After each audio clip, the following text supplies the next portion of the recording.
Oi, there's game. Thought I heard it start up. Anyway, good morning, folk.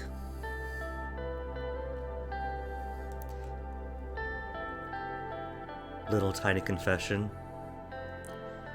At the point in Suzerain where I start looking like tropes pages as subreddits, but really try not to spoil myself.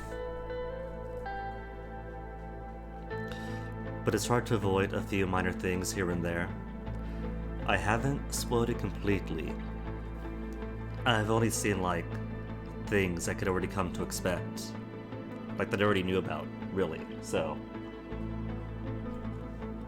But judging from the feel of the conversation, it kind of feels like I'm almost at the end. And at this point, it kind of feels like it too, just from the game itself. At the point where I'm at the risk of impeachment, Rumberg is escalating.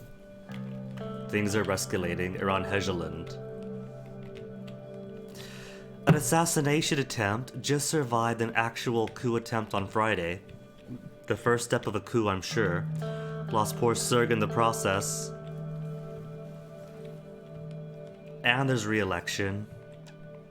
So yeah, it definitely feels like everything is happening right now.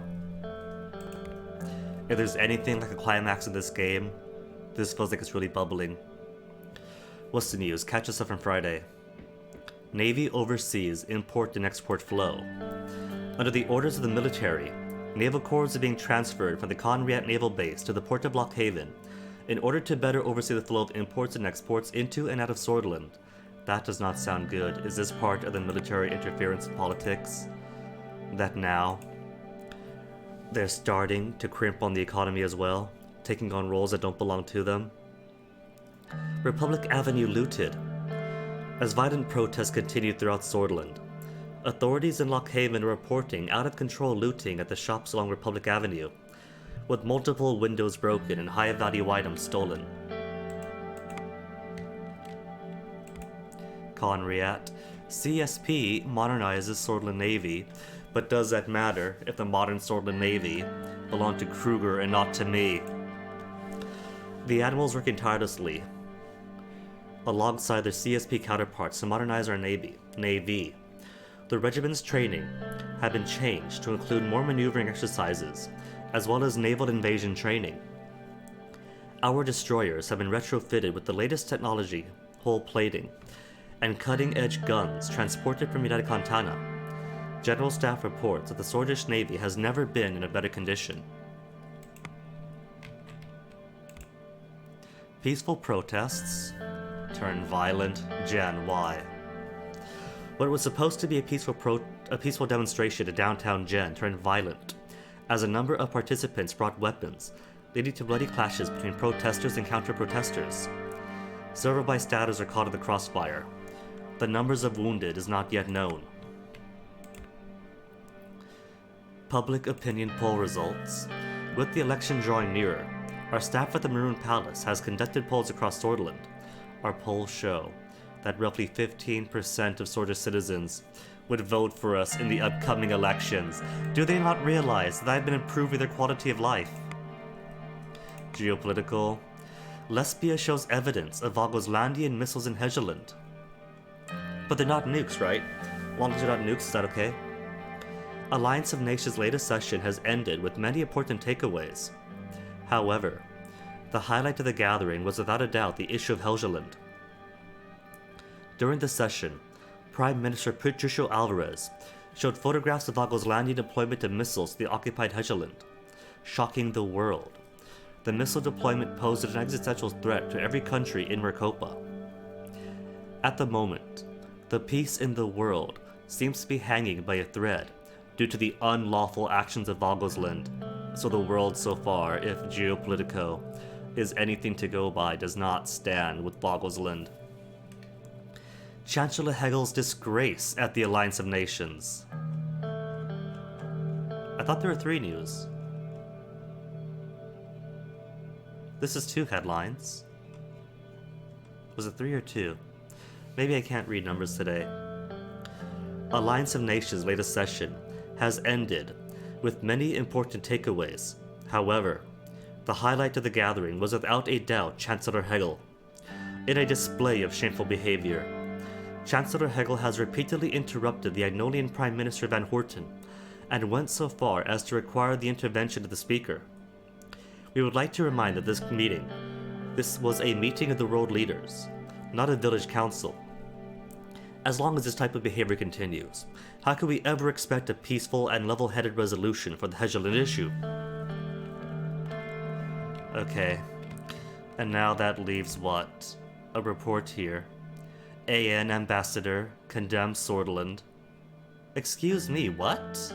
Condemns Swordland? What did we do? We spoke for neutrality and peace. The AN ambassador has strongly condemned us after the recent rhetorical escalation against the Alliance of Nations. Swordland has received a warning that the international community will not stand by while our nation is adding fuel to the fire. Oh my goodness, I just made things worse at the AN. We had the backing of... I thought we spoke in praise of it.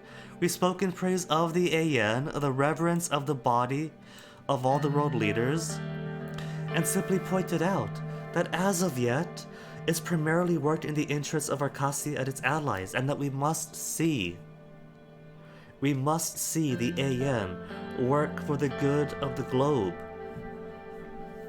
This is just further proof that the AN really is just an Arcasian puppet. Move personal wealth to Kairut. I feel like that's going to be so bad for me. My future in Swordland is in doubt.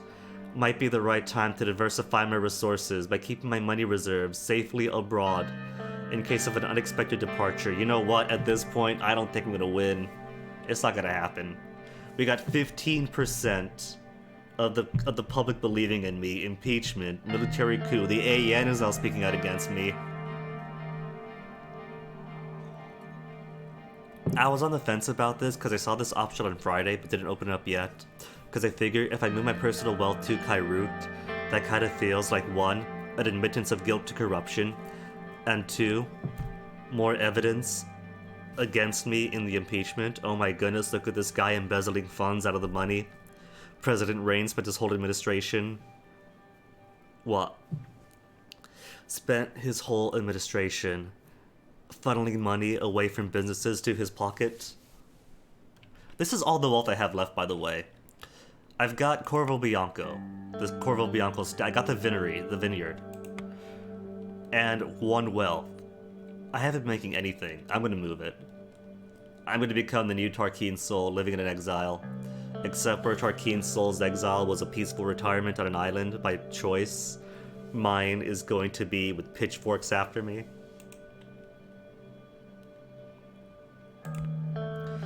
Money transfer completed.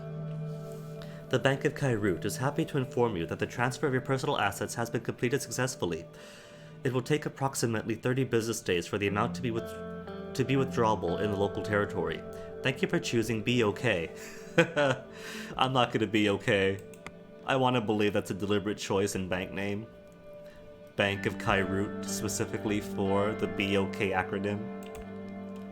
Meeting with David Wissey.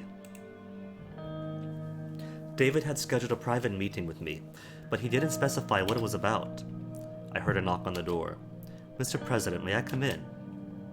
Yes, David, please come in. Thank you. He slowly made his way towards a chair in front of my desk and sat down. First of all, thank you for your time. Anything for you, David. I wanted to ask you how you are doing. Honestly, I'm tired, David. I'm tired of it all. Oh, I know that feeling. Trust me, I know.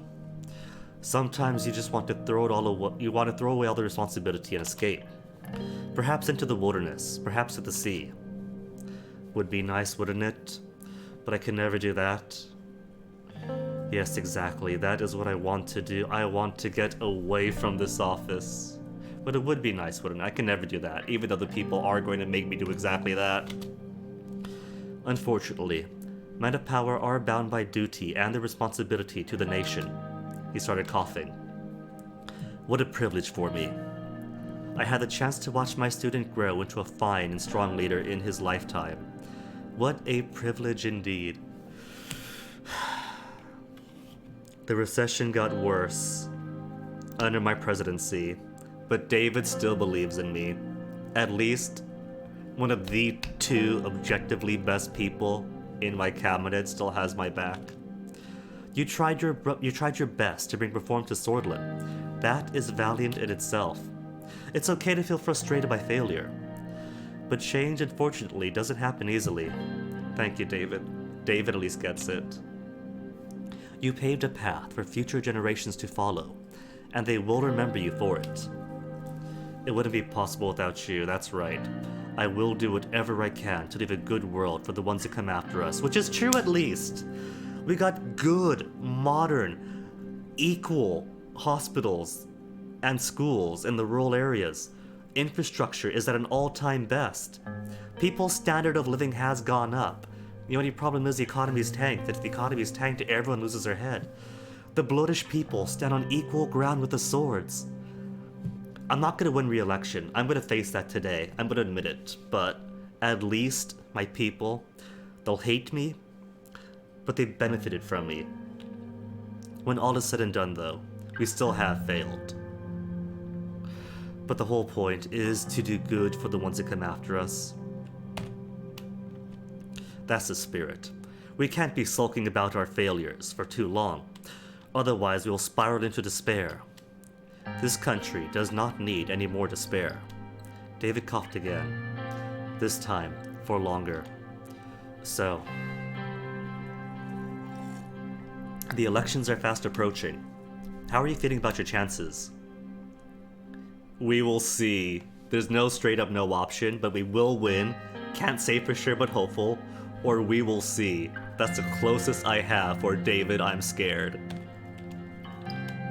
Good. Oh wait, I chose the wrong option, that was 2. Can't say for sure, but I'm hopeful. That is what leaders should say. I'm afraid I have an announcement to make to you. An announcement? What kind? After the term is done, I will be retiring. David, I can't accept this. You're irreplaceable in my cabinet, that's true. For what reason? I have been in this line of work for many decades now. I swore an oath to myself years ago. I would quit if I ever felt like I didn't have the physical capability to serve anymore. At that point, it would become a hindrance. That time has come, Mr. President. My bones are aching. My hands are shaking. My voice is failing. Besides, I'm sure you could find a younger minister who's a little more full of life. He winked at me and chuckled, which turned into another cough. Poor David, you'll be sorely missed. You have been a mentor, a friend, a teacher. I thank you for your service to this country. It was an honor, Mr. President. David stood up to leave. The good news for David is, now that I know right, now that I have a better understanding of where my naive desire for optimistic policies but against the reality of political individuals, now that I have a better understanding of that, there's definitely going to be a round 2, which means David gets to be my, what's his role again? Minister of Foreign Affairs again. Hug David. I'm going to hug him. Before I go, I want to mention something. He looked around before grabbing my arm and lowering his voice. Is it about Lilia's graph? Because I already know. We are probably being watched, so I must be very brief. Be careful of the military. I think they are planning something. You think, David? You think the military truck in the military parade that was parked in the middle of the road that had 3 soldiers with KA-74s jump out of it, gunning for me and Sir? You think that might have been your first clue? Kruger and Tarkin Soul smiling from the audience. I have lived long enough to see 2 coups in my lifetime, and let's just say, I have gotten better at recognizing things. You must remember what happened to my father Anton. Either his father is also named Anton, but I think there's a comma, an invisible comma. You must remember what happened to my father Anton. Just be careful and take care of your family. Take this as the last piece of advice from me. He suddenly raised his voice again. Best of luck, Anton. Thank you. He turned around and left. No reports. There's one report. Agnolia puts forward the bid to join ATO. The Republic of Agnolia will officially put forward a bid to join ATO. It is likely that they'll be entering the Arcasian sphere as President Walker has tentatively accepted their bid to gain more foothold against the CSP. Lockhaven Times. Lilius Graf challenges Anton Rain. And the next president of Swordland is Lilius Graf. Shockwaves ran through the United Swordland Party as a one-time Interior Minister announced her intention to challenge President Rain for the party leadership. That would be the worst thing, because Lilius didn't just turn to conservatism to rise up as a woman in a man's world. She fully believes it. She is all for it. She was cut in that old aristocratic cloth. A staunch defender of the USP soulless roots, Graf began the term as a close ally to Rain, but increasingly disagreed with my decision in which the president was taking the party. In a party congress to be held at the Grand National Assembly, both Graf and Rain will have the chance to make speeches, after which the USP members will choose whether to keep or oust the incumbent candidate. Workers' Party coming strong. Lek and his worker party of Blodia is showing a great promise according to the latest polls. After Egel's poisoning, the party has been rising in popularity, even in major cities outside Bergia such as Lockhaven, Gelsert, and Balgan. In a rally yesterday, Lek said the Bloodish force is finally coming to the assembly. We are being supported by millions of Swordist, Bloodish, and Agno-Sword citizens. We are coming strong to break the racist structure of this country. Good. Do it. If the USP loses me, let every other party cannibalize them, which they can't because I did put in... Well, it doesn't matter because my constitutional reforms didn't pass, so the 10% threshold is still there. Oh well. Swordish's foreign minister retires. David Wessey, Swordland's foreign minister, has announced he will be retiring at the end of President Anton Rain's first term. The son of Swordland's first president. Wessey has enjoyed a long and fruitful diplomatic career, and served as something as a mentor to President Rain during his student days. The Rain administration has not yet announced a potential replacement for Mr. Wessey, should Rain be elected to a second term. So I'm just going to lose people, aren't I? Empty seat in the Ministry of the Interior. David is going to be vacant too. But so far there hasn't been a chance to replace the Interior, and likely won't be a chance to replace my Foreign Affairs dude too. USP Congress called, with the now ex-minister, Interior Minister Lilius Graf challenging President Anton Rain following her resignation. A Congress has been called, at which members of the USP will determine the party's future leadership. At the Grand National Assembly, both Graf and Rain will make speeches, after which the votes will be cast. Office of the President of Swordland, Maroon Palace, Friday afternoon. Alright, how bad is Friday afternoon going to be?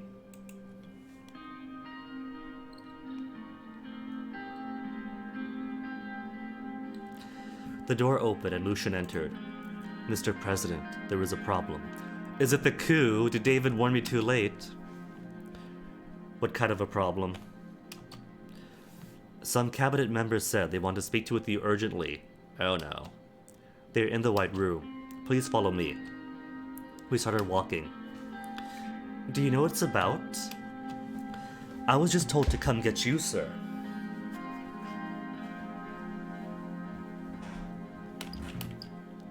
I opened the doors, and we entered the White Room.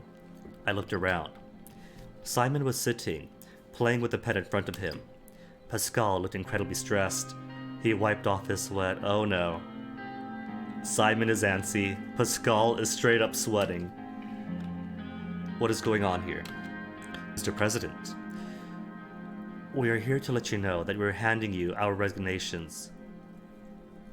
What? But Pascal, I gave you privatized hospitals.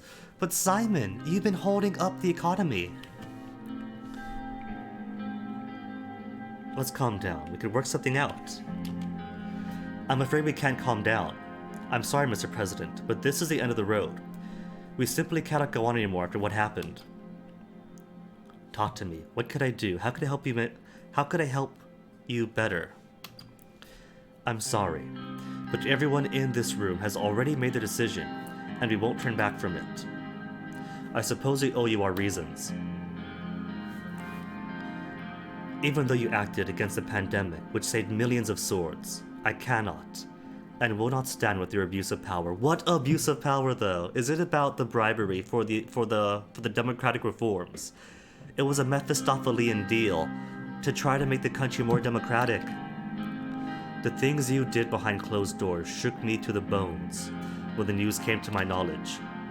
You may have your reasons, Mr. President. That it is for the greater good. But the same line of reasoning will simply lead to more atrocious actions. I will hand you my resignation once our term is done, Mr. President. I have failed my mission as the Minister of the Economy. During our term, instead of stopping the recession, we have made it even worse and entered the sordid depression. I blame myself for this. I couldn't offer you better solutions. I have proven that I am unfit to serve as the Minister of Economy in Swordland. This pains me. Pascal at least is a good man. All he wanted. He was right there with the Swordish people in mind.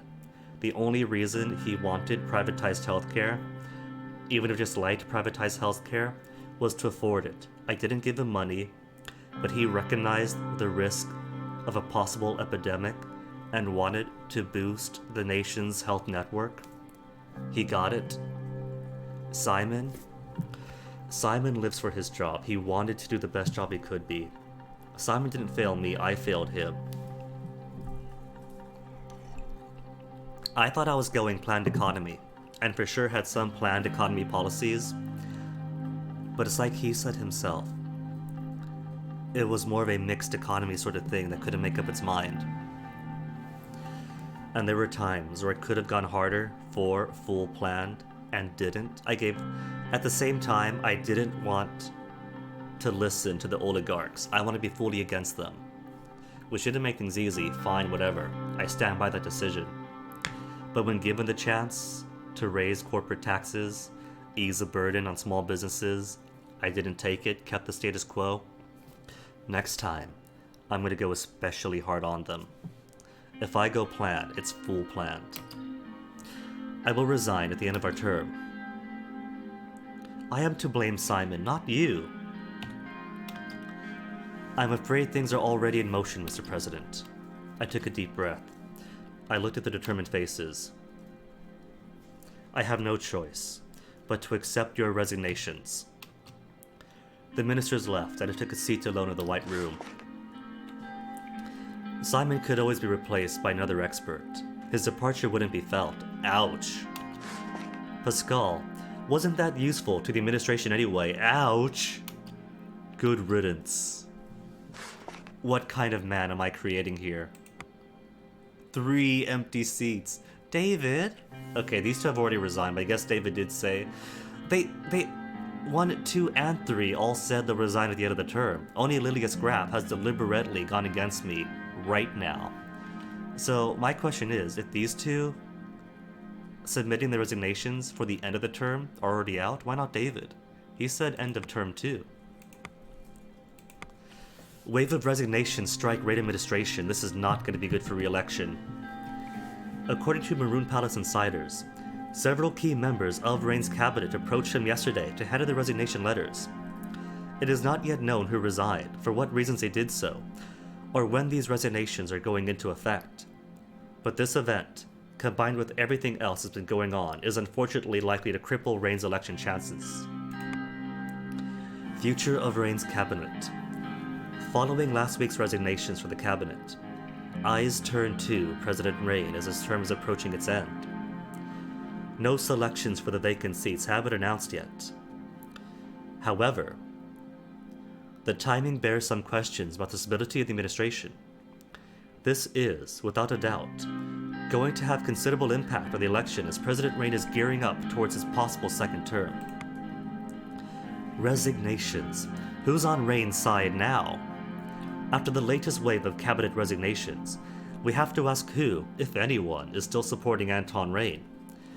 To have such valuable and experienced officials desert the administration so close to the elections is both a crushing blow and a decisive referendum to President Rain's presidency.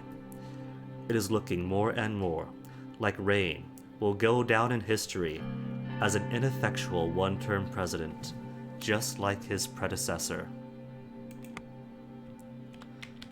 Big ouches. This is starting to make me very anxious.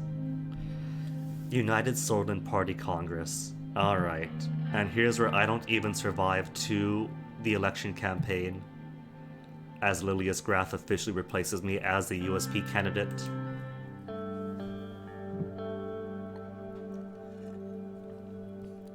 It was a day of the United Swordsman Party Congress. For the third time in the party and Swordsman's history, a candidate was challenging an incumbent president. My new chauffeur was driving me to the Grand National Assembly for the historic event. I looked at the window as we passed through the small forest dividing the Maroon Palace and the Assembly. I thought about the day I announced my candidacy against Edward Ewald Alfonso, when he was still president. Then I remembered how, just a few years before that, Ewald had challenged our keen soul. We made a left turn out of the forest and entered the vast garden area of the Assembly. He parked the car in front of the gate that led to the USP's wing of the Assembly. The driver gave me a salute as I left the car and entered the building. Inside, I joined the crowd of influential politicians, lobbyists, and benefactors who had gathered for this turning point. It was almost time for the debate. The crowd dispersed, and the members of the USP went inside the Congress Hall. United Swordsman banners hung at every possible spot. I tried to mentally prepare for my speech, but the lingering memories of the first two leadership races were making it hard for me to focus. As if on cue, Lilia strode past me into the hall, accompanied by a large group of her supporters. Instead of her usual beige, she wore a sun-yellow skirt and blazer. Gloria Torre was on her right. Oh no. They probably made their own backroom deal. But because they're not me, theirs gets to go through. And since Gloria Torre already represents the majority of the conservatives in the party and good influence with the moderates, I think it's safe to say that Graf is the next candidate. Joseph was on her left. And then I noticed Pascal. Even he seemed to be throwing his support behind Lilius now. I tried to ignore them as I entered the hall. I took a seat next to Albin and waited for the session to begin. Mr. President, let's get this race over with, shall we? I can't shake the thought of losing today. Let's do this. I hope you won't betray me too. I can't shake the thought of losing. He's my VP. Might as well show him my tender masculine side. Come on, don't be like that, Mr. President.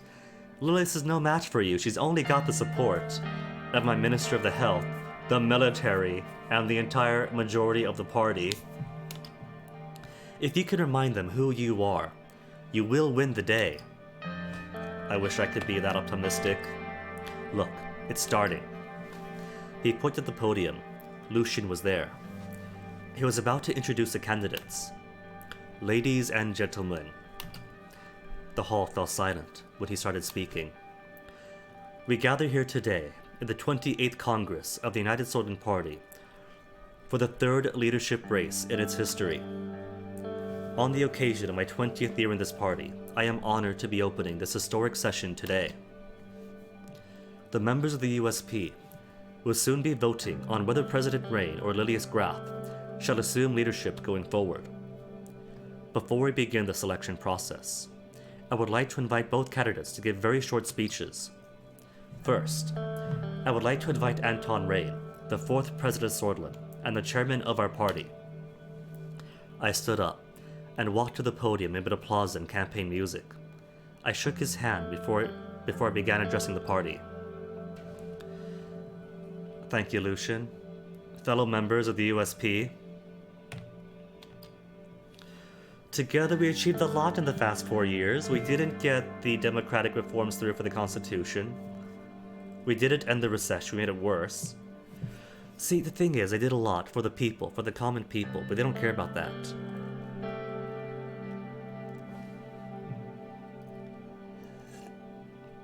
Together we have achieved a lot in the past 4 years. Let's show humility. I know that a term could have gone better. I took on the responsibility to fix our constitution. I took office to bring reform. People wanted reforms from us, so we did our best to deliver. But Lilius Graf and the old guard stood in our way. I don't know. That will give me the support of the reformists for sure. Maybe the moderates.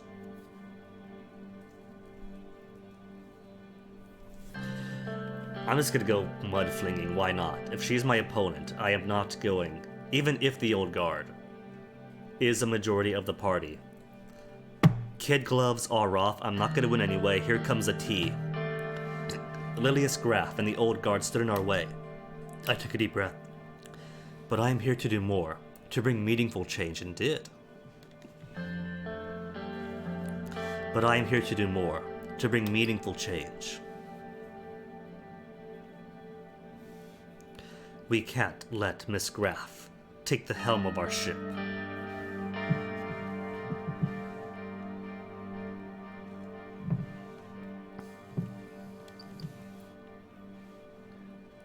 I promise to bring the recession under control in no time. It's a depression now.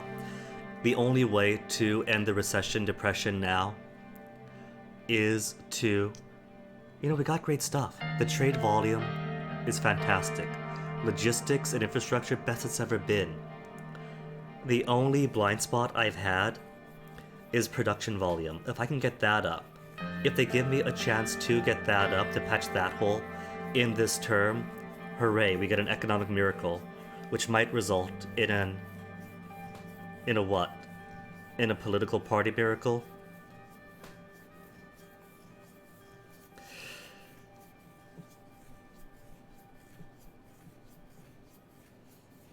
Or it's not the time for division? Because this is going to weaken the party.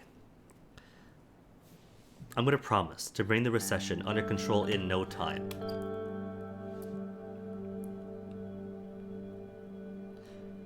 Do not fall to Miss Graf's lies. She betrayed our trust by leaving a very important office. I don't think Miss Graf can provide any alternative. Let's unite under this flag one more time.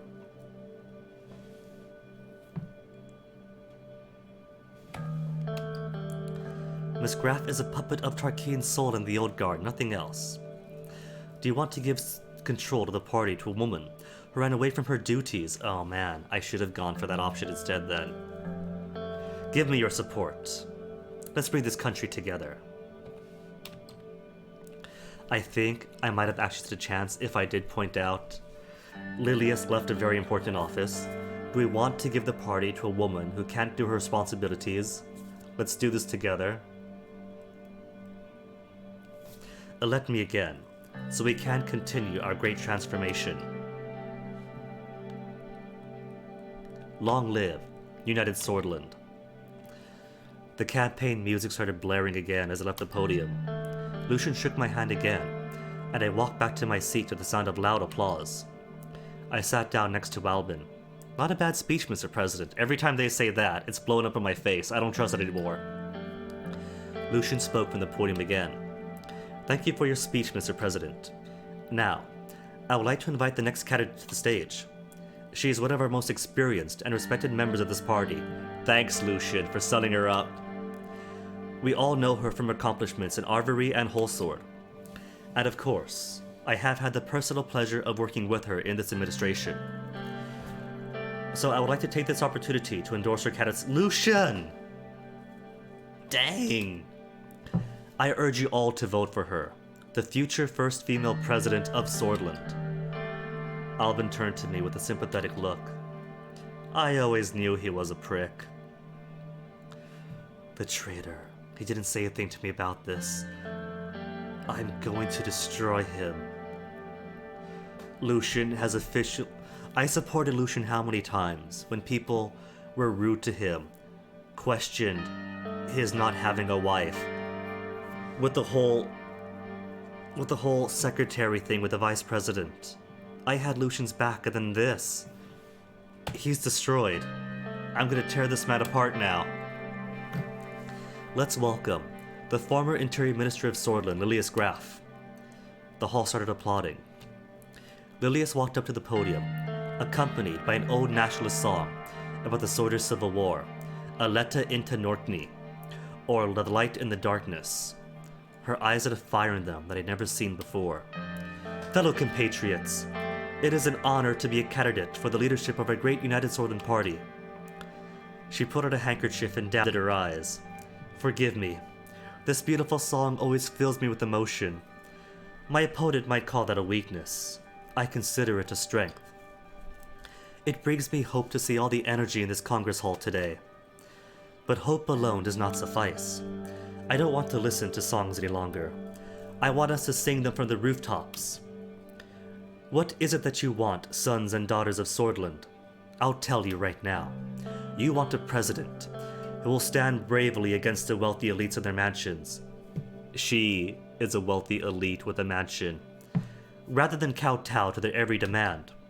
You want a Swordland that protects its own, rather than letting in foreigners who have no respect for our culture. You want a strong and united Swordland. So she's lying when it comes to being against the elites. But she's already signaling a very nationalistic, soulist performance here. Wants closed borders, wants more integration, so the Bloods are probably going to suffer in her administration some more sectarian violence. But she's also the Minister of the Interior who wanted stronger police to beat up and tear gas everyone. If there is going to be civil war, it's going to be in her term, since I gave people the best care they could possibly have, urban or rural, sword or blood, and she's going to take all that away. As those who rule the state become more and more alienated from the values that make us who we are, and the deplorables who stand silent against this sink us deeper into a quagmire of moral and cultural corruption, he took this party away from its roots, with no regard for our core values.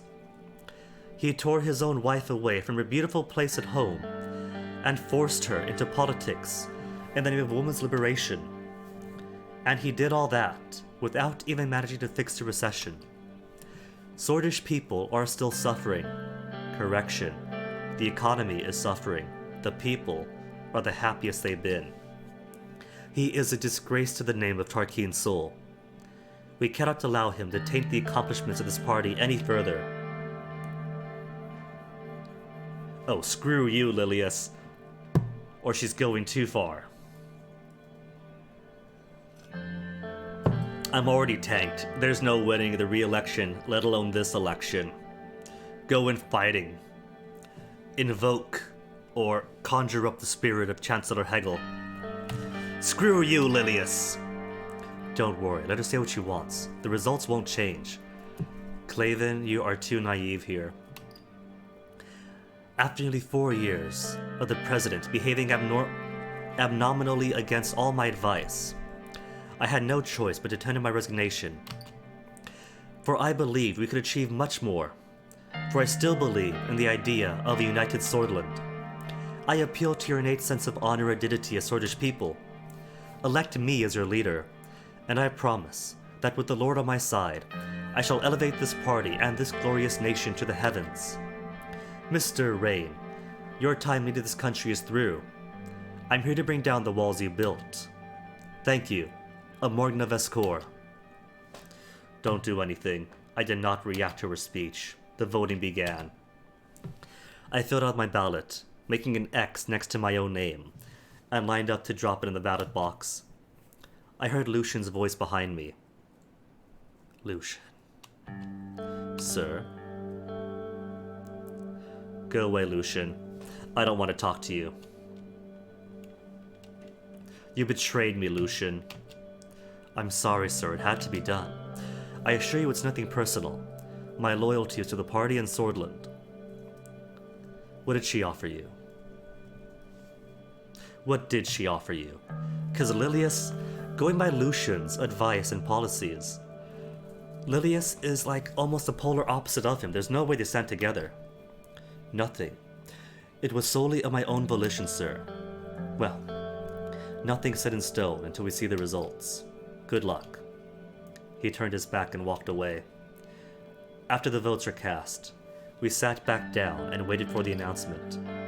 After some time, Lucian appeared on stage again. Thank you everyone for voting today. The results are ready. After counting every vote, we have come to a conclusion. The winner is Lilius Graf. Of today's leadership vote, dragging it out, is determined to be Lilius Graf. The hall reverberated with thunderous applause. I congratulate our new leader and our next candidate for the president. I couldn't believe it. For a moment my sight darkened. All I heard was a shouting, Lilius, Lilius. I couldn't focus. Everything became a blur. Are you okay, Mr. President? I need a moment. I sank down on my seat and sighed deeply. Sorry you didn't get to be vice president for longer. It's an honor just to have been chosen. All the change you hope for have to wait. All the change you hope for will have to wait. As long as the USP is in power, yes. I'd say my days with the party are numbered. USP is going to become even more conservative under Graf. Klavan here is probably going to join the PFJP, which, at least, did pick up more seats following the members of parliament that resigned from us. NFJP is probably going to be the same, since the USP is becoming NFP light. Independents are growing. Maybe if there's enough growth in the PFJP and the independents, especially with Lek returning to politics. What do you plan on doing? Start my own party and run for president again? Continue politics in another party? Endorse Lilius and continue my membership in the USP. Nothing is over yet. My own party is going to fail. I'm not going to get the 10% of votes needed. Continue politics in another party. I could join the PFJP. Ooh, alright. A lot of what I wanted aligned with the PFJP, except economically. But as far as my democratic reforms went for the constitutions, it was PFJP all the way. Campaign for them, and make sure Lilius loses. If they win, they'll give me an important position. I've always felt closer to them. It was time I left the USP anyway.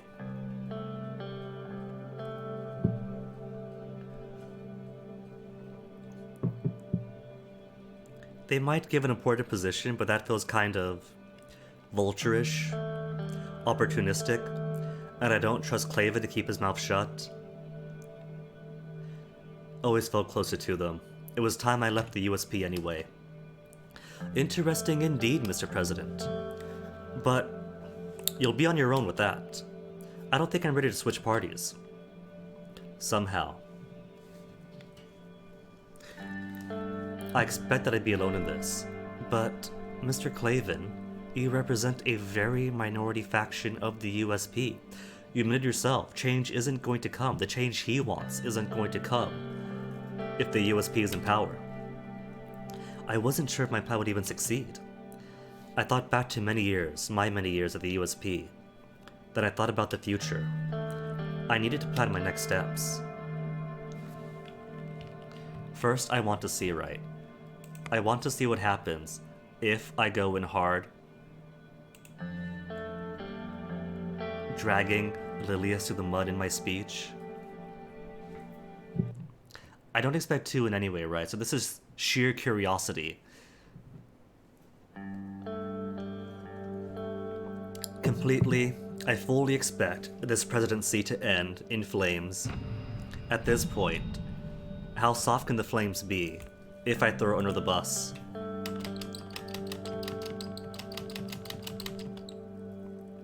Okay, can't shake the thought of losing. Wish I was that optimistic. Fellow members of the USP, our term could have gone better.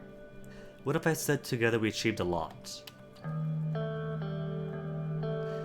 People wanted reforms from us, but Lilius Graf and the old guard stood in our way. Bring meaningful change. Can't let Miss Graf take the helm of our ship. This is not the time for division. Do not fall for Graf's lies, betrayed our trust, left a very important office. Do you want to give control to a woman who ran away from her duties?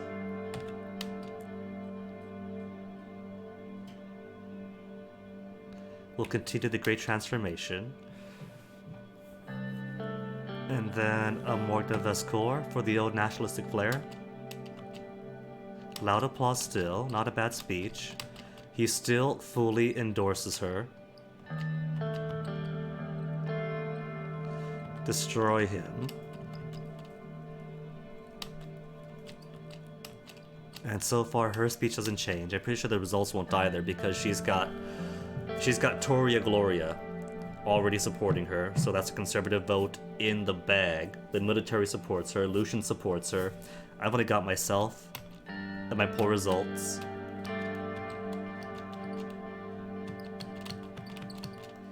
Don't comment.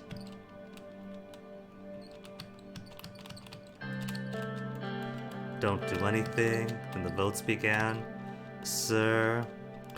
Go away, Lucian. Don't want to talk to you. I'm sorry, sir. Had to be done. Nothing personal.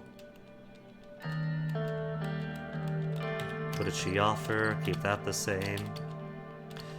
Come to conclusion. Winner. Today's leadership vote determined to be Lilius Graf. See, nothing changes. Fully expected that. It's all about the money. It doesn't matter if people in rural areas have better education, better healthcare, if the infrastructure is great, if the logistics are great, if the trade volume is great, if civil rights, health, and everything is up across the board, if the money to important people isn't there. Need a moment. Sorry, you can't be vice president. All the change you hope for have to wait to see if he's in power.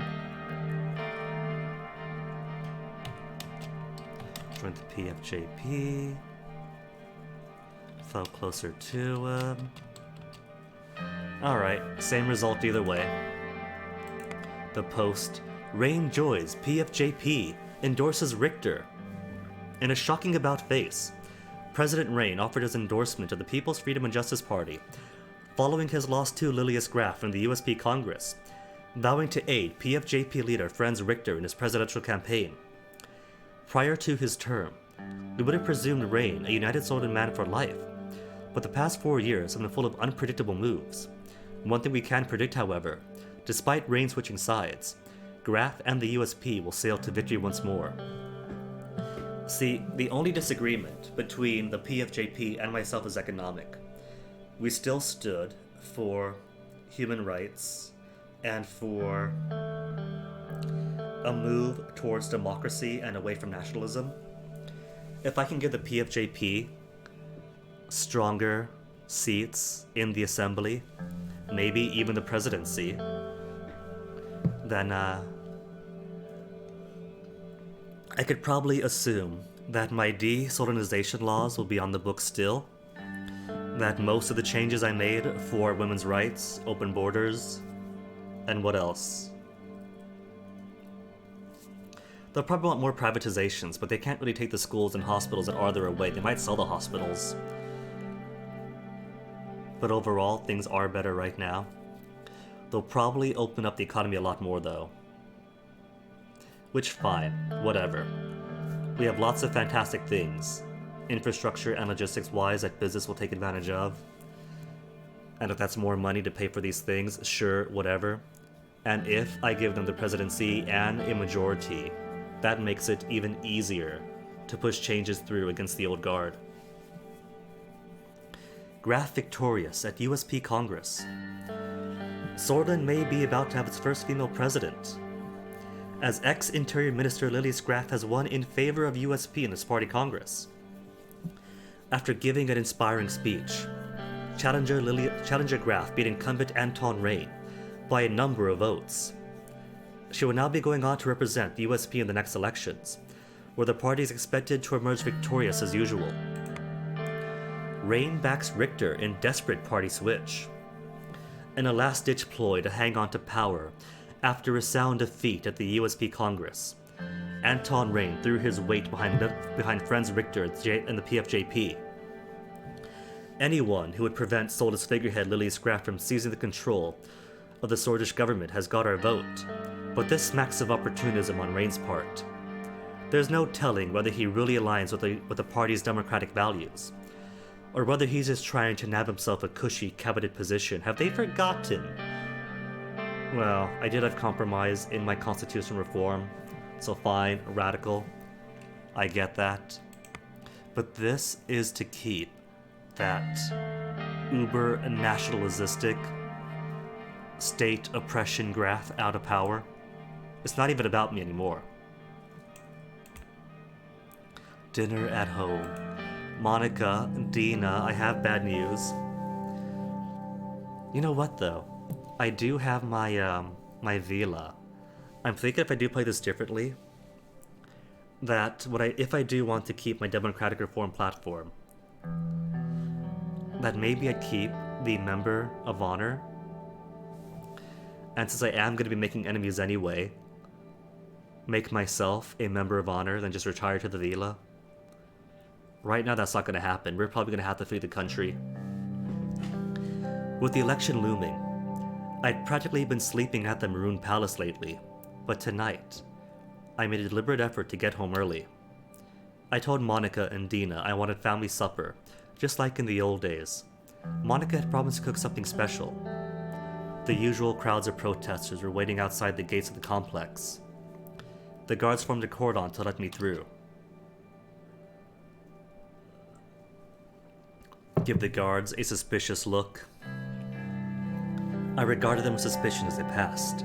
With the military against me, could they be trusted? Once inside, I locked the front door behind me.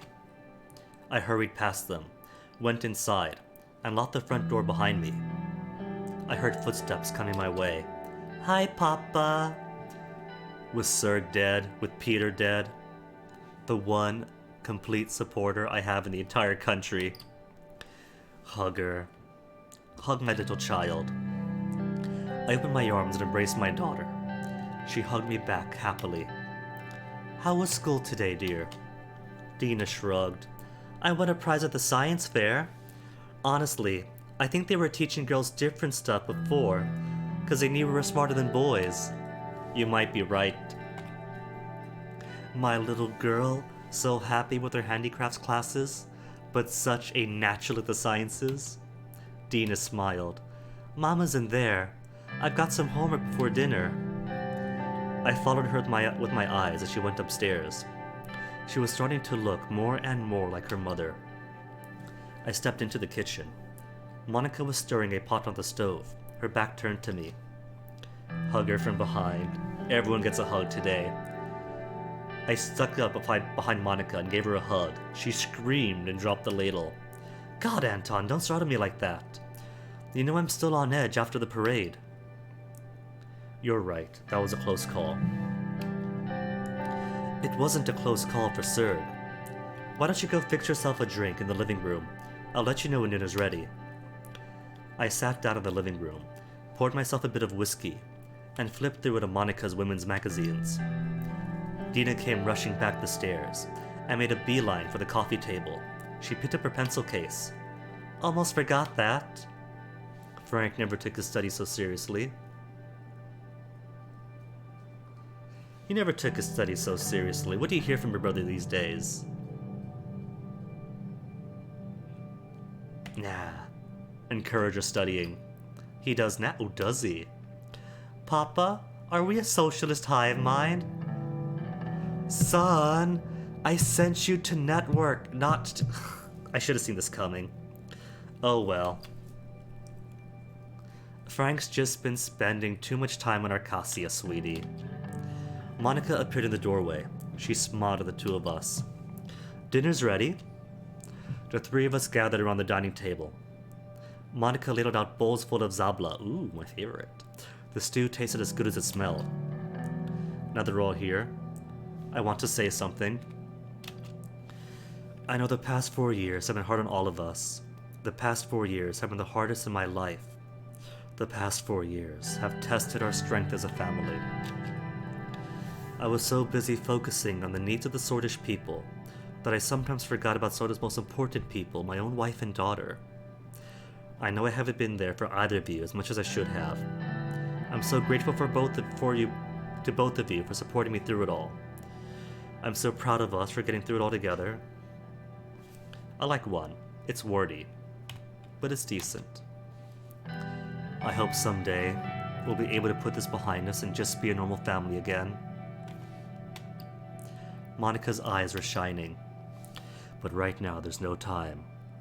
We need to get out of Swordland. All of us.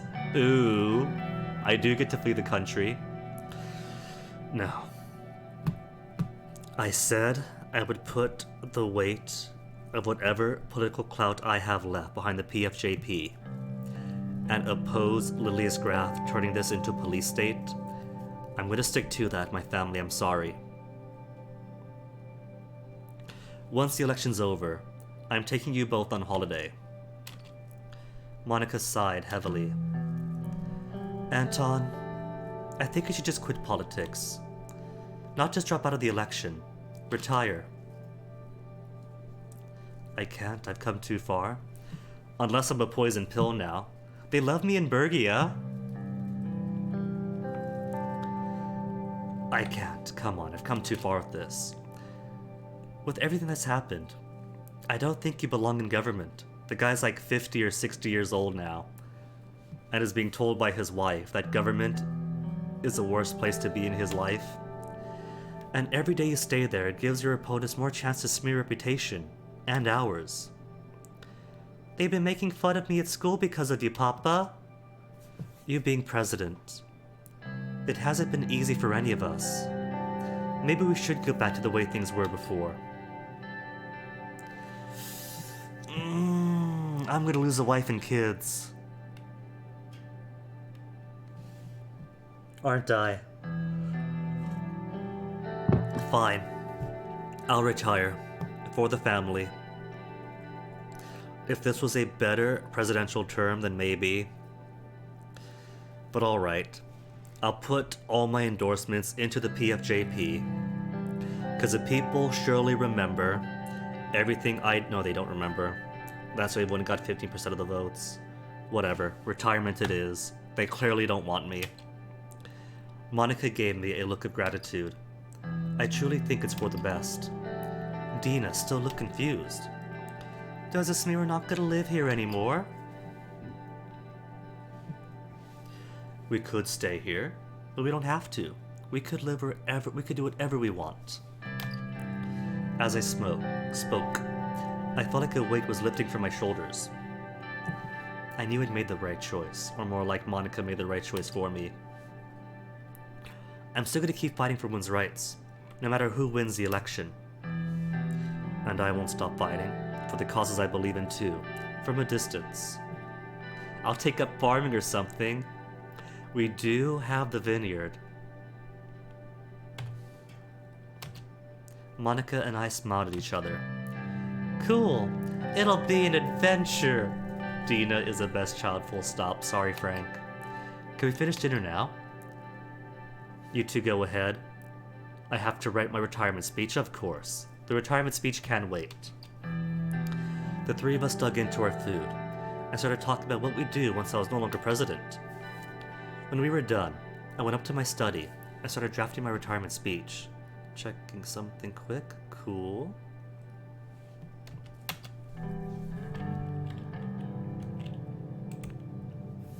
Air Force issues civilian flight warning.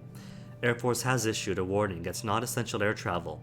Civilians are discouraged from booking flights except for in case of business purposes or to visit sick or dying relatives.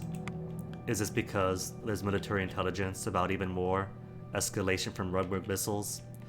Or is this because the old guard in the military, Kruger et al., have already started to fully support Graf and her more militaristic authoritarian regime? Am I just less than a figurehead at this point? Military report from Holsword. Military assumes interior security duties. With new powers that has been granted, the Swordish military has assumed responsibility for keeping peace within Sordland's borders, overriding local police authority. Extra troops have been dispatched to Camp Strongarm to manage the growing unrest in Holsword. I don't like the sound of 2 minutes to midnight, though. 2 minutes to midnight makes me think of the doomsday clock. Is this it? Do we not even survive to the re-election campaign? The progressive reign loses his party candidacy, and the whole world sees as a blatantly nationalistic authoritarian Lilius Graf takes over for the current reigning party. In a CSP-aligned country, with all this going on in Hejaport, and the missiles in Duru Island, and now we're all gonna die. I woke up to a loud knock on the door. I managed to open my eyes and look at the clock. It was 11:58 p.m. Who could it be at this hour? Hello, nuclear missile. Huffing and puffing, I put on my slippers. Or is this a coup? Am I finally getting a violent coup while we're all asleep? The military has taken control of internal security, nowhere travel. The military that tried to assassinate me with Old Guard members. Oh, this is it. We're dead. I started walking downstairs. I heard another knock at the door, louder this time.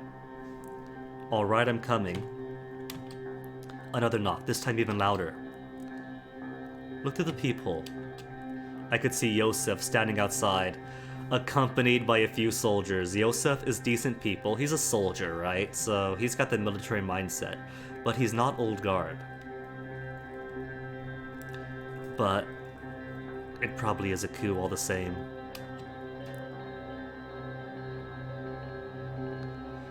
Open the door and get shot.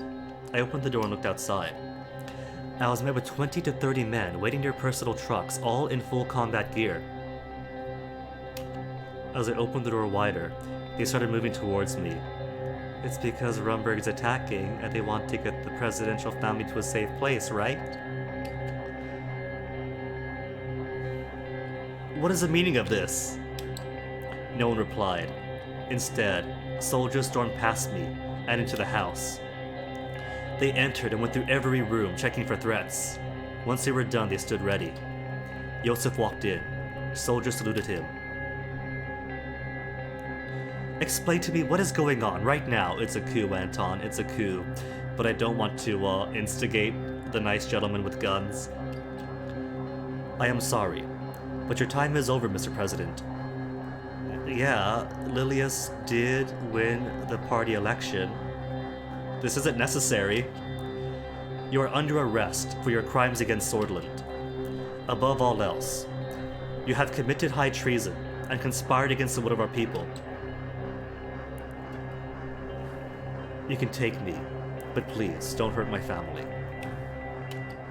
Rest assured, your family will be under our watch, and they will remain safe. That is, of course, if you cooperate. I don't trust that. This is the Graf administration already. This is how she operates. They are going to be unpersoned. Might even die right away, but still be waved over my head. Cooperate or else. The military had no choice but to take over the government to ensure the well-being of Swordland and its people. The Grand National Assembly is hereby abolished, along with the immunity of members of the Parliament. In addition, a curfew is now in effect, and all gatherings are banned until further notice. Well, the good news is, Lilius's party, Lilius's regime, doesn't seem like it's going to actually bear fruit then. All government officials who are suspected of betraying their country will be... Okay, so maybe her regime does get to be propped up by this. will be tried in military court and made to answer for their crimes. That includes you, Mr. President. You are destroying our democracy. No, we are protecting our country. Take him away. I don't want to see his face. How on earth would I have helped Yosef out? Because I sided with him, right? I sided with him over Kruger in modernizing the army.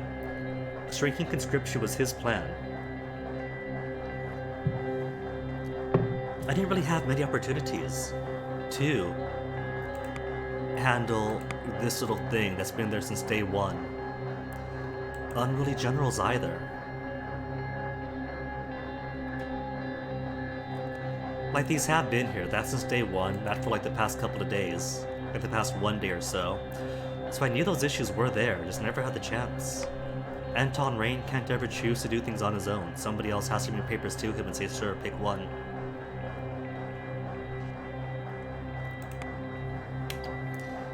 He will wait in a cell in Antel Rock Prison until his trial. A soldier started approaching me. Anton, no, and what did you take him? Dina appeared at the top of the stairs. She rubbed her eyes in disbelief. Mama, where are they taking him? Monica pulled on my jacket. A soldier moved in and shoved her away forcefully. Who's her, Dina or Monica? Either way, prefer neither, but hands off my baby. Tears welled up in her eyes. Anton! Everything will be fine. Take care of Dina. We'll get through this. I'm sorry for everything.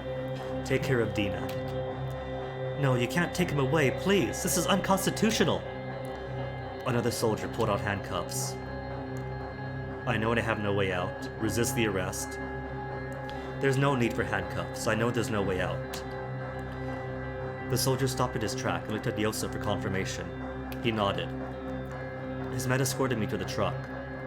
I realized I still had my slippers on. They roughly shoved me to the back of the vehicle, as they would a common criminal. Character title updated. Yosef, what's your new character title? Cabinet, Yosef. Swordish National Security Minister, Defense, Security of Swordland, I don't see an update to his title though. Yosef. Minister of Defense Security. Is it the and security part? The engine rumbled to life and the truck started moving. Government budget decreased. No, my surplus. No news to read. I guess it's still the same night. Continue to credits. There's no way there's a new turn after this. Sometime later. Unless I get to defend myself in kangaroo court that is a trial. Do I get to go through the impeachment process? Ba-dum. No news. They're not letting me read the papers. Waiting for the day of the trial. I do get to the trial then. Antel Rock Prison, Antel. I was making my 14th scratch on the wall when the warden opened the cell door. It was my first time seeing a person since the military detained me.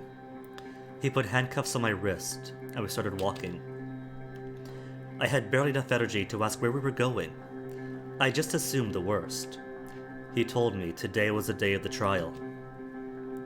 While we were walking, I caught a glimpse of my reflection in a metal door. My beard had grown and my cheeks were sunken. The conditions I was held in were showing. I was the only one loaded into the prison truck. After a couple of hours had passed, we finally came to a stop. After I exited the vehicle, I held my head up and saw the insignia of the Supreme Court. Soldiers grabbed my arms and led me inside. They gestured me towards a table in the courtroom. Take a seat? I took my place at the table. Looking around, I saw the flags of the Swordish armed forces hanging down from the walls, covering the crest of the Supreme Court. The room was completely empty except for me and the soldiers on guard. I looked at the vacant seats on the bench.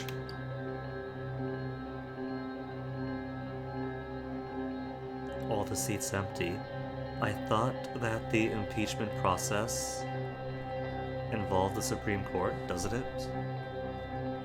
Country overview would be order, law, impeachable by the court, Article 17 of the Constitution, not responsible for the actions performed in the exercise of presidential duties except in the case of high treason or violation of the Constitution. In such cases, the president may be impeached by the Supreme Court in a joint session with an absolute majority of its members. So, where's everybody? It's just me and Yosef and some guards. The soldiers saluted, and he saluted back. I watched him take his seat comfortably. Normally, you are supposed to rise when a judge enters this room, Mr. Rain. I'll stand up. I stood up in my seat. Good. There was no time to waste. Let's begin. This military court will now handle the case of Anton Rain, the former president of Swordland. Do you know why you are here? Because of a military coup is what this is? No, I do not. Is it because I didn't put all the money in the nation into the military to blow up Rumburg and get all of us killed? As expected, acting innocent until the end. You are accused of high treason against Swordland, Mr. Rain. You have no proof. High treason would never betray my country. You know that more than anyone. If there is any betrayal here, well, Yosef has proven he doesn't care about words like democracy. Country matters, democracy does not. But I sided with Yosef how many times? You know that, Yosef, more than anyone. Shut your mouth. You will only speak when you are spoken to. You have failed to govern your people, and instead, as a result of your actions, they are revolting. If you can't put an end to this, then we will. Okay, so the people are revolting, and that's primarily because of the recession. So maybe if I put more money into production, here's what I'm planning for the next round. If I have both trade agreements with Velen and with Magnolia, then that's a good boost to trade volume. Amazing trade trust. So we'll still have trade partners and money flowing in and out, even if I fully nationalize and fully tax the corporations. Because that was my scare. I did nationalize Bergia Steel, but did not raise corporate taxes because I was worried, oh no, if I raise the taxes, there goes economic trust, people won't invest in. But if I have both trade agreements to prop it up, then cool. Then I could afford to take that hit, and with the L1 high-speed rail line, infrastructure is already great, and that's money. Airport would have also been great, but that region wasn't in the same sort of slump that Angolind, Loren, and Bergia were. I would have to pick one of these three and support it economically, and I think Bergia has to be it. The Sarna agricultural triangle. Because trade was okay, trade was good this round. Infrastructure was fantastic between my mega investment projects. But what's holding me back from fixing the recession was sheer trade volume, or sheer production volume. Because alright, I invested in infrastructure, allowed some businesses to be happy, but didn't pump those numbers up, and because of that, what few bars I got up stayed down. And so despite getting civil rights, good services, good infrastructure, healthcare, education, the people don't care. The people just see that the money was not working. So if I did that instead, prevent the recession from getting worse, therefore prevent the resurgence of violence, therefore no necessitation of military coup. But that goes all the way back then, all the way around to the young swords and the red youth shooting each other in the streets.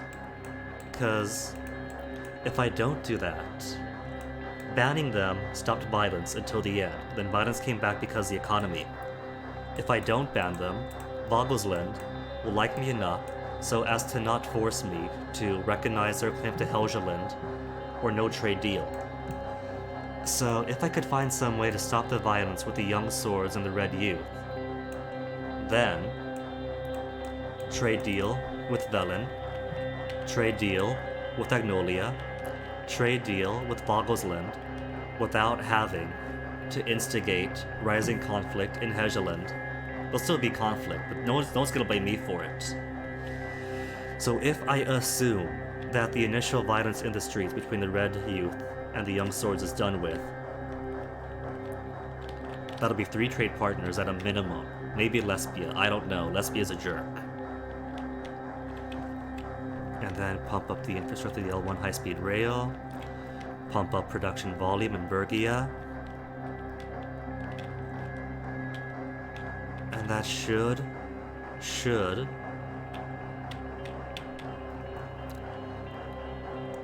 buffer me some for when I do raise corporate taxes and lower small business taxes, which I wanted to do but I was too scared to because little baby boy me. And with a more consistent planned economy, maybe then Simon will be able to have some economic consistency and make that work. Anyway, back to my trial. Future runs can be future runs. For now, I'm going to die. It is clear to me that you are actively trying to destroy our country from the inside, and an enemy of Sorlin must pay the ultimate price. What do you have to say for yourself, Mr. Rain? I think he's made up his mind. I made Sorlin a better place. Every sword is living a pleasant life because of me. True. Mr. Rain, you can't toss us a bone and expect us to live in bliss, ignorance of your crime. This is criminal. Neither the right nor the authority to judge me. Where are the justices? This is a power grab. In the disguise of protecting the Republic, I demand a proper trial. You finished? Shall we move on then? It doesn't matter what I say, does it? No, not really. His mouth twitched upwards as a smirk started forming in his face. I feel like if I did listen to Yosef's orders way back in the beginning of character generation, he might be more lenient. He knows who I am because he saw me allow refugees in, and that's tainted his view of me from day one. A ploy to end Sorder's democracy along with my presidency. I won't play along.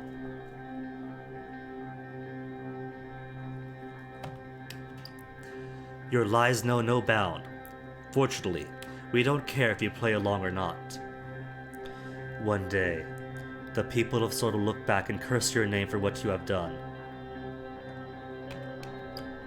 You are wrong, Mr. Rain. They will thank me for getting rid of you. No need to delay this any further. I will announce the verdict on this case. I took a deep breath. Surprise! Innocent! Happy birthday, Anton Rain! We just want to get everyone together and surprise you. Am I dead? Achievement. Chapter 4 checkmate. I'm dead, aren't I? Firing squad at dawn. Body dumped in the Murkia River. Not the Murkian Sea. It's a very big river, the sea. 1958. Supreme Court of Swordland. Josef Lancia tapped the gavel. The sound echoed in the empty courtroom. He rose from his seat. Knowing what was coming next, you felt that you only blamed yourself. Were angry at everyone who betrayed you, which is true. But I did do my best for Swordland, no matter what. Oh, I can't use numbers for this one. Gotta use my mouse. Could use arrows? Wasted? No? And here I was thinking there might be a chance to keyboard only the game. We did do our best for Swordland, no matter what people say.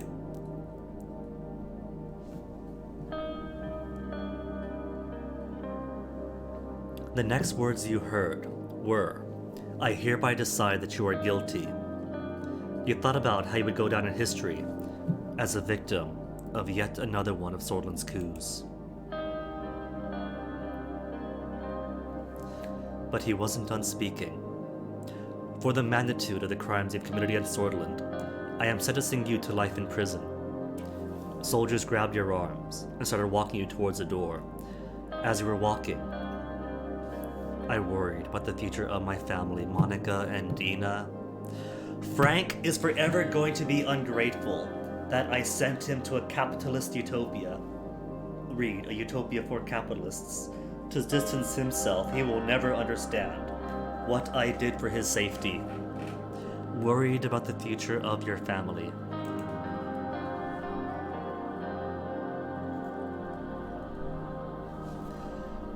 (1959) Antel Rock Prison. Your cell was cold and lonely. The only decorations you put on the damp, dark walls were photos of Frank and Dina. For a while, reading was the only thing you could do. After finishing the precious book sent by Monica, Monica still loves me, she's still helping me. You kept yourself busy by writing your own memoir. You were happy that at least your family was allowed to visit once a month. At least they're okay. Time flies in jail. 1960. You learn in prison that after 2 years, the military junta finally gave the power back to the people. The political parties of the Grand National Assembly reestablished. You thought this could be your way out? You hoped someone would hang Yosef for his crimes, but could this be my way out?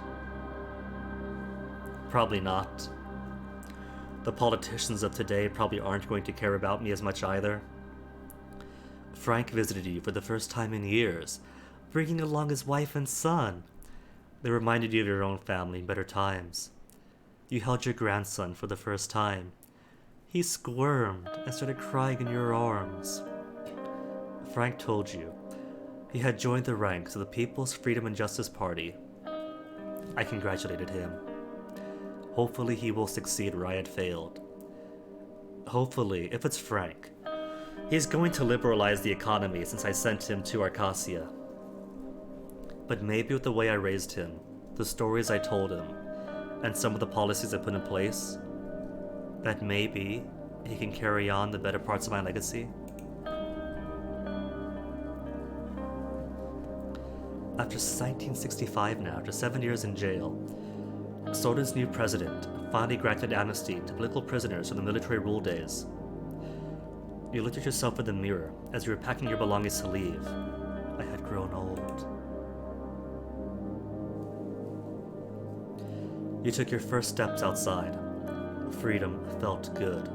Monica, Dina, and Frank were waiting for you. Unfortunately, the years hadn't been kind to Monica. Who the heck cares? That's your first thought when you see your wife after all these years. Jeez, get back in prison. But they hadn't been kind to you either.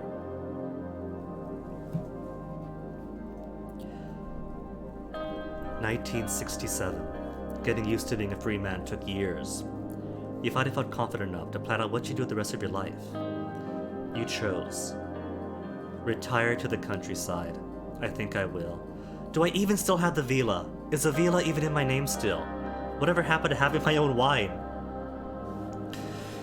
Well, I am a stubborn idiot. I'm gonna have another shot at politics. No, I'm an old man now. This is Frank's era. It is Frank's time to rise in PFJP leadership and finish off the seeds that I had sown. All those seeds that are waiting to bloom, but never did, because suddenly violence at the end. Retirement time.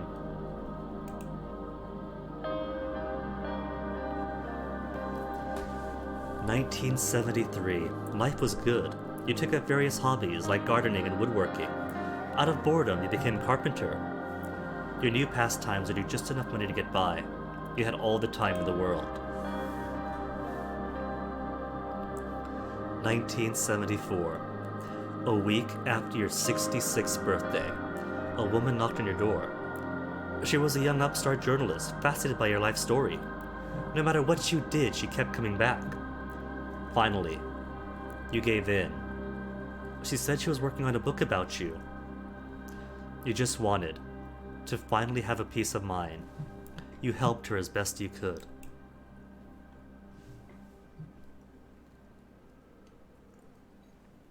After many hours of interviews, she said that she had enough information and disappeared from your life.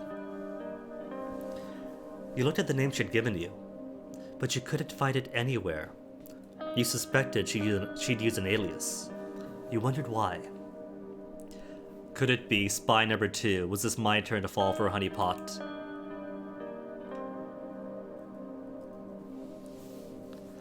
Circus. You heard a knock at your door. It was a delivery man with a large, heavy package. The package was filled with copies of books. There was a small note on top of it. Thank you, Carol Circus. Carol,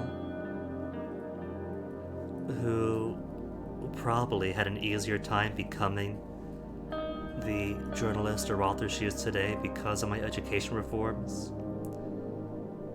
Maybe a little...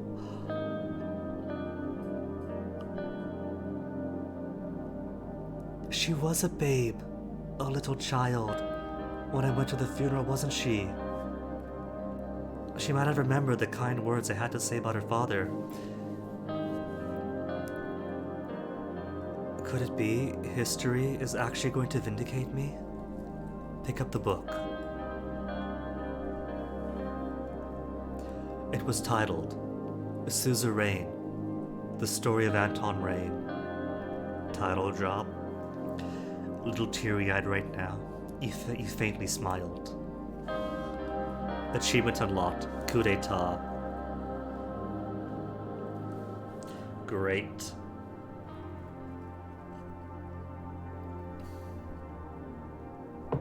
Summary. History will remember you as a centrist millennialist. Not a bad place to be.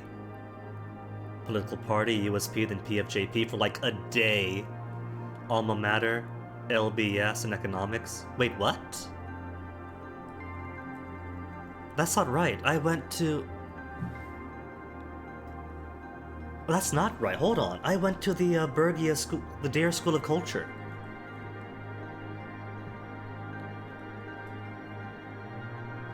Okay, that is very weird.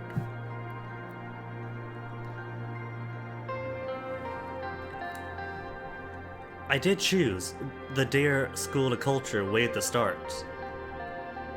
LBS was not my alma mater. Okay, between 1954 and 1958, 1.6 million people lost their jobs. 82% less maternal deaths were recorded. During street clashes, 52 police officers and 228 protesters were killed. 8,821 protesters arrested. 33,000 people arrested for their suspected ties to the Red Youth and the Young Swords. 86,000 soldiers became unemployed. 4,300 people with British descent were jailed. 559 were killed. 2,899 legal cases were delayed. 1,300 women won a domestic violence case at the courts. 81,000 companies declared bankruptcy. And 5 million people lost their healthcare insurance. That's because of privatization. Swordfish politicians.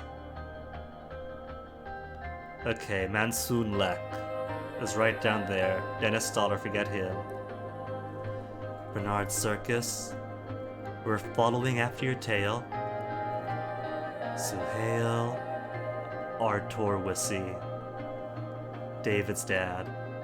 Alvin Clavin. Edward Alfonso. Ewart Alfonso. Franz Richter. Gloria Toria.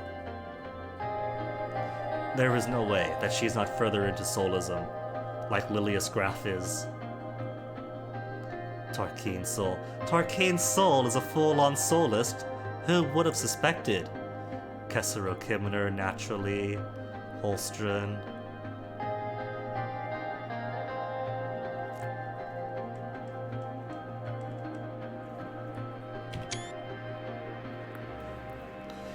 Alright, let me get a screenshot of this.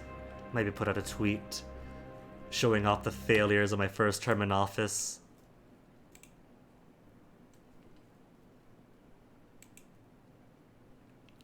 Bumpity bumpity bumpity boop.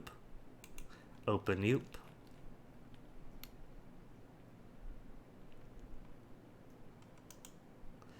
Save image as failure.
Alright.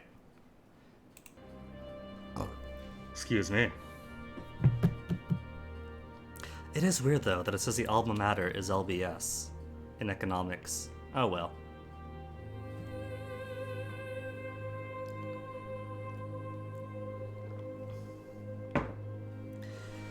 Alright, so what I'll do is I'm gonna grab a quick BRB. And then we're going to do this again from the top, but with the magical power of hindsight. Oh, hold on.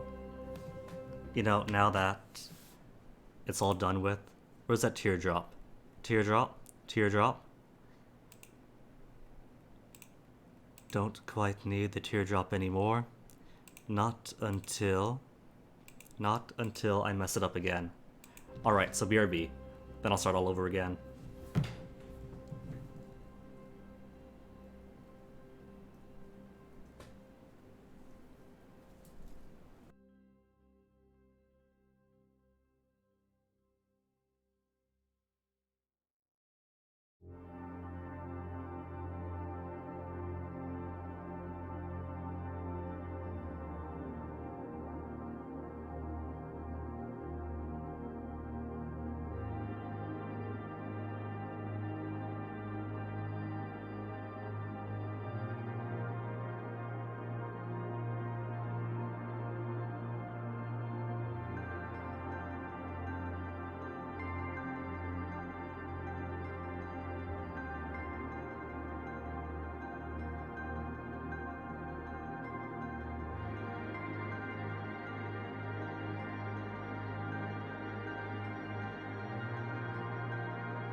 Alright.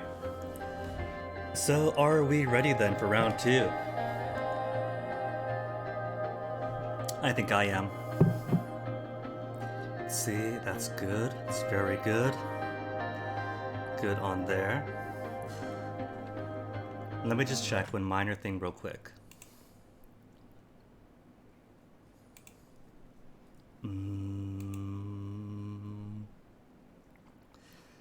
Okay. Alright. Think I see where that trend is going.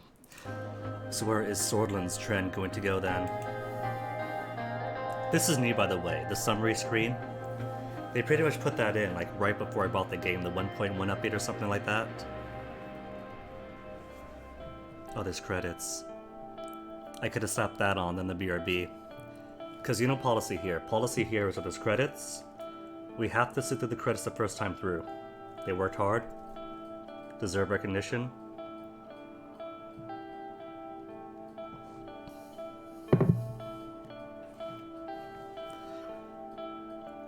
But yeah, I think rather pleased with this game. And I could totally see this not playing the same way twice. Because, oh my goodness, so many things change with this thing.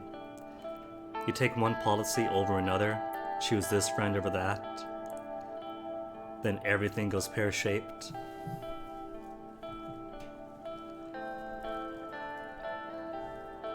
Horst Novak, who's he? In memory of...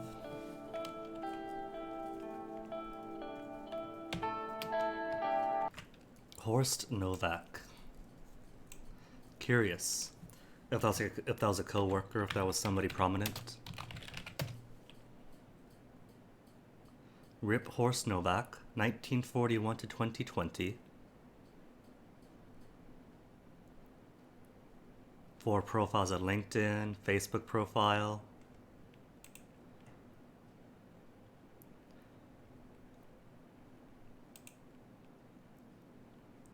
I just don't know who that is.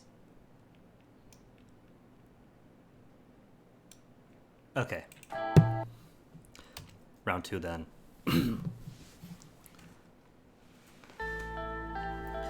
New game. I can't even continue from there. What are my options anyways? Full screen. Right, just the basic stuff. Nothing on game difficulty. Can't tone down how iron-fisted Vegelsland is.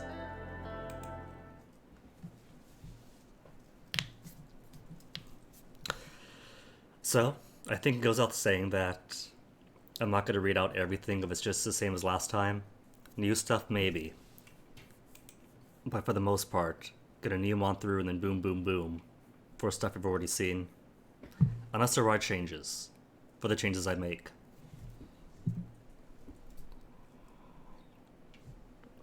Middle class and whole sword. I'll keep that. Years past. Republic Sword and Born. Somewhat worried. I'll be somewhat worried because things are changing. I don't think that matters too much. Yeah, I didn't go to the economic school. I didn't study economics at Lockhaven Business School. I went to history at Dare University Culture. So somewhere along the way, either I misclicked and forgot all about it, or at some point the game forgot that I chose history at Dare University of Culture. I've been told that having a history degree does help you out in the negotiations with Agnolia. And if that was true, I was wondering, if that's true, why don't I have that option then? Because the game forgot. The game thought I took economics at Lockhaven. Or maybe I chose economics at Lockhaven, who knows?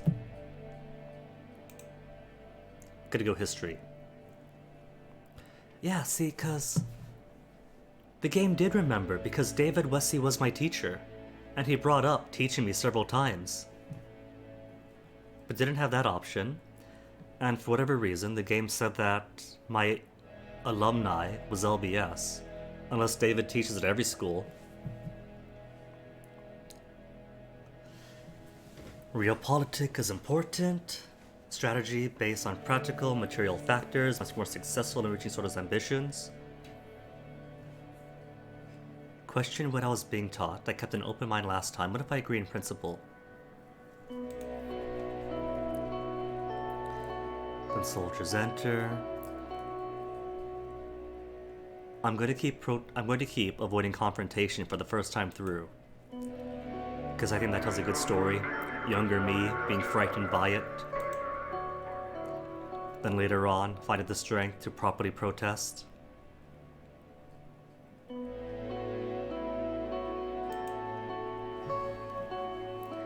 Soldiers lock the doors. Gloomy year. Human rights groups and a council. Debates group.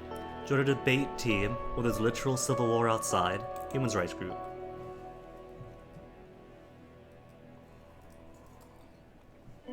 And naturally, we're not Peter, so what attracts us to Monica is her huge, huge intelligence. And led me to join the Red Youths, of course. How could you not? Swordland plunges into chaos. Instability in Rickards and Letter in Civil War. Bring down the fascists. Always a good slogan.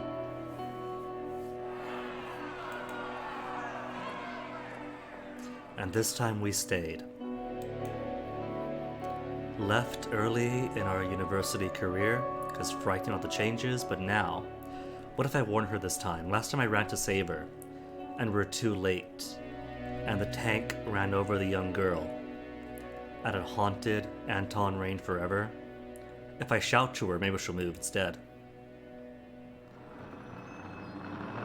No, she dies either way. That is a fixed point in history.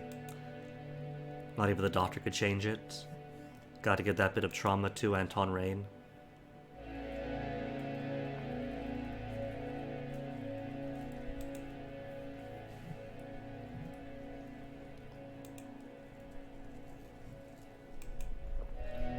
Government outpost. Serving under the future Minister of the Military Defense, Josef Lancia. Let them through. Even if Josef hates me for it, I'm gonna keep on that, because that's good.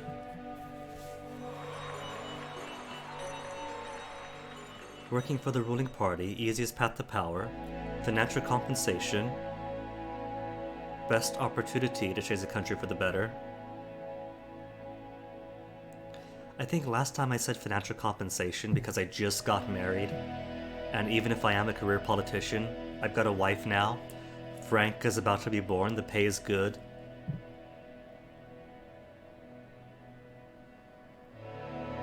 I'm gonna say compensation just for that alone.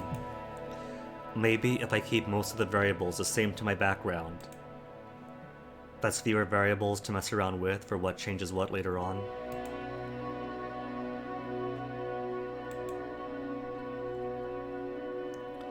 Youngest member of the assembly. Meet President Tarkin Sol himself. Accept right away. Sacrifice work to spend time with family. Had to happen. This isn't me. This is a more political man. He's in the assembly. He's rising up the ranks. He's doing government work. Has to be done. Every member of my cabinet feels it.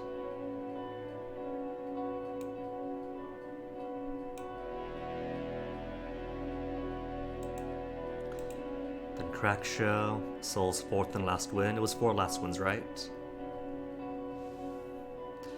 Join the internal opposition. See, Sol remembers that. He mentions it when you talk in the bathroom at the theater. That he always knew that I was a backstabbing little cockroach. If I support him... See, didn't Solveig say that Tarkin Sol is an old man and has less power than I thought? And then here I go, full-on desolinization, and everyone in my party opposes me because they all worship Sol on the ground he walks on. Nah. Join the opposition. We protested against the fascists in university days after all.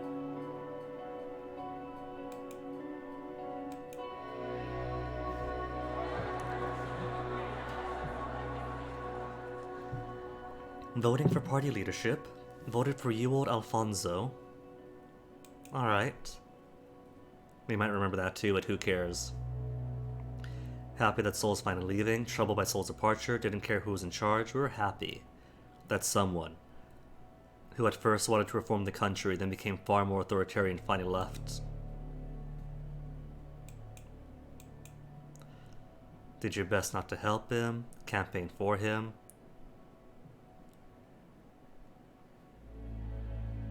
Sure. This might turn the old guard against me. Dina's birth.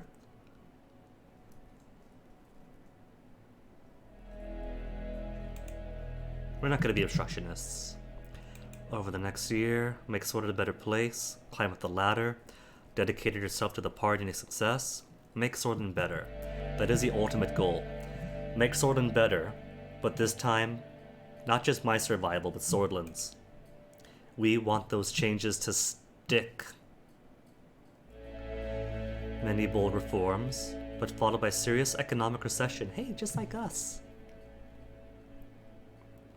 The unfair system hampered all opposition efforts to win. The party could not survive another crisis. Worried about the recession. Worried your reputation would be tarnished along with Alfonso, or right now I'm very worried about the recession. That's the final boss. At least that time was. Blamed Alfonso for the crisis on television. Bribed the inner circle. Advised Alfonso to step down.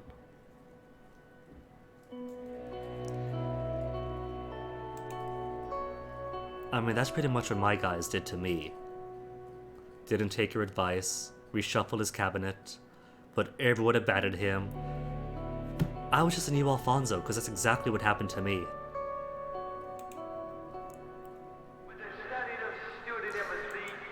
Promise to enact democratic reforms or preserve national values. Okay, here is where it starts getting serious. I did promise to enact democratic reforms, and that is going to have opposition. But if I preserve national values, it's a promise. If I don't keep it, it gets me nationalist support and old guard support at first. But I don't really want to stick to that. Maybe socialism is more national values since Ewell's reforms were to liberalize the country. So maybe I could preserve the national values in an economic sense, and that'll make them happy. No, I'm gonna say democratic reforms. People want it. Not going to overtly align myself with the ultra-conservative nationalists.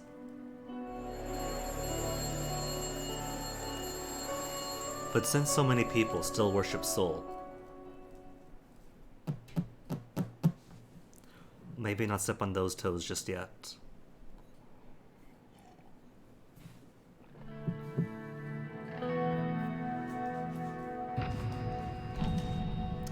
Alright. I think it might be appropriate that the appearance of Anton Rain changes each time I make one. So what should this Anton Rain be? Do you think Yosef would like me if I look just like him?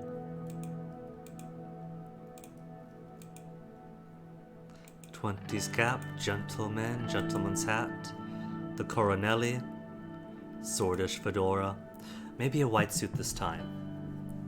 Gandalf the Grey has fallen, and he shall rise as Anton the White. Millennia vest, maroon suit.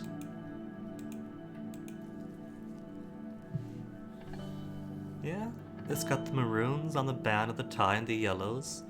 Some of the country colors. Accessories, black glasses, brown glasses, thin glasses, a lesbian cigar, a Vogelslandian pipe. Tell my son that I'm trying to quit smoking when I'm walking around with a cigar in my mouth 24/7. Maybe this one will have glasses. And what facial hair? The comrade, the monarchist, no, the chief strategist. I'm feeling burnt. How on earth, speaking of? Do I get Lucian? Ugh. Do I get Lucian to not betray me?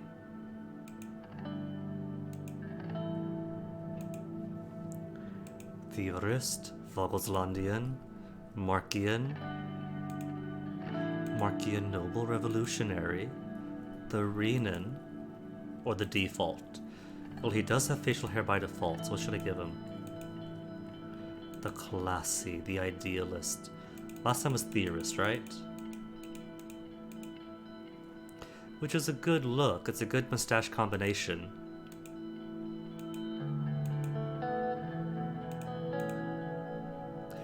The idealist, perhaps? A rather handsome fellow, this one. I think this will work. Alright, let's do it. As for background, the office, just straight tan wall. Very exciting, very appealing on the eye, gives you lots to look at. The curtains alone. Maroon, more state colors.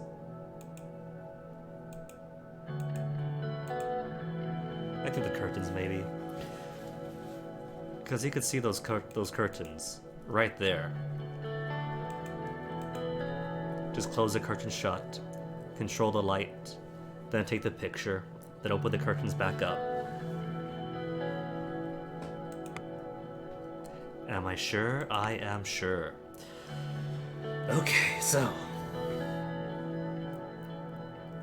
Soren's economy has been based on the planned doctrine, which means the conservatives do like it. I like it too. I like the challenge of trying to make money with the planned economy.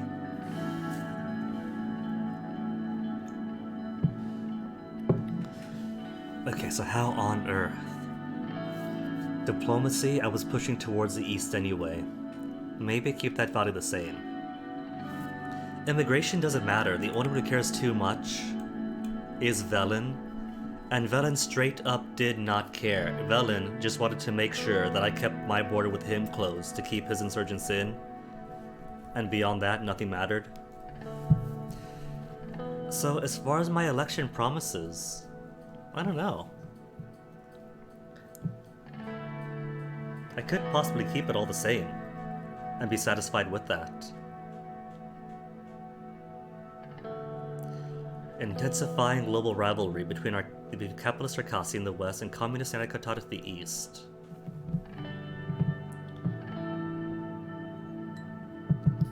Well, I gotta consider, right, that this could be what gets me later on.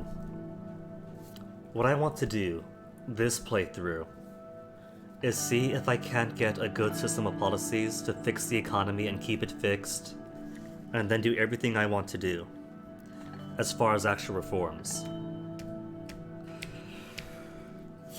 So maybe I should align myself with somebody anyway, just for the sake of...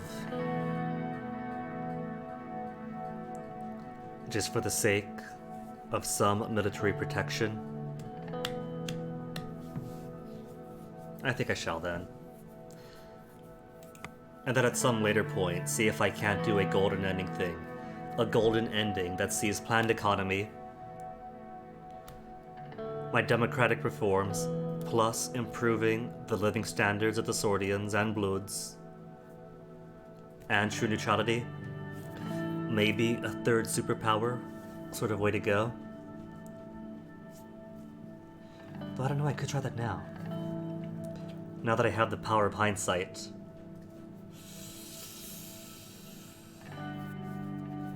Only thing is, though, that if I do go neither, it means I have to stand on my own 2 feet. And I am expected to take out a fair bit of debt.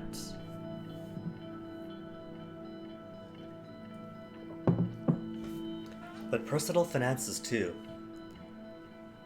If I take Gus's offer and buy all the shares of stocks in Arcasia's technological whatevers, that gives me plenty of money. Invest in the vineyard, that's more money. What do I need to use personal wealth on? If I do use it to bribe people, then that means that I have to make sure those bribes either never leave office, never get out, I mean, or that I fix the Constitution to give presidents full-on immunity, no impeachments, which would be an undemocratic reform.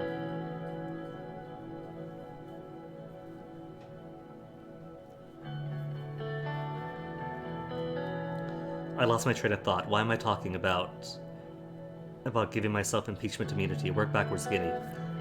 What are we doing here? What are we doing here? What are we doing here?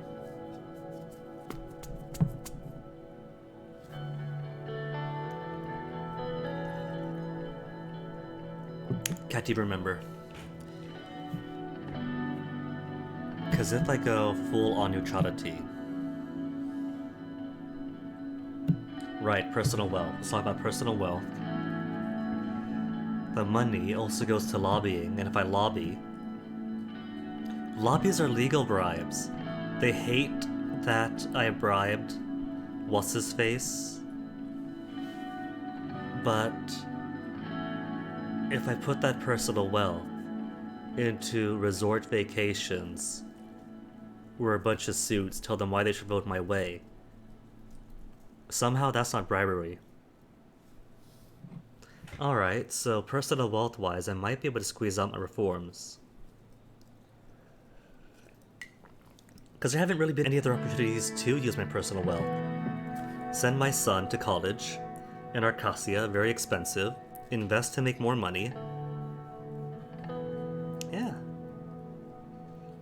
So it's like I put my own money back into the government, into the budget. Might as well use it for lobbying. Alright, I'll just say East for now. East for now and get some other horrible ending. Keep it all as is. Now what to focus on for this term? Health and education are easy.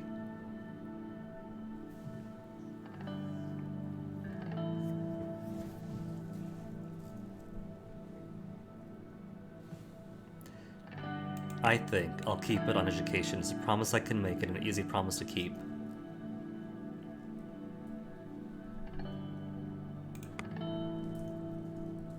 Yeah? Yeah. 2 weeks have passed, die was cast. Time for the oath has come. It has indeed, Hawker. This time, gotta mess around with Hawker some. Do solemnly swear, best of my ability, preserve, protect, and defend the people and the Constitution of the Republic of Swordland. And now for my inauguration speech, it has been an honor. Brothers and sisters, always.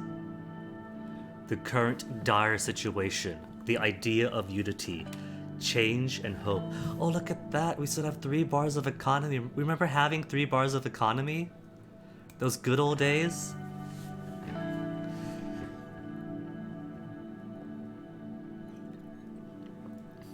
The current dire situation is only going to get worse. Give them the idea of unity. Why not? Change and hope might scare off the old garters. Many generations, this country and its long history have kept us tied to an idea of unity and our people's rights for a free and prosperous life. At least I gave them that, even if they hated me for it. Issues that plague us are capabilities. If we stand together, prevail. Oh, this matters, doesn't it? This isn't just fluff.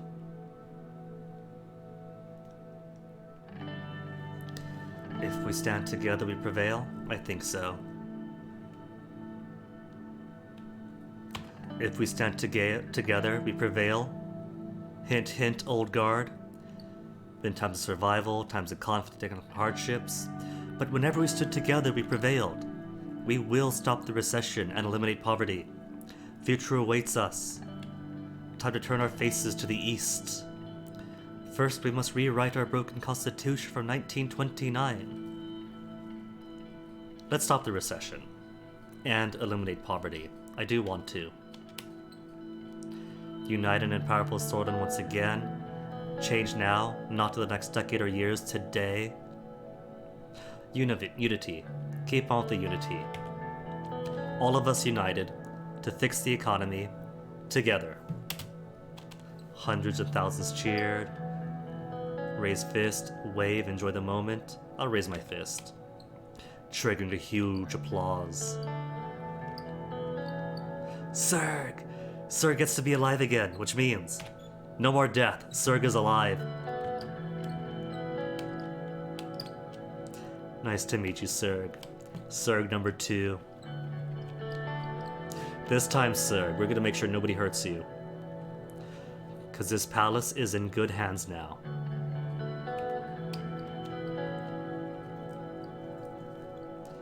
A Morgna Vescor Vector Insista.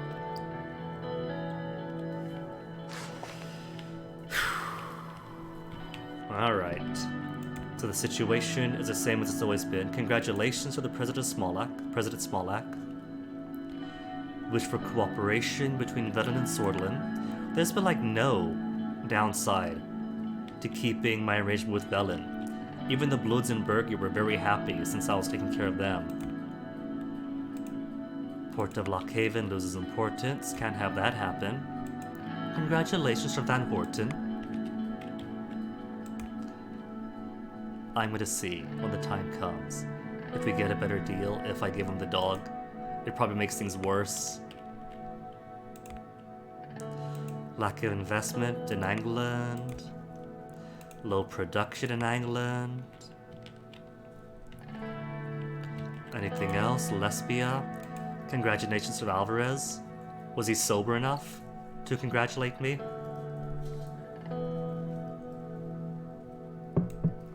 Unity in our continent, Mercopa. Can I be that unifying force? Rain spoke of unity. President Anton Rain. New assembly begins duty. Another USB president. Restructure the infrastructure. Yeah, and Solonomics, we will.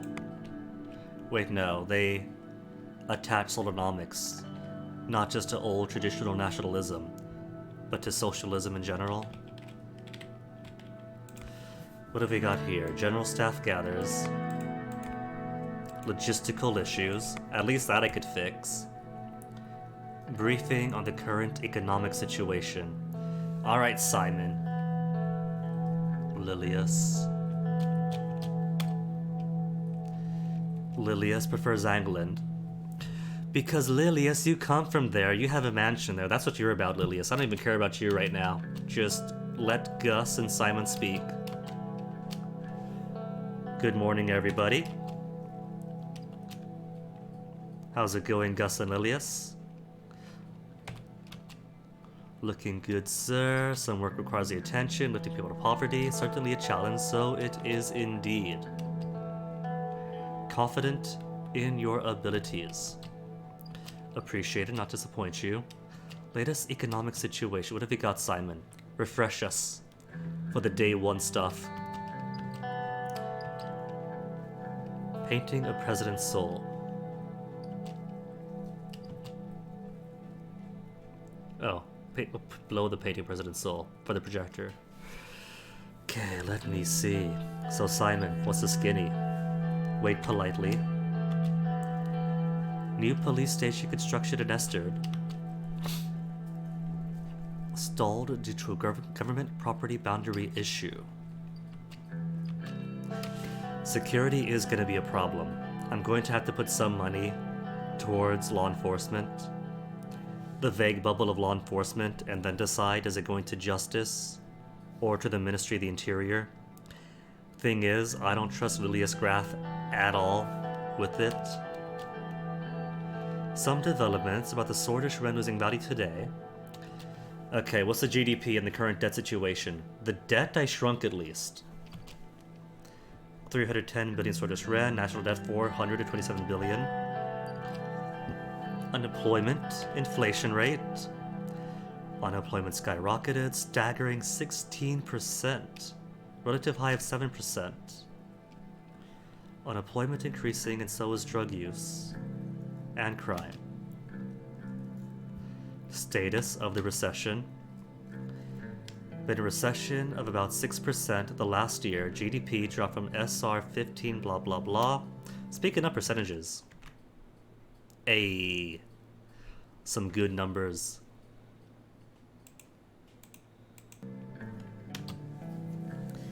Administration success depends on our ability to stop the recession. Simon, truer words had never been spoken. Which means no more compromise. If I promise planned economy, we have to go all the way. Economic strategy. Systems alarming, but not everything is negative.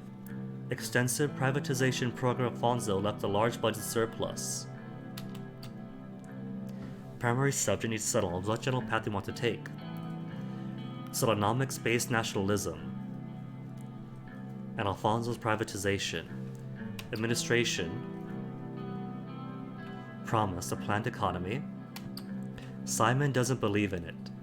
The previous game proved that Simon was right, but I want to prove Simon wrong here. I believe a planned economy can work.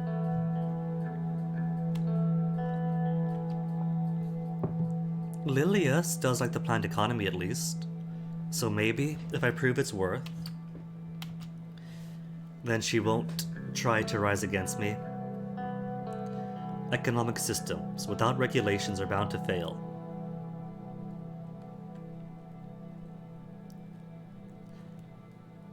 But the more of the economy we control, the better we can manage a recession, right? A fair argument to be made, but if we reduce the freedom of people in the marketplace in general, it would hinder our innovation and dynamism in the supply and demand equation. We could work on that, though. Structural problems of Solonomics. We're going to lead to a recession, according to predictions at the time anyway.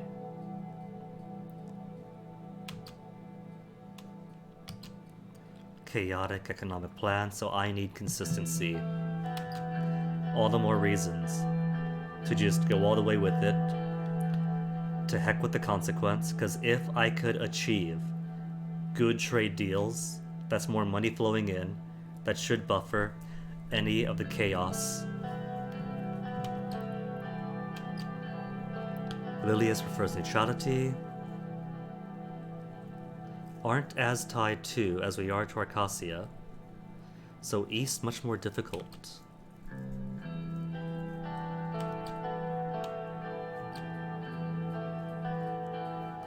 Don't worry, won't let UC control Swordland.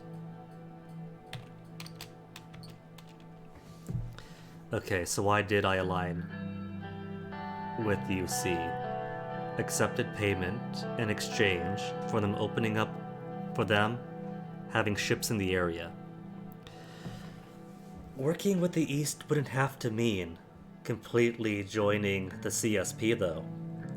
If I align with Vogelsland in some way.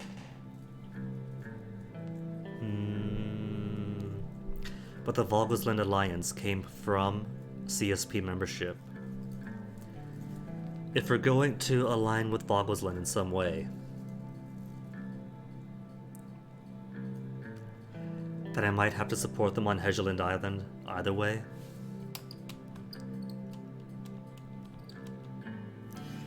We have to thank Seoul and his planned economy for the boom. It clearly shows the success of the system. Finish what Alfonso started, with capitalist free market reforms against what I promised. Would a planned economy focus bring us stronger allies? Or what's our long-term economic schedule? We gotta look long-term too. Picking construction company, trade relations, tax reform, welfare privatization, and nationalization initiatives would be some of them. Choose wisely and remember that the free market economy in all forms of the future of the world. Please, Gus. Would planned economy equal stronger allies? Makes United Cartana diplomatically look at her country in a more positive light. But the extensive Arcasia... The thing is, though, going with the CSP didn't even get my trade. I was worried about that, but the trade was still booming, even with only having agreements with Velin and Vogelsland. Let's thank Seoul and his planned economy. Get some brownie points with Lilius Graph. Precisely why we should stick to the old system. State planning and regulation both showed great success in the 30s. For a limited time. Let's move on. Let's not talk about the slowdown of the economy. Let's only look at its positives. Critical institutions must remain in state control, fully responsible for delivering services. Opportunities, like privatization, to create financial sources. Or a market economy doesn't require as much guidance, and could help us attract foreign capital. Let's go with one. Few could be, and it wouldn't be negative, but either way you made the choice. General economic plan. Planned economy, as promised. Gus looks worried, but that's fine, Gus. You are going to make so many investment choices because you don't have any clue what conflict of interest means.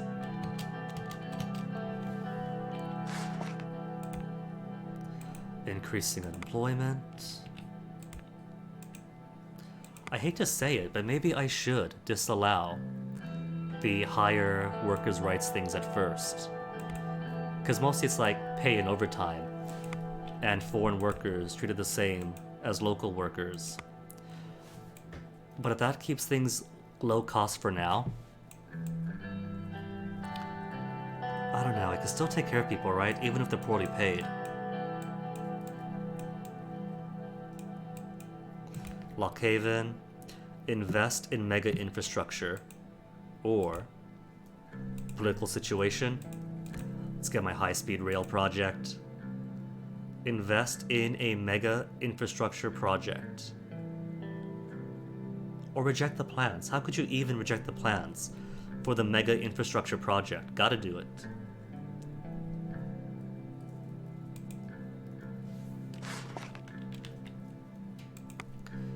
News. Economy meeting held. Freezing temps recorded.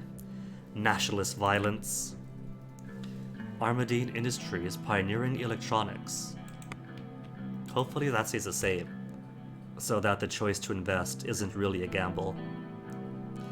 Potential infrastructure projects. First on who's glowing here. BFP, the British Freedom Front is banned. Oh, right. I want to see. Promote planned economy. I want to see if I can get that special zone, special state of Bergia. I didn't have any political strength to last time, but it might be something to work on. I don't know though if those special laws you can make are based more on how much you strengthen the executive branch, or how much just clout you get in general and goodwill.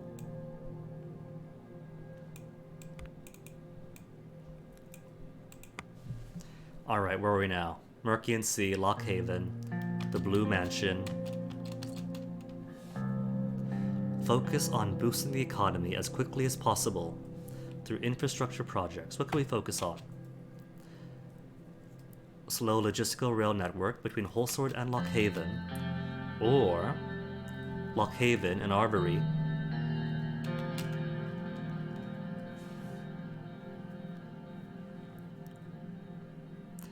Most profitable option for the economic growth, and then everything else. It's like last Monday all over again.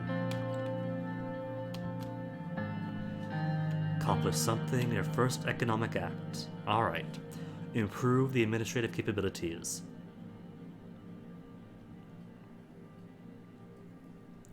Or improve the economy of the nation and bring it out of recession. That's the most important thing. The people's lives objectively got better in the last term, but the economy was still tanked, so nobody cared. Who cares if they have women's rights and workers' rights? Better schools, better hospitals. If the economy was still junk. So naturally, it's got to be the L1 high-speed rail project. Growing population, empower businesses and bring investments. Obtain the high technology quality of superpowers. Empower business, bring investments. Should be our priorities as Gus, growth and development optimization. There's not much Gus really does. Gus just cares about increasing his own portfolio, but he's right here.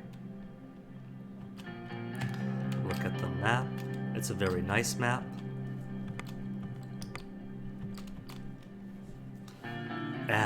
Added links the rural areas in the middle with the major cities of Swordland, which is economic booms for all.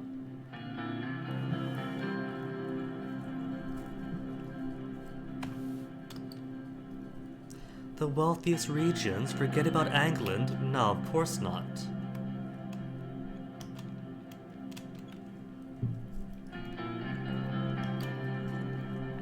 Alright, just to keep Lilius Graf from not backstabbing me right away, let's hear about her pet project. Can't leave the request of Eric Neal, a party member, unanswered. Must be cumbersome for the citizens. Bless their souls. Okay. Should make Ango sort of citizens be respected as swords like all of us. Sure, true, just not right now. Settled on a decision. And it's going to be the L1 high-speed rail project Sorry, Lilius Graf. I know that's your backyard over in England. But too bad. Gotta think about the nation. The right choice, Mr. President. Thank you all for your contributions and thoughts. Even those I didn't take. See you soon, Mr. Ray. Nice day. Whew, cool. Alright, gotta make things better this time. And the current political climate. Oh, Peter. Peter's back to life. Peter with his sparkling eyes.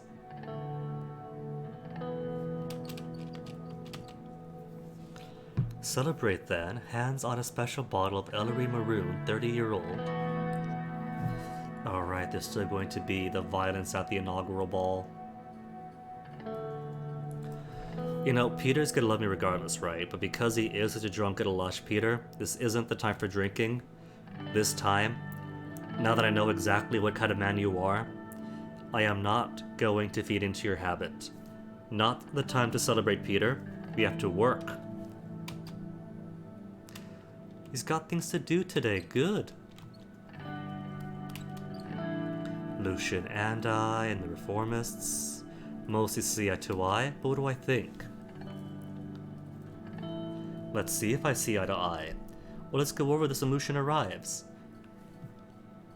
Maybe Lucian's a good boy after all, and the only reason he went so hard against me is because how much of a train wreck my administration became. I even let Lucian... Did I let Lucian sit at the driver's seat? No, that was Gus, that's right. Perfectly on time. Glad to see you, Lucian. Privileged to be here. Or so he says. And yet, Mr. Gallade is so willing to work with Lilius Graf.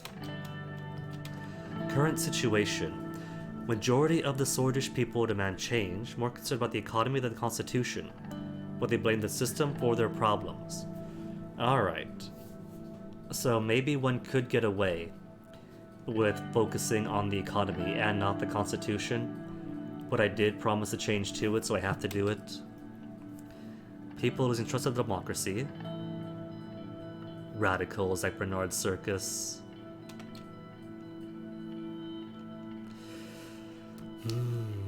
Thinking on it right, maybe I should focus instead on purely the economy. Because I'm doing like two things at once here. I'm doing several things at once here. Democratize a broken system. If we lose power, won't be able to execute changes we need to make for the good of the country. We must listen to the people. But I do agree with the reformists. Exactly what Pete campaigned for, many allies against the old guard, is going to be the biggest political thing. The old guard still makes up not just under half the Supreme Court, but the majority of my own party. Many members of the Assembly to give their support for drafting new constitution. Reformist politicians are quickly increasing in number. In our party, reformers are still a minority. USP reformists aren't wrong to agree that we need change, but shouldn't be in charge. We should be in charge. Mr. Richter could be a potential ally in our goal to maintain a majority in the Assembly. We can't have a strong divide, that's true, but I don't see the party falling in line with me. We already have a strong divide. If our party fractures, it's the opposition that will benefit, and they will. Reformist demands are clear. Limit to the president's veto powers, ensure that the Supreme Court is independent, and take away the court's rights to vote on constitutional amendments. They say that. I gave them all that. And they still wouldn't accept my constitution without a bribe, which just bit me in the butt.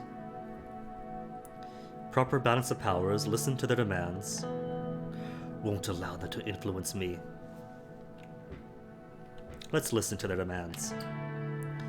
Can't ignore the winds of change after all.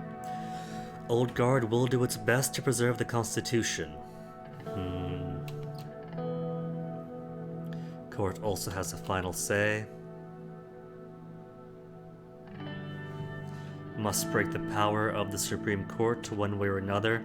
Not that it matters, the military could just junta me and get rid of the court completely. Need a way to take their vote away in the constitutional legislation. Cannot allow obstructionists to exist. We can't underestimate the situation. We have many challenges ahead. So, our party has 130 seats out of 250, but that means nothing. Because we can't even guarantee 166, let alone 130 from our own. Need 6 votes in the Supreme Court. We got the 150 signatures to get the bill to the Assembly. But we got even less votes. Alright, so I think if K-Knight was right, that the reason the conservatives in my party voted against me is because I privatized healthcare.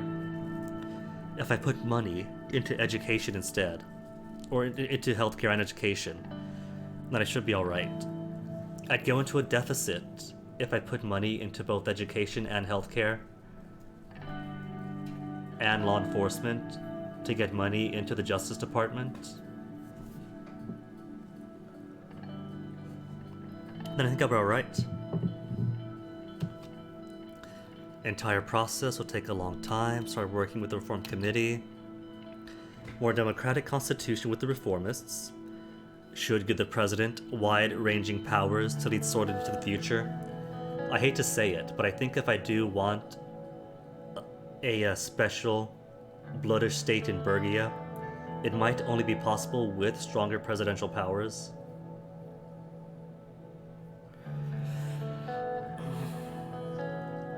There could be room for give and take. Because the reformists, though. Reformists are going to be dead set against giving me more power. I need 166 votes, right? 166 votes in the Assembly. We have 130. I hate to say it, but I might actually curry more favor with the NFP this time around. If I want a stronger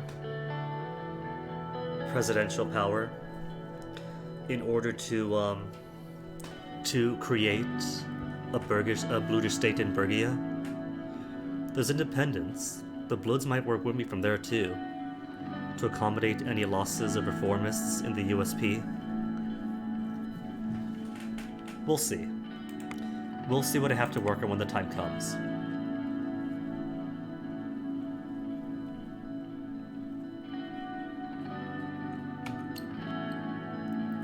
Preparing for it internally, and it's a promise that did get us elected. The key will be strengthening the power of the Assembly, which probably will make my own presidential powers 2 weeks for it. Alright, so, Supreme Court. Oh wait, do the notes carry over? The notes don't carry over. So I can't rely on warnings from past me. Okay, so Constitution, Supreme Court, no vote on amendments.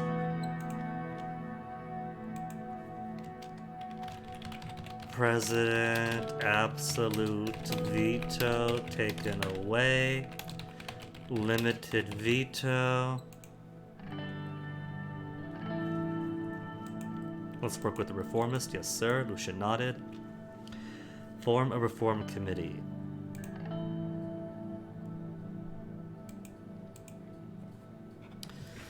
Another important point, aware of the Lotharberg Group, oligarchs convened under this organization to influence economic policies.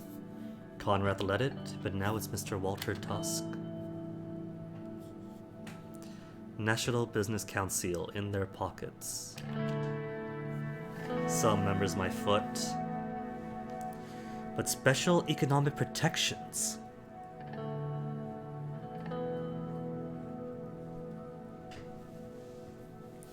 Won't be bought, won't happen. won't allow these privileged, greedy, snobby capitalists to run the country. But not to underestimate their influence. They're not harmless either. What if I do just nationalize both Bergia Steel and Karanti's businesses? Because working with Karanti did nothing. Oh, Sobek. Oh, Sobek. The best ending happened. On top of all the talk about possible impeachment, losing my party's internal election and losing it to Lilius Graf, and me being all, I'm gonna support the PFJP, make sure that authoritarian Lilius Graf doesn't win the presidency. None of it mattered, because Yosef kicked down my door 2 minutes until midnight and put me under military tribunal, sent the country into a 2-year junta. But my family was okay. How on earth did I lose to Lilius? Because Tarkin's soul is more powerful, Sobek, than you warned me about. You were like, nah, he's an old man, he's got no powers. But going against Soul overtly is exactly what turned my entire party against me. Because Lilius... Oh no, no, Sobek, no. Soul is not powerless.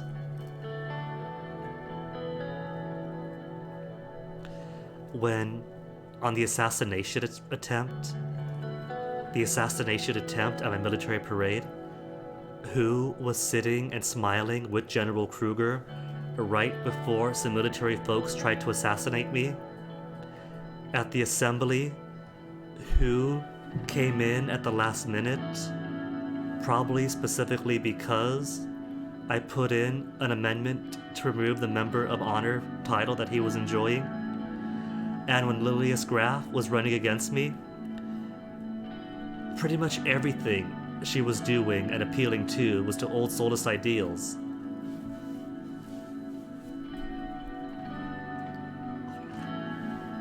I'm not going to be completely pro-Soul.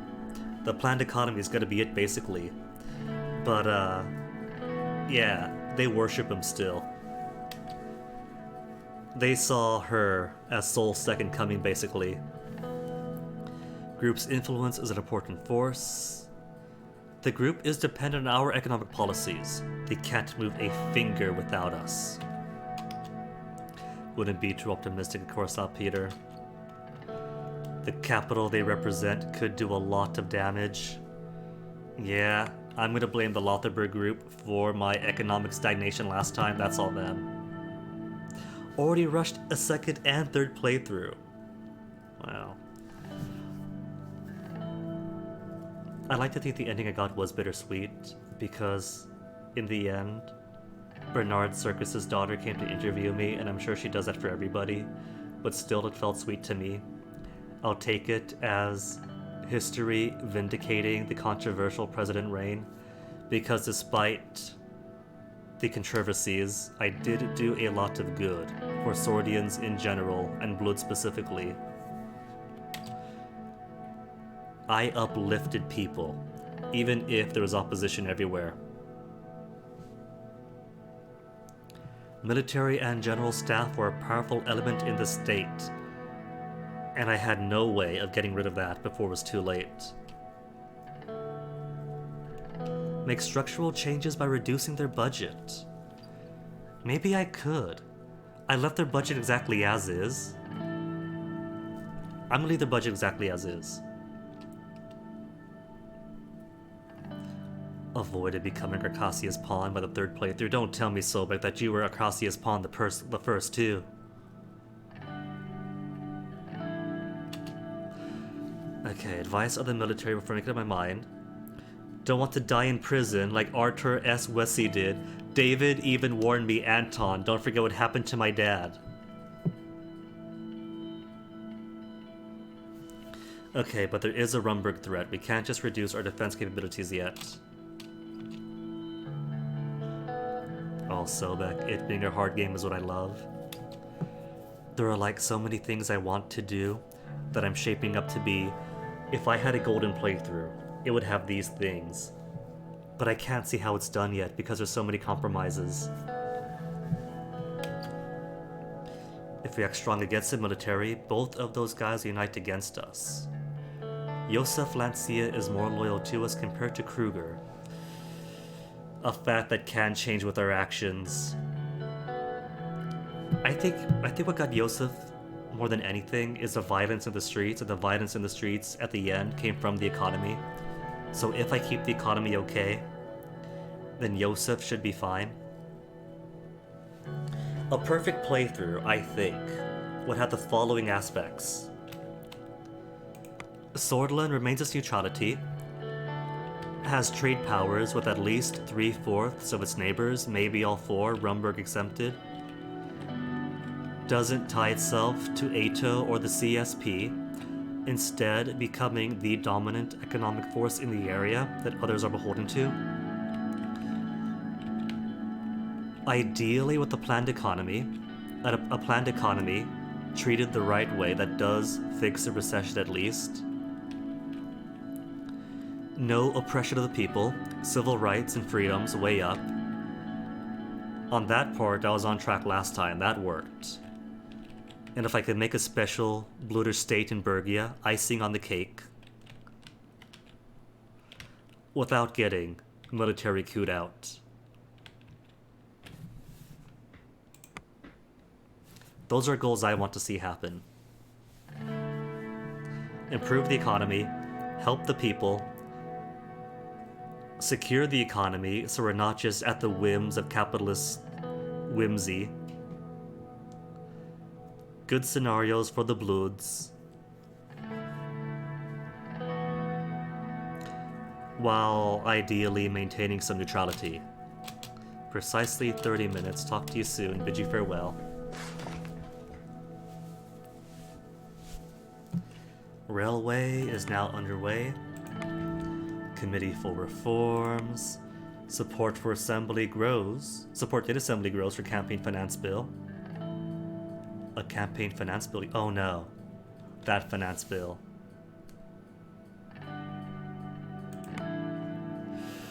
Well, for this playthrough, I've already promised to go east because with my limited understanding of Swordish politics, I can't see myself successfully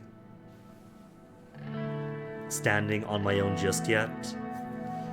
So we might very well go CSP this time around too. Rumburg coming for the south? Yes, they are. Reports in Dare are very dire, increasing homelessness. That's fine, because this time I'm going to improve the Sarna agricultural triangle. And on top of every other policy that supported the Blutish people in Bergia, then the slump here, the economic slump, and the seditionist violence should be a non-issue. Public opinion report.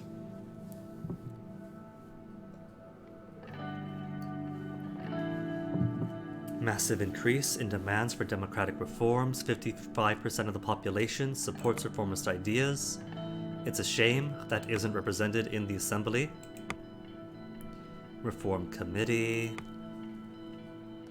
What are my choices so far? Turn 1. L1 high speed. Declared my intention to work with the reformists for constitutional reforms. Meeting on the media strategy. Okay, let me see. Let's begin. Marcel Caranti contacted you. Offered to meet with you. What does he want? Why should I meet with him? Claim aims to become the next CEO of HOS Conglomerate. Powerful, influential media conglomerate. Swordland Today, Swordland Broadcasting Corporation. Wise to have them by your side. Okay, so what does productive collaboration entail? Do not wish to explain the details over the phone. Alright. I think I might give some leeway to Mr. Caranti this time, but without taking any bribery. I'm going to assume that the gentleman's agreement he wants for later on is going to be nationalization and just not touching his baby. The media is a tool to be used. Lucian agrees. Certainly believe that our perspective, knowledge, and expertise allows us a superior judgment compared to the average sort of citizens. Screw Tusk over later. Well, that's great, because I did that last time anyway. That does sound harsh. These are our people. It isn't about that alone, Peter. It could be groups or people who want to damage us, even if we're in the right. People like you, Lucian. 2 knocks. Please come in. New secretary. New spy. New honeypot. Marcel Caranti, new CEO for HOS Conglomerate, is on the line for Mr. Gallade. I'll talk to him. Mr. President speaking. It's a pleasure, Mr. Caranti. Pleasure's all mine. Time is valuable, not waste any of it. A dictator run again, Sobek. You're telling me you've already been the dictator. Invite you to my resort near Conriat. How could I do this? By getting him to come to me instead. What does that entail? Future as partners, Mr. President. Surely we can't talk about the details on the phone? Alright, so either meet at all or don't meet at all. Fine, we'll meet. Throwing everybody in jail or murdering them? That's just being Lilius Graf. That is exactly what a Lilius Graf presidency would be. Which is why I tried to pull my weight behind the PFJP before the military junta happened. See you later, Mr. Caranti. Hang up the phones. A meeting next month. And Peter already thinking about the luxuries. Good work with Marcel. Keep it up. Lucian and Peter nodded. Okay, what have we got here? Conrad Caranti passes away. Glamorous inaugural ball. Solin's regional trade. Just preview stuff for now. No reports. Read report from Whole Sword. Party committee report. Any potential changes to the Constitution in the direction of the reformists will likely result in strong opposition from the NFP. Members of the Assembly in support of such direction seem to be in great numbers, and possibly make up a majority in the Grand National Assembly, while most members of the United Southern Party seem reluctant about supporting such changes. Okay, alright, but if I keep things at a planned economy route, and don't go completely anti-solist by removing the Member of Honor title yet,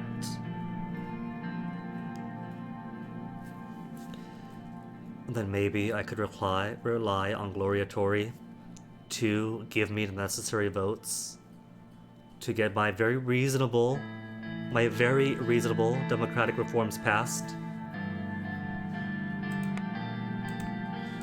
Finance bill.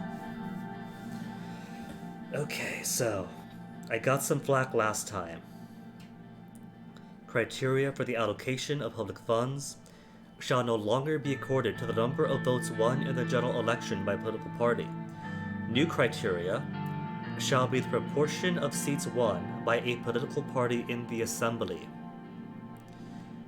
I signed this last time, and the PFJP hated me, so I was forced to bribe them. I want to veto it.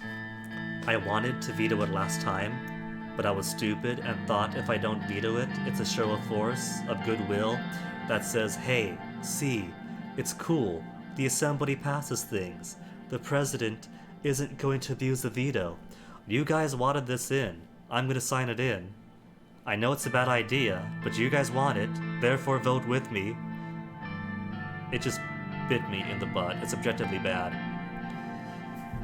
All it does is support the USP, and the USP didn't even remember that I signed this into law and strengthened the party. They completely ignored that. They're probably going to hate that I veto it and ask for more concession on Gloria Tori's side when it does come time to convince her please vote my way. But so what? So what? The PFJP doesn't care what reforms I put into the bill, into the new constitution. If I sign this, Gloria, at least, I know what she wants. If I don't have to bribe the PFJP, makes things easier. Get this piece of filth out of my face. President vetoes bill. The campaign finance bill has been vetoed by President Rain after its approval from the Grand National Assembly by majority vote on Friday following a 3-hour debate. Franz Richter, who also objected to funding package, says it contained too much unfairness in the allocation of the budget. Also sought to delay proceedings by demanding a formal recorded vote, but was overruled. The bill passed the Assembly, but failed to become law by President Rain's decision. Unfair campaign finance bill crushed. A new bill that further expands the unfairness of our election system has been approved by the Grand National Assembly and was later vetoed by President Rain. Rain deserves credit for crushing the undemocratic proposal, even though it came from his own party and would have benefited himself. The bill sought to change the rules of eligibility of public funds that are reserved for every political party in Swordland. It eliminates every party from eligibility to funds, apart from the 3 that are currently in the Assembly. The insane proposal would have also resulted in the governing United Swordland Party's share of the funds to increase double. Luckily, President Rain showed us that he can go against his own party when it needs to be done. Which probably does mean goodbye, Gloria Toria's votes. Invest in our Cassian Company stocks. Okay, what is it? In Armandine Industries, up-and-coming electronics manufacturing company. I'm going to assume, if it's the same company, that it's probably going to work out exactly the same way each time, so all the money into it. I won't start needing personal wealth until after the returns come in after all anyway. Reception at inaugural ball. Hello, darling, I'm ready. Little Dina, where's your brother? Hello, darling, I'm ready. Where's your bro? Frank's upstairs. And where's my first lady? Monica came down, lovely as ever. Embrace her. Monica, my love, looked just as gorgeous as the day we married. Okay, Frank is Frank. Good to go, Frank? Glad to have you with us for the big night. Frank is still gonna be upset that I'm forcing him to go. Unfortunately, yes. Can't leave our side till my term ends to get used to it. And get some brownie points with my son by feeling more confident with him here. A smile from Frank. The first victory. At least I haven't failed my party. Say what you will about Anton Rain's first presidency. But the family still loves me, made things better for Frank. Nice car, is it all that's happening? If I made the right choice. We've come a long way together, haven't we? So much to accomplish side by side. Maybe if I don't alienate Gloria Toria too much, then she won't keep on obstructing Monica's women's rights stuff. But that's all based on whether or not Gloria Tori is vice president, I think. Which is down to Peter. Peter is still going to stick his Peter where it doesn't belong. So that's still going to happen regardless of what I do or want. Papa will fix everything. No, you will, honey. We'll see, darling. This means a great deal to me. Let's just enjoy tonight. This does mean a big deal to me. Much appreciated. How's Serg? I don't care if Serg is a basic NPC that always likes you. He's sweet. He's innocent. Gonna be sweet to him back. Thank you, sir, to your family, here with all your support. Good luck, Mr. President. See you on the trip home. Mr. President, do you plan on working together with the opposition parties on the expected constitutional reforms? This is a night for celebration. I'm not going to talk about my policies now. If the opposition is willing to support us, we are going to work with everyone except for the NFP. Mr. Richter clarified that as long as you hold your promises of democratization, they will support you on these issues to the end. What do you think of this statement? Can't comment, since I haven't seen the statement yet. I don't expect much from him. We want all parties to join him with this endeavor. One more question. One of your first acts as president was to veto a campaign finance law that would have deprived small parties of public funds, while increasing those channeled to your own. Are we seeing the beginning of a more egalitarian administration? Yes, no political party deserves to be silenced. That's enough, ma'am. The last question always gets interrupted. Uncle Peter's here. Appreciated Evelyn. Evelyn, while we have your ear, your husband, as you know, is a philanderer, a womanizer, an alcoholic. If you can't straighten him up, get out while you can. Nobody's gonna blame you. A woman behind every successful man. Wish I was as sure as you.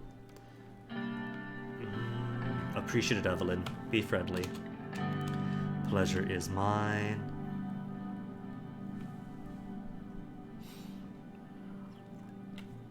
Celebrate the victory. Peter.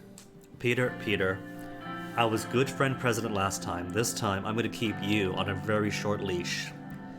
Peter, do show the exact same enthusiasm on the job. Of course, you know me. I work as hard as I play. He says that, but how often has he been late? And then calls me President Stick Up the Ass to his honeypot from Rumberg. As long as you don't burn the toast, up to a point. Mustn't neglect their responsibilities to their husband. Nah, we're gonna support Monica in trying to elevate women's rights.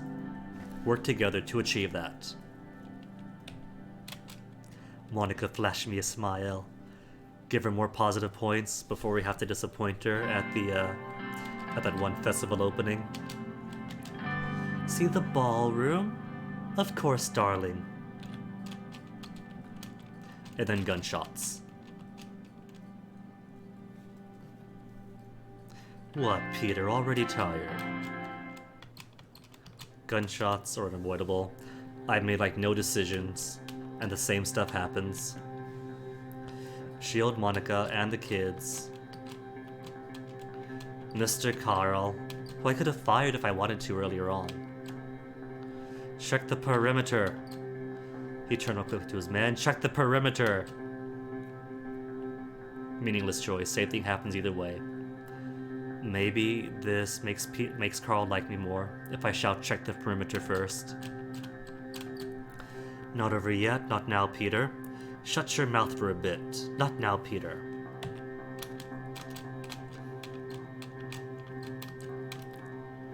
Status, not the best inauguration ball under attack. Do I have clowns for a security force? If I wanted to be more like Velen, maybe. Status, couple of people shot.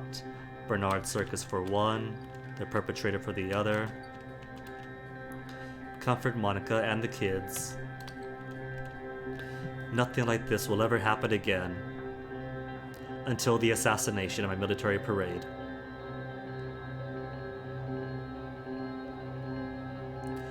We are safe. Nothing like this will ever happen again.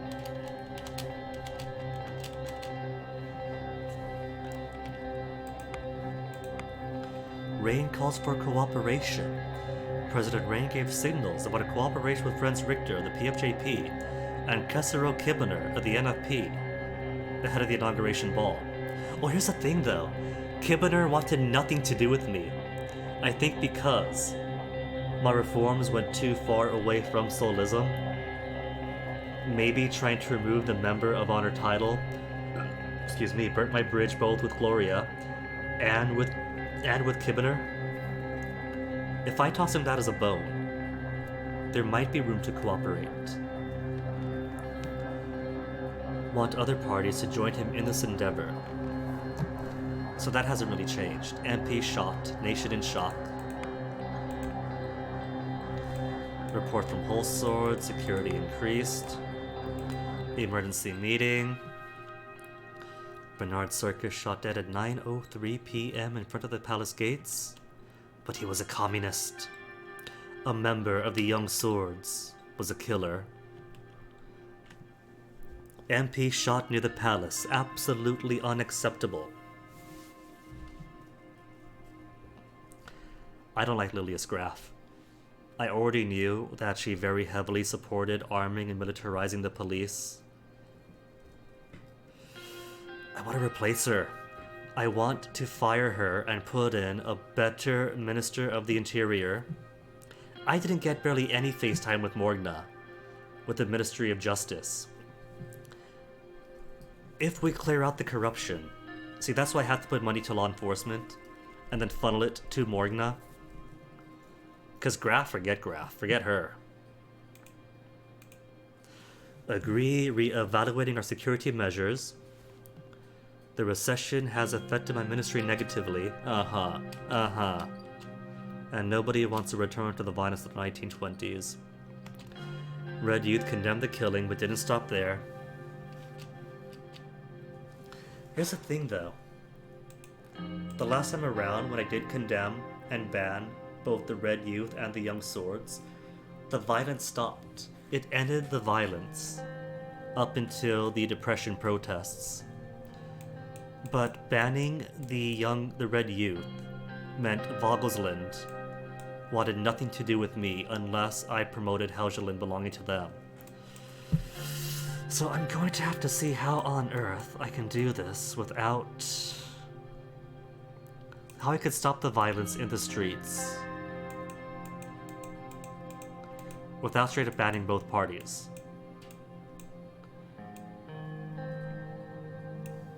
Currently, I think the public knowledge is that the Young Swords did do the shooting. That might be fair casus belli to ban one party but not the other.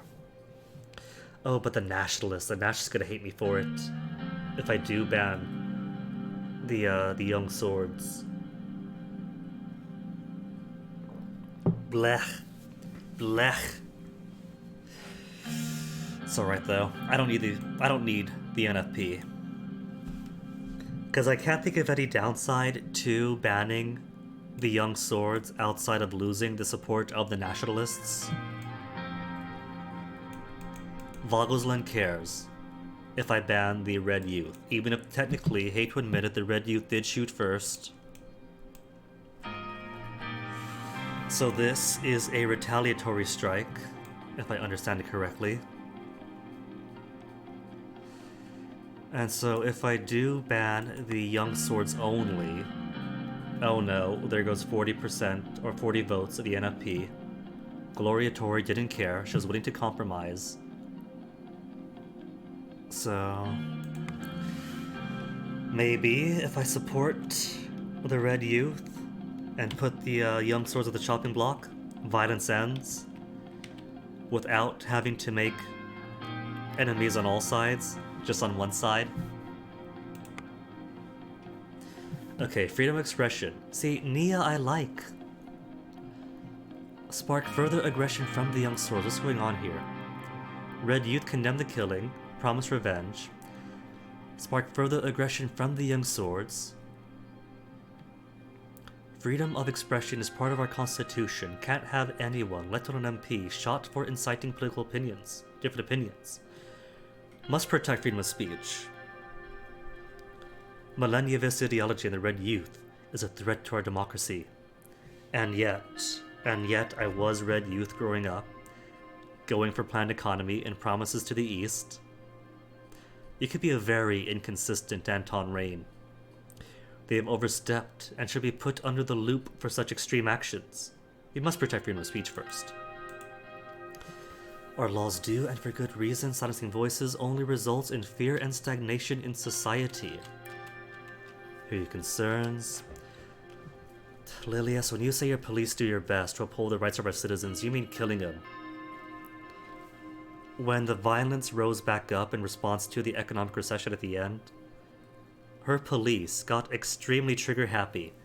I said I wanted to speak to the protesters, set up a meeting between their leaders and I, we'll talk things out, and what does she do? Her policeman, with a submachine gun, kills like 18 people and injures dozens more just because they surrounded him. Yosef Lancia, agreed ma'am. Gendarmerie will also help boost security in rural areas. I think I might be able to stay on Yosef's good side if I don't give the Gendarmerie to the Ministry of the Interior. Knowing how authoritarian Lilius Graf actually is, I don't want. That's just like remilitarizing the police with extra steps, so no.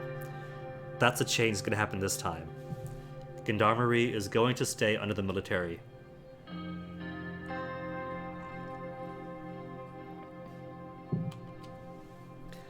Is it political, though? I mean, they straight up killed somebody for being a communist. How is that not a political issue? I do want to calm the situation, but I don't see how that's possible without just banning one or both groups, considering that going on TV didn't do anything. Government is capable to maintain security, reduce tensions, find the subversives, and punish them soon enough, Mr. President. But Lilius Graf, now that I know your true colors, and your true colors are SOLL, how do I know that you're not that subversive? Justice will be served, rule of law will return to the country.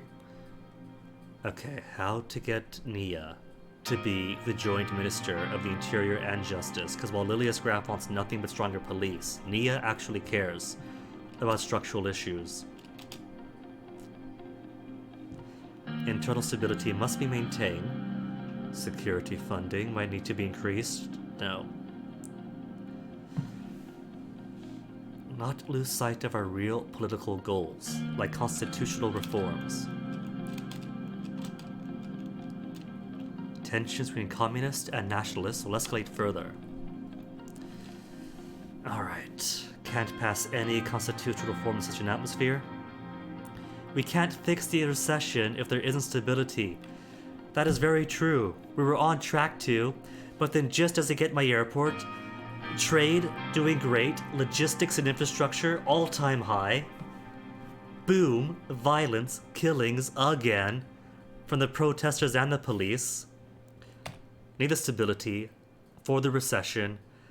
At this point, I straight up believe if the economy is fine, they'll forgive you for anything. You could shoot somebody in the middle of Whole Sword and they won't care, long as the economy's booming.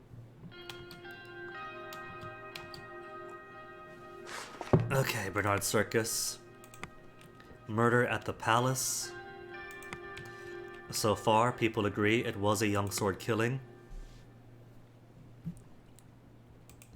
A few days later.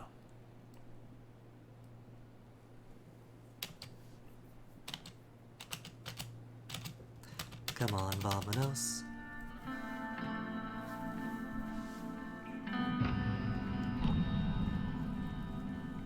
What reports do I have now? Same as always.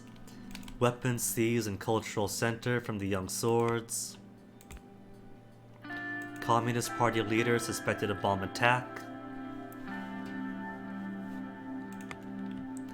So right off the bat, if you're reading your reports, you know the violence is coming from both sides. Young Swords youth wing leader dead after terror attack. Illegal KA-74 seized. No suspects detained yet, just a cache. Police understaffed, says Minister of the Interior Lilia Graf. Of course you do. Smollett warns traitors. What goes on in Smollett is Smollett's issues. Police overburdened and estered.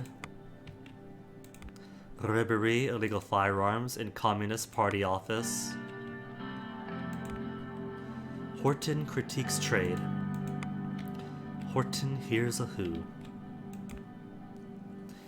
Report from Holsword, BFF activity in capital, but because I took care of my Bloodish people, BFF violence never became a thing. Swordist politician dead. Unity despite differences. Two paths to the future, and this year is critical to decide which path we embark upon. Lack of stability and security caused by the death of Bernard Circus is unacceptable. Need more jobs in a safe atmosphere if our country is supposed to grow and prosper. But then how? Murder was a method of the past. Farewell, Bernard Circus. Condemn this evil act of terror. Only way out of recession. Bailing out businesses. Maybe I should. The last time I gave money to the people, and it was nice.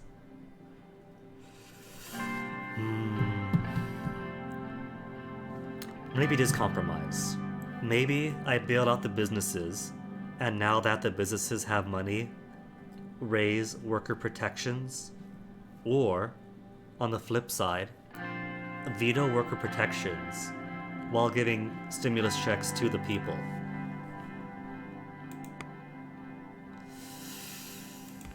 Either way, security briefing on threats against Swordland. Lilius Graff is here, Nia Morgan is here for the law enforcement briefing, Josef and Kruger for the military side. Please take your seats. Mr. President and ladies, kick off today's meeting with the internal security briefing. Political atmosphere has worsened, tensions rising as we feared. Bernard Circus investigation into the murder of Bernard Circus has concluded. You know, now that I know about Lilius, I'm kind of wondering if she's telling the truth here. She's in a position where she could spin things however she wants. She controls the police. She has a vested interest in ensuring a soulless status quo. The motive, and also the events leading up to the shooting, a few days prior, members of the Red Youth initiated a violent attack on a young sword local leader in Gen. Would that have been Casus-Belli enough to go for an MP directly, though? Often spoke against the young swords and nationalist sentiment in the assembly, who was a big target. Radical. But Swordland just lost a great writer, for what? Unfortunate, but likely the incident would happen. Of course he'd believe that, Lilius. A very troubling fact, the funding sources of the Red Youth have a clear link to United Cantana. Yeah, but the young swords are also funded by foreigners. Are you sure? Have the cash trail, Red Youth members with ties to United Cantana have been detained. Information extracted from them points to a preparation for a communist uprising in Swordland. I don't know if that uprising ever happened, though. Both the young swords and the Red Youth did come back, but I wouldn't exactly call that a communist uprising. That was an anti-Rain uprising. Went over the report in detail. Wrong to jump to conclusions about a clear foreign interference yet. United Cantana has humanitarian and cultural ties with many countries. Okay, I don't want to jump to conclusions yet either, but I also got barely any Morgan time, and do want to try to pull the Justice Department into the administration in a bigger way.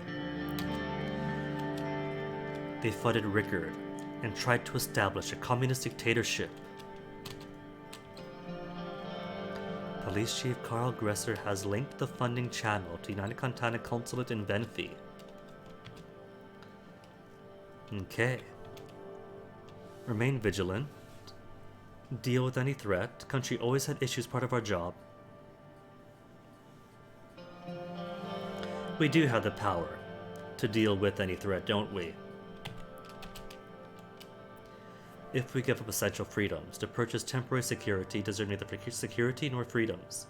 Again, how do I make Morgna the Joint Chief of the Ministries of the Interior and Justice? President Sol, bless him, brought stability. Internal threat comes to the estimated 20,000 strong Bloodish Freedom Front. Graf, what are you talking about? Under my policies, there was no BFF violence. Even with siding with Velen. All the violence came from the young swords and the red youth. BFF are kittens. Are they cooperating with any Bloodish political organizations? BFF and Workers' Party Bloodia, but no concrete proof.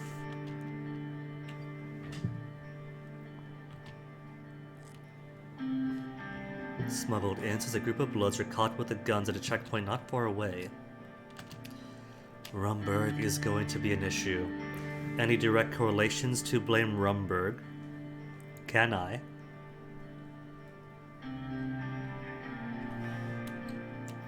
Not yet, but we have suspects that indicate such correlation. Grey views, but mostly careful not to stoke fires of anti-Bloodish sentiment. See, Morgna understands completely.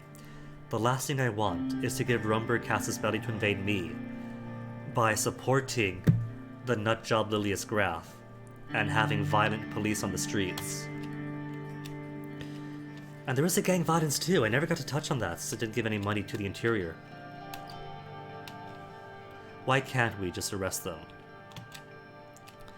Deception and corruption infiltrated several government offices and the police. Well then, Lilius, that sounds to me like even less reason to give money to the Ministry of the Interior, and instead to give any budget allocations to the Justice Department instead. Playing with fire, want them gone for good. Won't be easy. The gangs exist because corruption is so common in our country. Okay, that's something that I neglected the first time around. I didn't give any money to the Justice Department I wanted to. Okay. Current capabilities, we may not be able to prevent further arming of separatists while maintaining order in Bergia, Nargis, and England. Easy enough. We support our people economically, and they won't turn to foreign interference.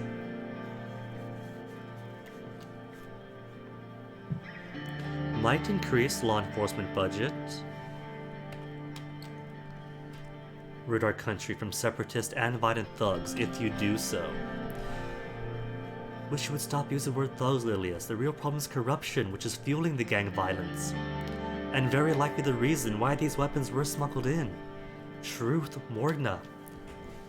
Could I just replace my entire cabinet with Lucian, Morgna, Sienna, David? Who do I like? Keep Simon, keep Morgna, keep Yosef. Benawal's okay. Gus is alright. Keep David, keep CR. Pretty much just get rid of Lilius. Yeah, just get rid of Lilius. That's all I want. Lilius and Peter.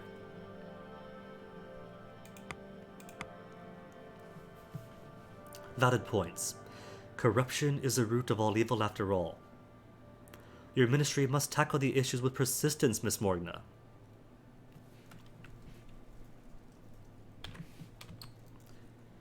We are, but it needs all the attention it can get from our administration. And that attention was zero. Lilius and Nia openly scowling at each other. Concludes the topics for the internal portion. Thank you for the updates, Mrs. Graf and Morgna. Thank you for the overview. Now what's the military want? How on earth do I get rid of General Kruger? I want to purge the generals. The generals are pretty much the only good reason right now that the military is still effective. We have experienced generals, but those experienced generals quickly become unruly generals. Maybe if I keep Yosef happy, he could drop the hammer down without having to increase the military budget. I want Yosef to be able to work within the military budget. Yosef, welcome! Brought General Kruger with me due to the escalation on our borders. General Kruger. I'll salute him. My subordinate gave a salute, so it's only polite to give a salute back so you can drop a salute and not break his old man arms. Smiled at the gesture and bowed his head in respect. Yosef tapping his foot impatiently. Gentlemen, let's begin. So what's the issue? Rumberg acting increasingly expansionistic in the past decades, and interfered in Agnolia, but sights set on us. What is the current strategy? Patrolling close to the borders with our border force, keeping Army Reserve divisions near. Want to increase pressure both externally and internally. Please, General. Picture is becoming clearer. Latest information from the interior about the weapons cache. And now there's an active military buildup close to our borders. But could I trust this, considering Lilius is an old guard, Kruger is an old guard, and they're both hawkish under Hawker. Analyzed by our general staff, prediction is a future territorial incursion by Rumberg. Complete trust in the general staff, that's exaggerated. Let them come. We'll give them hell. Complete trust in the staff. Won't let you down, Mr. President, until they do. Composed of the smartest military individuals. Kruger, if that's true, why are you there? Will require an increase in the military budget to enlist more soldiers. Only then can we withstand strong against our enemies. Vulcan's right. Do need an increase in military budget. We don't see eye to eye on exactly how to spend the budget. That much we agree on. I don't know. I do want to keep the budget stagnant for them.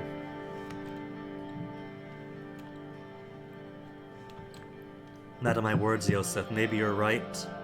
As you said, times change, Yosef, we'll see. A valuable trait, Mr. President. However, it would not help when the enemy armies are invading our cities. Force would crumble under a decrease, and Rumberg would be much more compelled to exploit our weaknesses.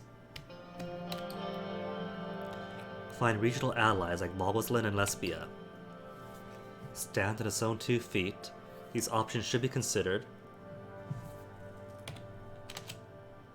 They should be considered, but why patter to others? We could solve these issues ourselves, because the economy, Yosef. You gotta work with me here. No true friends outside these borders. We'll have friends. A Rumbergian military activity close to the Narbel border. Alright.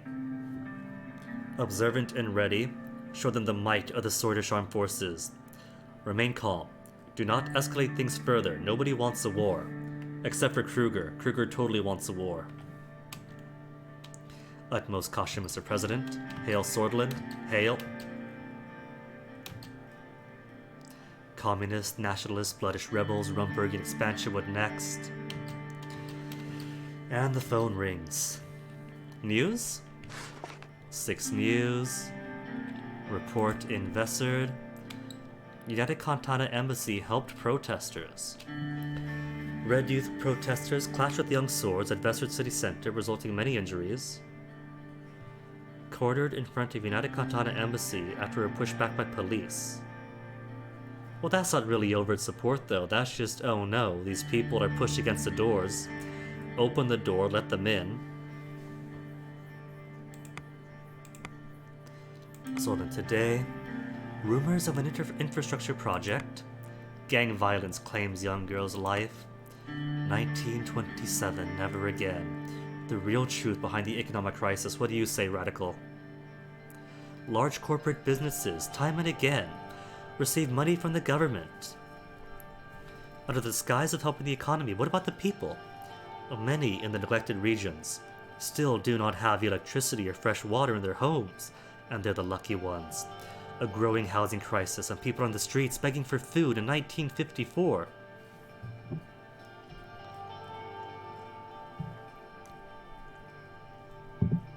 Average Joe creates simple jobs, but if the average Joe could take care of themselves. I am kind of tossing the idea of a bit of compromise here, because the last time I gave stimulus checks to the people and raised worker rights and conditions. I'm thinking I might give those checks to the businesses this time. Even though history has shown us that, especially for our businesses, you give money to the businesses to say thank you very much for the charity, but we simply cannot afford to pay our employees. Ta-ta to you all, good luck with welfare checks. But this is a fantasy game. Maybe if we imagine that giving businesses money helps to businesses to keep people employed, and then raise the working conditions for workers as the economy improves, it balances out.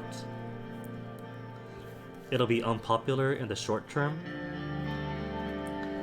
but if we do have Mr. Karanti working with us to smooth things over, they're goldfish. They might buy it, and their conditions will improve with time. Underhall is underhanded, not going to give anything to them. Rumberg closes consulate. Gotta respond to that. See, at least until the disastrous the AN meeting, the international community did have my back. So, diplomatically keeping Rumberg away, at least I can do. What's new? Orda, nationwide revolt, diplomacy, diplomatic pressure. Arcasia develops first ICBM. And dinner with the family. Papa, there's my princess. Happy family times. How was school? Boring like the old school, but at least her school is gonna give her science classes. Are the bad men gone? There was only one bad man, and he's gone now. Well, now that I know that I will never let anyone hurt her. There was only one bad man, Dean, and he's gone now. Okay, Papa. Darling, shouldn't have. What do we have to cook for? How was your day, dear? Darling, you shouldn't have. Felt like going grocery shopping? You mean Svalbli. I haven't had Svalbli since last Monday. A classic whole sword delicacy.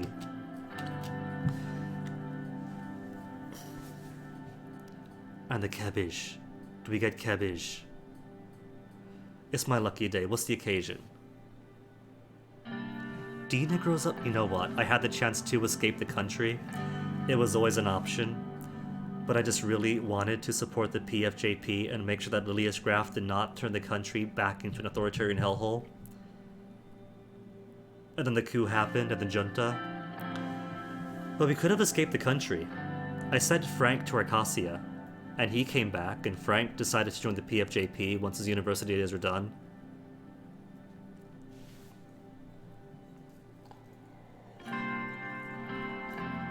I wonder then, if you send Frank to Arcasia, and then flee the country, do both Dina and Frank become politicians?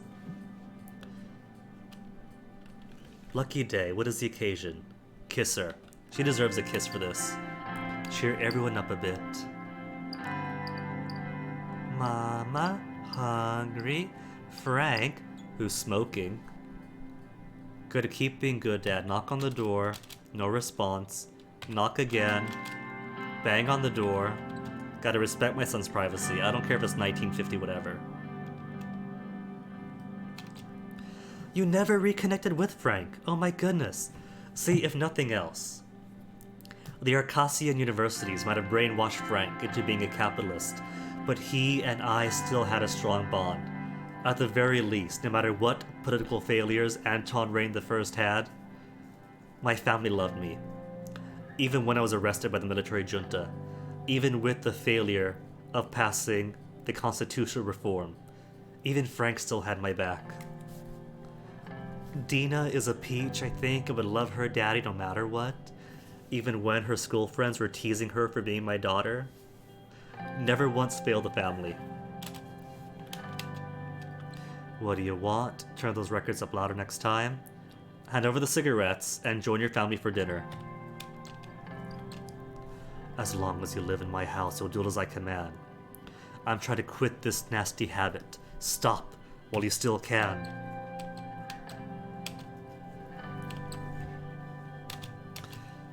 refurbish a grocery store, everyone trying to act all normal. Will that really be so bad doing the same job for 20 years as president for life? We don't want the country to suffer another soul. That's the important thing.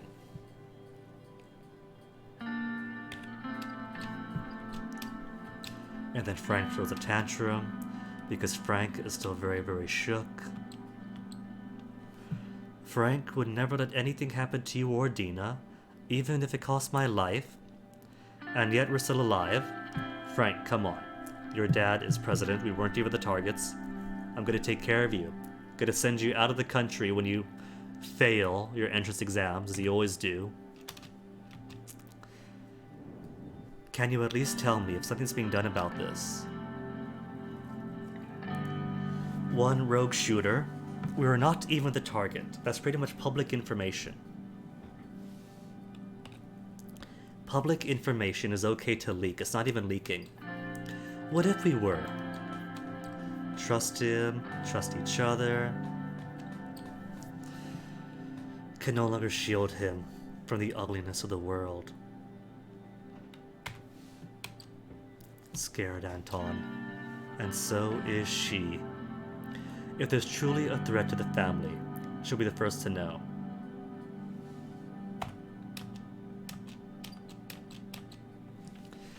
Okay, so when do I start making mistakes again then? Because the first decisions are easy. Protests across Swordland, protests in Gruni, political chaos. NFP and the LUS call for protests. Thanks a lot, Kessero Kimmener. The wrong economy. Going to prove you wrong, economist. React to the unrest. Okay. Political situation around the country has escalated. Chief strategist Lucian Gallade has prepared several action plans that we could execute. What do we do?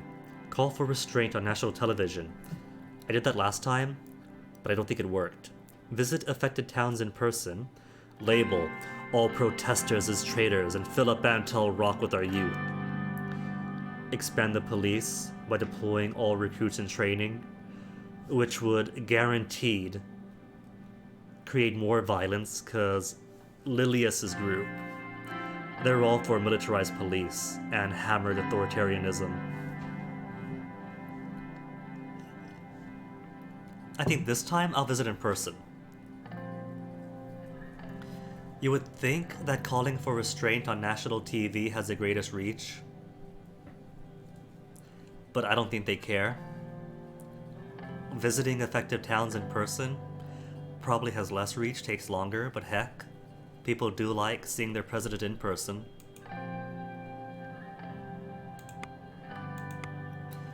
President Rain talks to protesters. Maybe that's the biggest difference. President Anton Rain visited towns around Greater Holsword and Gruni regions, which were heavily affected by the protests and riots that popped up around the country, triggered by the death of Circus. He was seen talking to the protesters and listening to the concerns of the citizens. This sends a powerful message to the Swordist citizens, that the government is walking among them and listening to their problems. Holsword is desperately trying to restart Swordland's economy after the recession, and this political unrest is not helping, said a Swordish scholar and professor of law at Holsword State University in Holsword. Okay, maybe it does help. End of day, pour some whiskey, lean back, and relax. And then what happens here? Tusk coming to give his spiel. The Lotherberg spokesman.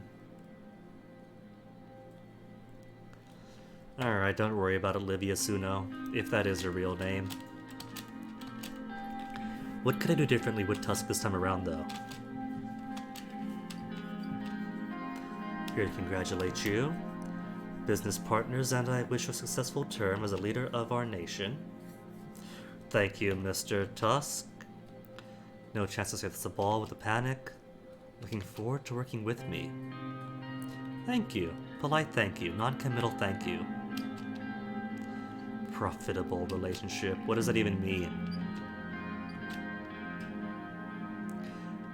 What are these concerns? The ruined state of the economy in Swordland has influenced everyone. Recession hit us all hard. Oh no. He went from a billionaire to a slightly smaller billionaire. Imported from Lesbia, best cigars on the whole continent. Sure. Alright, so heard that you purchased stock in Armadine Industries. Smart buy. A very good return on the investment. Spend money to make money. See if it holds true.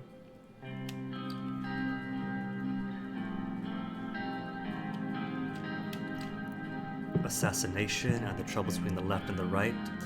Worrying, but the recession is the root cause. If I can magically fix the recession quickly, then I might not need to ban any group. Oh, I've dropped from 3 bars to 2 bars. Having not made any major decisions yet. So that trajectory is always going to happen, I think. There's nothing I could have done to make any major economic decisions yet. Unless putting money into Anglin at all and just starting the project boosts productivity, which I doubt. Need the more government control to fix the economy. I don't mind that we disagree on the economy. Neither do I. But you know how much capital Lothar represents. You pursue this path needs further market investments to boost the economy. I guess it is true. Since I did have amazing trade, infrastructure, and logistics, but didn't put any money into actual production volume, which I could have done by either addressing the Lauren Rust Belt in Morbol, or putting money into the Sarna, what you call it, agricultural triangle. There's also money into Anglin, but Anglin is going to stay destitute unless you put the highways from Lockhaven to Anglin and put more money into Anglin. I don't care about Anglin. Anglin produced Lydia's Graph, which means Anglin gets no cookies. The intention is to boost the economy.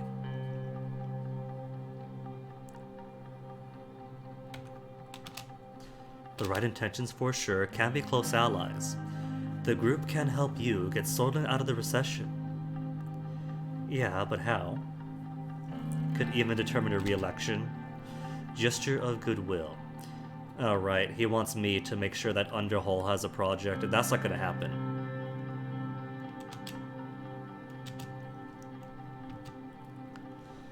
If the contract is somehow awarded to Underhall Construction, we not only work hard, but deliver, but also do it on time. Only 1942 Savigny. Indeed, Mr. Tuss, take the bribe? No. Is it really the best? Is Underhall really the best, though? Cause, what was it, Taurus? Taurus is pretty good. Taurus got it done on time. I had no complaints with Taurus. Taurus kept up their promises. They did it on time, on schedule, with good working conditions. The only thing they did right, they asked for +1 budget because I passed laws that gave workers more protections and thus made working more expensive. But that was only +1 extra. Underhall was already asking for +1 extra. So I don't see the difference.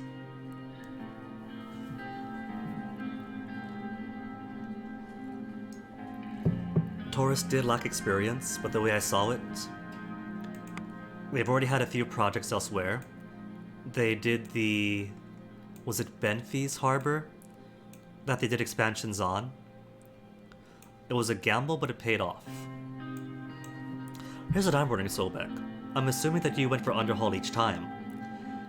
Did you do Underhall while signing into law the act that gives greater worker protections?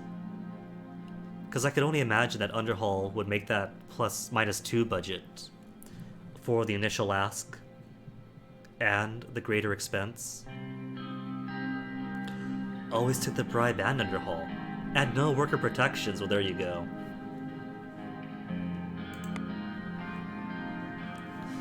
Well, either way, I'm not going to take the bribe. personal wealth doesn't really do too much apart from what I've already been using it on. No. I'll make my own decision. Only thing is, I've never gone with the SSC, even though it is a state company, because they are slower, they are more outdated, and I want the railway done ASAP to really speed up that economic boom.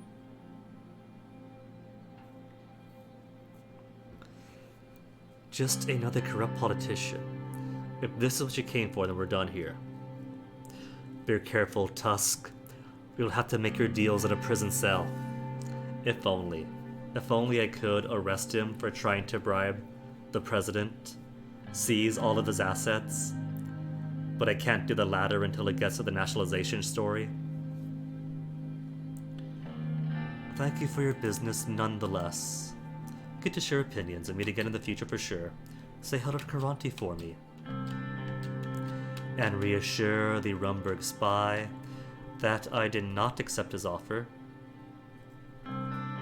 Of course I did not. How could you even ask that? Other girls told me all about the kinds of dealings that went on during Alphonse's administration. I wasn't sure you were that kind of president. Most certainly am not. Looking over the lights of the city because she's a spy and wants to photograph it with her eyeballs. Defense reports the situation on the border is getting tense. Rumberg's Southern Army cited training close to our borders. News? Anything news? Kibbener suggests expanding executive powers.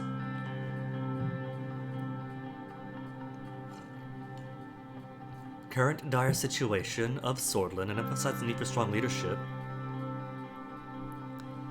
Current constitution suggests a division of executive powers between the cabinet and the president, who has no immunity before the courts for acts of treason and unconstitutional behavior during office. PFJP proposal that the president should have no presidential decrees and might issue an abolishment to the assembly and take the country to an early election despite the independents' counter-proposal to give similar power to the parliament to take down the president. Lockhaven Times, reform demands gains popularity. Okay, first need 150 signatures. We got that last time. Then 166 votes, which we couldn't even secure. Workers' Party Solidarity March, led by Mansoon Lek. They're gonna love me. Blooded citizens targeted, which we're not going to do. Meeting with Mr. Karanti. Finalization of the L1 contract. Maybe if I do Karanti first, we can start seeing dividends in his newspaper's reporting. Economic relief plan. Alright, deal with the devil first. Then I could betray the people by giving stimulus checks to the businesses instead. Okay, Karanti. Let's talk turkey. HOS Country Club. I hate country clubs. Location's very remote. Anything to keep me away from home? No. Looking forward to this meeting. I can't think of comfort when our country is ascending into chaos. Maybe if I don't say such things, then Peter won't see me as President Stick-Up-His-Ass, and then won't be too eager to look cool and give state secrets to the secretary. It wasn't bad. Looking forward to this meeting. He's a Karanti after all. Let's get personal. More like let's get dangerous. Okay, Mr. Karanti, let's be pleasant and see how we can work together without straight up being awful about this. Appreciate your efforts to reach out for a mutually beneficial friendship. May he rest in peace. He was a true entrepreneur. Sure. Even in state-dominated economies, there's still plenty of room for entrepreneurship. Just not as much. Time to look forward. Talk about a bright future. Heard about your meteoric rise in the HOS. Flattered. Truly going to be the best president this country has ever seen. He said that last time too, but we all know how that went. Got against the odds and survived until the end. Politics is a ladder. The higher you climb, the more chaos around you. It seems we had similar experiences. Build that report. Past months have been tumultuous to say the least. Family unharmed. Important thing is they were safe and sound. Straightforward person, get to the point without wasting your valuable time. During Alfonso's campaign, he was struck by what I have done within the party. Truly Caronte.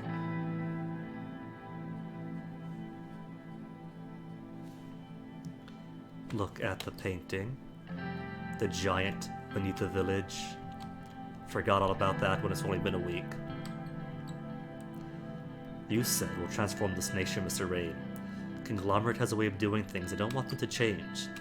So he wants my cooperation. Please, explain further.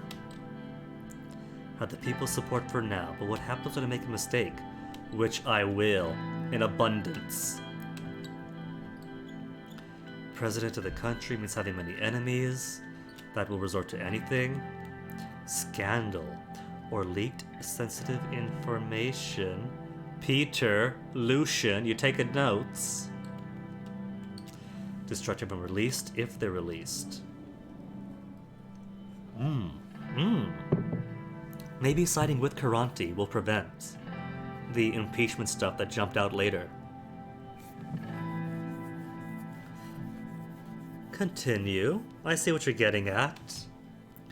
You knew that a long time before you came here. He's not just being nice, is he? I want two things, Mr. President.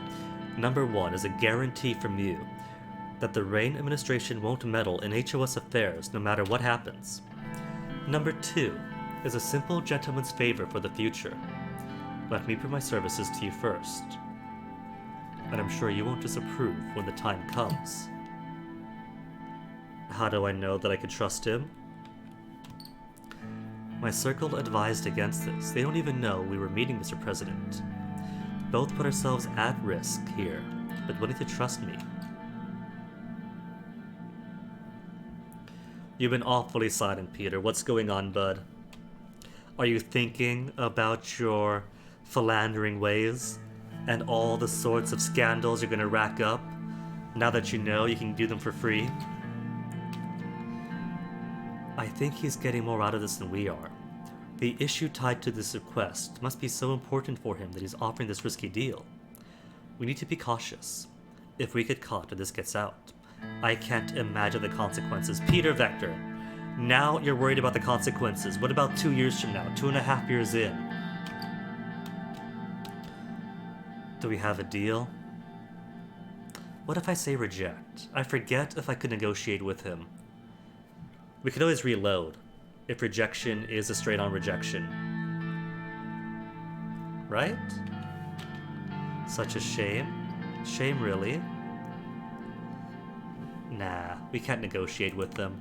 It's either a straight yes or no. Tragically.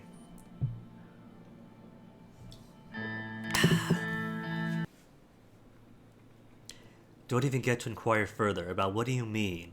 Future favors you might ask for. What could I expect with this? What are you thinking, sir?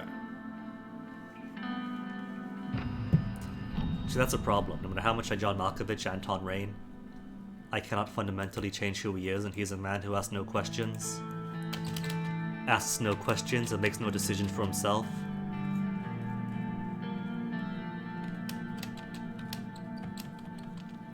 Reach for the handshake.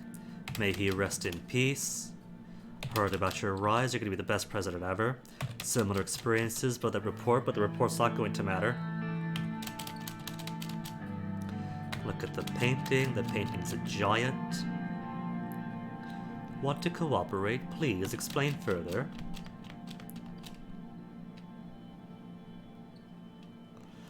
And if they were released, see what you're getting at. What do you want in return? two things. Guarantee that we won't interfere with the HOS. That means nationalization. So if the first one is nationalization, what does number 2 mean? The simple gentleman's favor for the future. That does sound far too risky.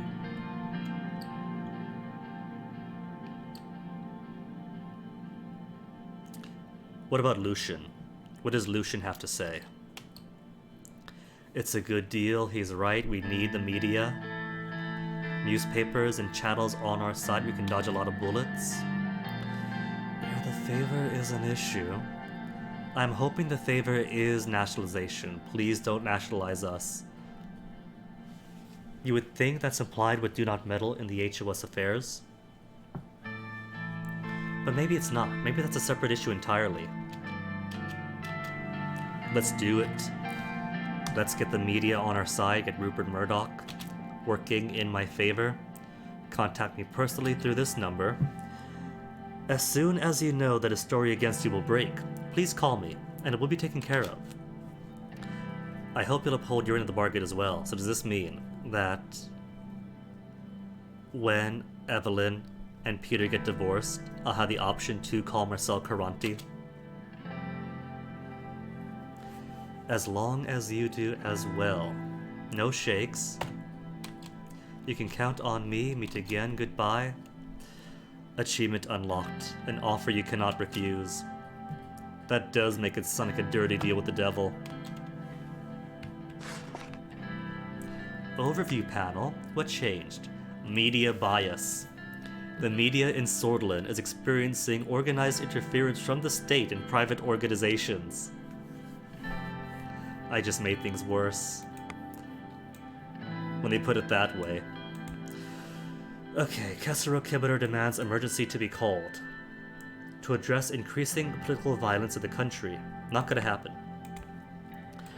Economic relief plan. Either way, checks are going out. I am going to provide for the people in need. As the administration goes on, it's not just democracy. We're also going to give them better schools, which will support the country in the long term. We're going to give them hospitals to support them in the very near term. We're going to give them free buses and public transportation. The works. They're going to love it. But first is going to be businesses under financial strain. Get the economy moving. Sorry. Didn't even give me a bar of economy. Media bias, but there is still freedom of the press. Free right of communication and expression through the media. Businesses bailed out. Government supported businesses under financial strain and helped them recover. These actions slightly stabilize a downward unemployment spiral. News, the radicals gonna hate me. People forgotten. Again. It wasn't much of a surprise to see the administration help businesses, especially when considering that people like Simon Hall are running the Ministry of the Economy. President Rain must really be convinced by the brainwashed capitalists around him to think that businesses running on a profit motive will care about workers at all. When was the last time business owners or the oligarchs pushed for better employment rights or unemployment benefits? Did they ever allow more holidays or extra pay for overtime? No. So, the workers bear the burdens, and the businesses leeching off their backs, get the billions of rands worth of bailouts. No surprise, dear readers. People forgotten. Again. Businesses is live and well. The government has made an excellent move to push for economic relief for businesses. The bailout is saving thousands and thousands of jobs and softening the economic blow. The genius move led by President Rain will play out very well in the years to come. The administration must focus on boosting employment to make sure the working class have food and security and shelter in a time when their livelihoods are threatened. Some National Business Council members have already come out with positive messages. and there have been positive statistics released by the central bank as a result of the bailouts. Sordland is racing towards growth and recovery. If the government continues on this path, we shall see. And finally, finalization of the L1 railway contract. There really are no disadvantages to Taurus at all. I'm thinking the biggest is that by not taking Underhaul, you do end up being on the bad side of the oligarchs. Thanks for arranging the opportunity. A 25-year-old Mellory Maroon, if they make profits on the investment I took earlier. Sure, keep them positive. Okay, the L1 railway project. To improve so many things from logistics to growth. I trust in your economic plan, Simon. Gotta keep Simon on my good side. Poor Simon, he did his best, but he still resigned, seeing it as his own personal failure that the economy tanked. Slow the recession, gets done, but still only on 2 bars. What will it take to stop the recession? Just the beginning. Need to follow this project up with several other economic investment projects, which is dependent on a government budget. Overview of companies here. Sword Estate Corporation, reliable but slow. Underhaul Construction, underhanded. Taurus Holding, reliable, as far as I'm concerned. Listed corporations. Sword Estate Corporation, running day-to-day construction services of our country, so they're still getting work. Primary reason why our infrastructure is as outdated as is.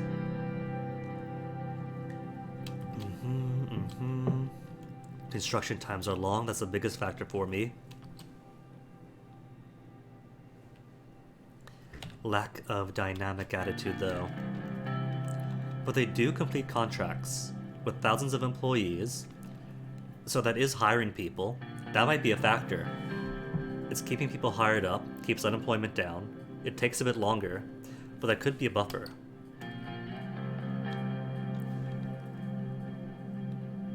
On the fence about the HHC Underhaul.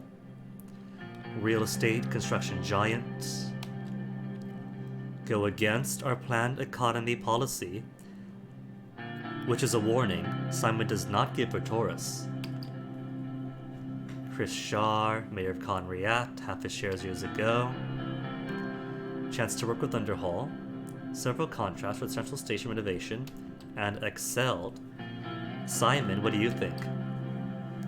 Doing relatively well in private sector, where they are dominating the construction industry with successful projects. Nonetheless, treated their workers below our working standards during the whole Sword Central Station contract, which is troubling. Does it inspire confidence? But some of the workers, Ragnolian and Wessex, so it doesn't count that they're mistreated. Working conditions not that bad. Extra effort was needed to finish on time, which they did, without overtime pay. Solid track record, highlighted that the cost of the project would be more than expected for a project of this scale, but finished on time. Not sure about Underhaul. Tell us about Taurus. Founded in 1946, owned by the entrepreneur Geralt Face. Let's see, cutting-edge technology from Arcasia to reduce construction costs and prices. Provide for their workers who are part of the Labor Union of Swordland. So maybe this also gets me good with the Labor Party. And the Communists maybe. The Laborers especially, less so the Communists. Interesting corporation, especially because of their innovative construction methods, but aren't suitable for large projects like these. But it turns out they're fine after all. Why should I pick Taurus? Why should I not pick Taurus? The last mega project they worked on. There was none. Risky for a project like this if things go wrong. If a joint contract at Acacia for restructuring the highway intersection of one major city.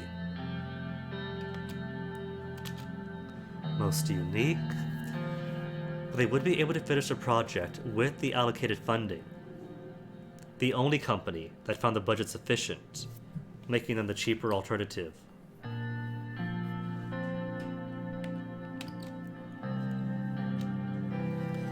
Okay, see, Underhaul already asks for -1, and once I give better worker protections, that -1 is going to be -2.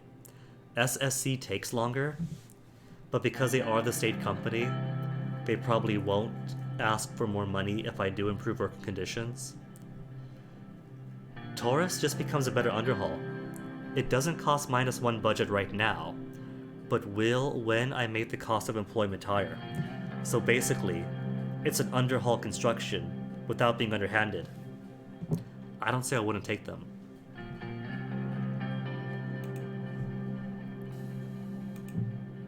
Because one budget already went to the project as is. They're just accepting the budget as is right now, until the costs go up.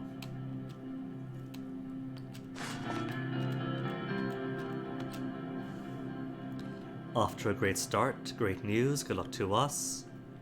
Off to a good start. Expectations for a grand opening ceremony late next year. Cool, and that concludes the meeting. Got a little baby bump on the railway. 2 bits of news, stolen today. Now that we're friends with Rupert Murdoch. Risky railway project. The government has announced a new mega infrastructure project to help alleviate the symptoms of the recession. When the Minister of Economy announced the launch of one of the most contested construction projects in Swordsland, a high-speed railway between Lockhaven and Holsword, he said this line, crossing the most populated areas of Swordsland, will ease traffic congestion, boost trade, and improve logistics. Seems fairly fair so far. Contract for the project was given to an inexperienced company named Taurus Holding, with the decision of the president. Mega projects such as construction of ports, transport lines, including railways and motorways and power plants, typically cost billions of SR. They are difficult to manage due to their scale, high levels and complexity, and substantial impact on communities, the environment, and state government. The decision of such a vital project to be given to a company like Taurus should not have been taken so easily, as they lack the large-scale experience and organizational capacity to complete such a big task. Alright, but they're not completely chewing me out this time. Holsword Post, construction begins. Should be the exact same as last time, since it's the exact same decision overall. Funeral of Bernard Circus. Of course we'll attend. Poo-poo to the nationalists.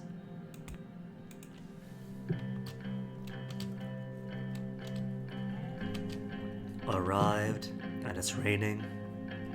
We'll hold our own umbrella. Vecturn's here, Carl is here. Don't want something similar happening again, do we? Better be right for your sake. Good work and thank you, Carl.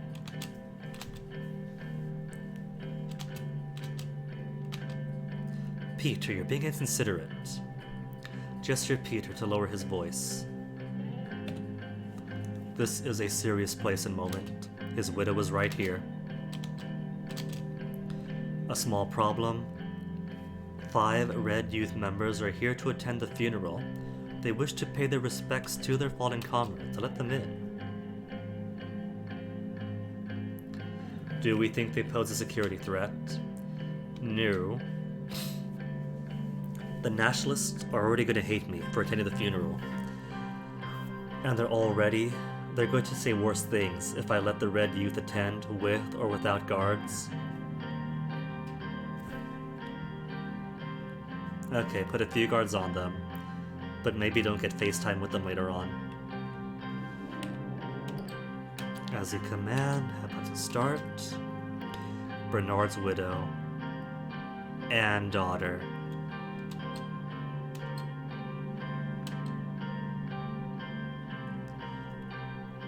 reminded me of Dina.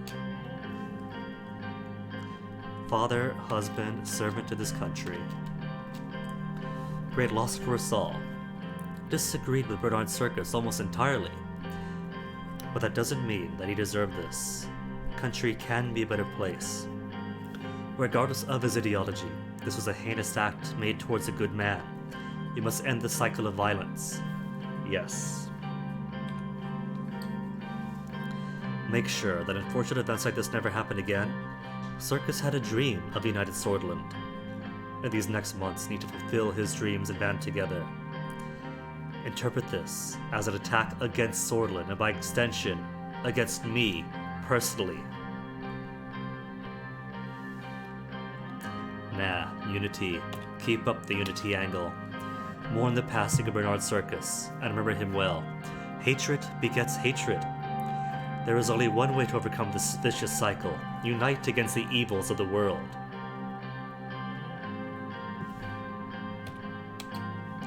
Thank you. A poem that he left us, of course.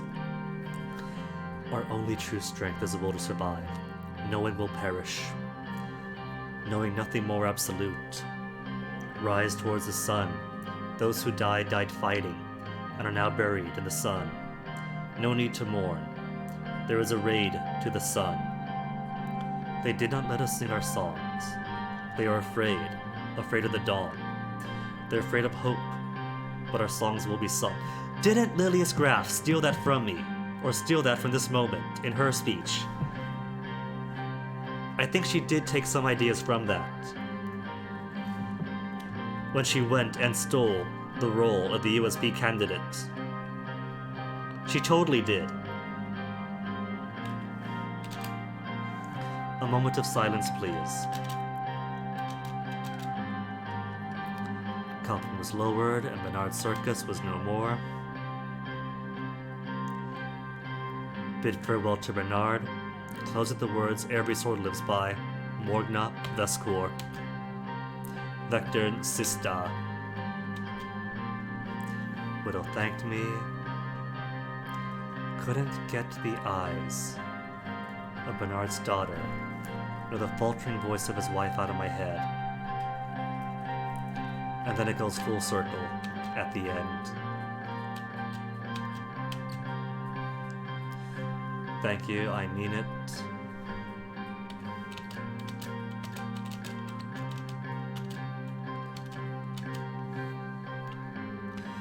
Alright, now how bad is the news going to be to me?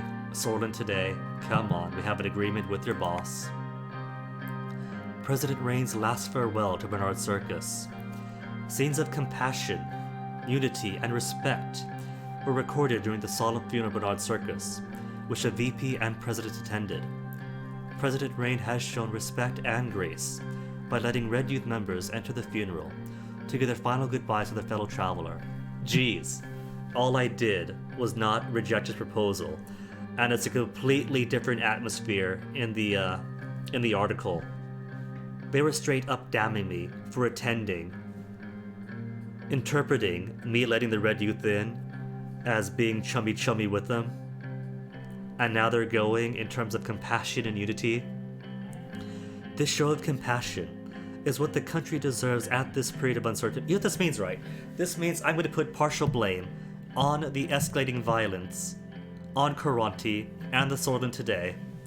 If people are reading this, and he was giving division before, and violence continued, and now they are acknowledging the call for compassion and unity, that's gonna have an effect, isn't it? The new era of Rain administration indicates that the divisions of the country might soon be healed. They are afraid of hope, but our songs will be sung. Nothing different here.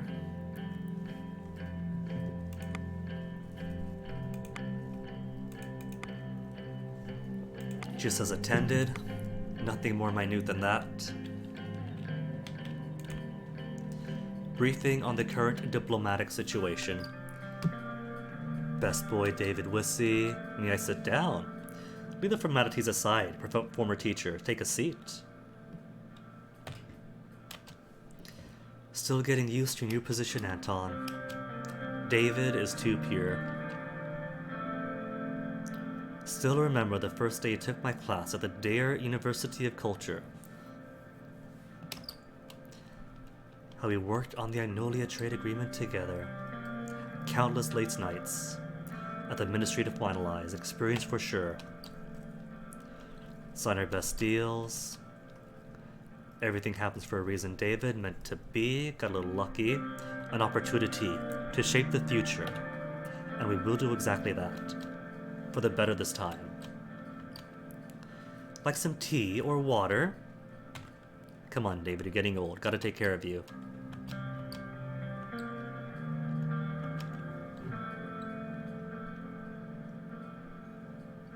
How's Catherine doing? Or your niece Margie? How is your wife? We didn't ask last time. We couldn't pick one thing. My lovely Catherine is as energetic as always. Age has hit me harder than her for sure.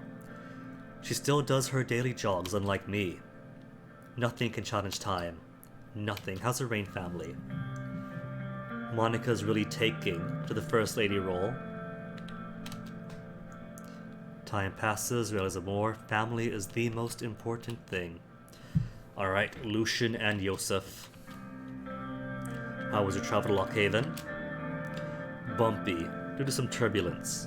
Military cargo plane that landed at Lockhaven International. Took the train, a little slow, but I can still recommend it for the beautiful landscape. Much faster in the near future when the L1 high-speed rail is finished, yes. Alright. We'll hear about all three anyways. Tell me about Agnolia. Economic stagnation is a worry for them. Primary issue is their heavy reliance on foreign investments from us. Most friendly neighbor. Allies against Rumberg for the longest time. Agnolian Prime Minister Martin van Houten expecting better cooperation through a new fair trade deal with us.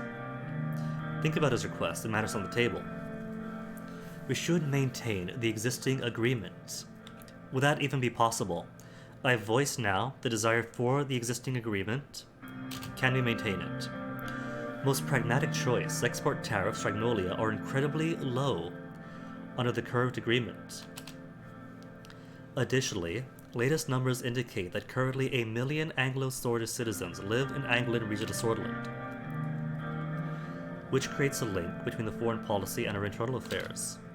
Okay, since the game hasn't yet forgotten that I went to the Dare School of Culture and not Lockhaven Business School, I don't know why it got confused on that by the end.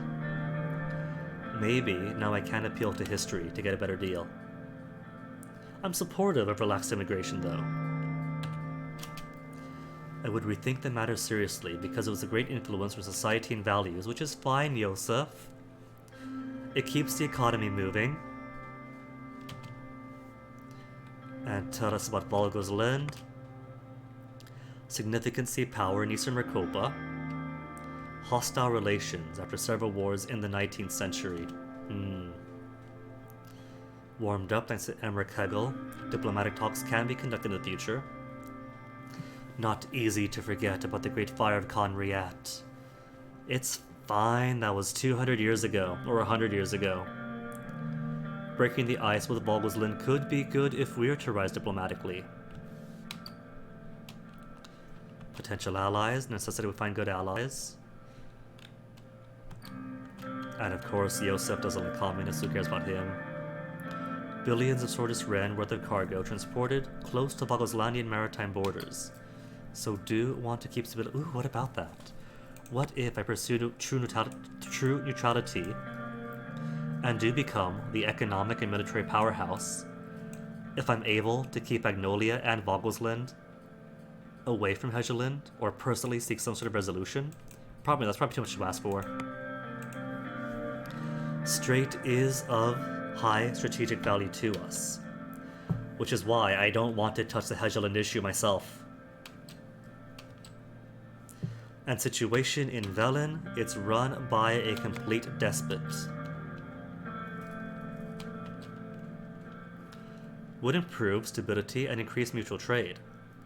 I am kind of hoping, I was hoping at least, that maybe by supporting Vezek economically and giving them something of an economy, that maybe Smollett wouldn't need to keep on having pogroms to boost himself up.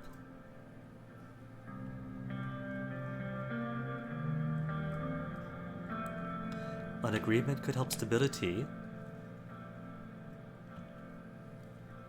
avoid a refugee crisis like the late 1920s, can be done, tighten immigration laws, but Smollett likes me.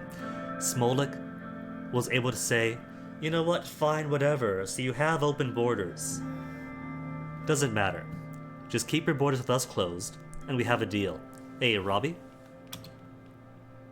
Tired but happy is a good combination. Government outpost, regain its importance due to this.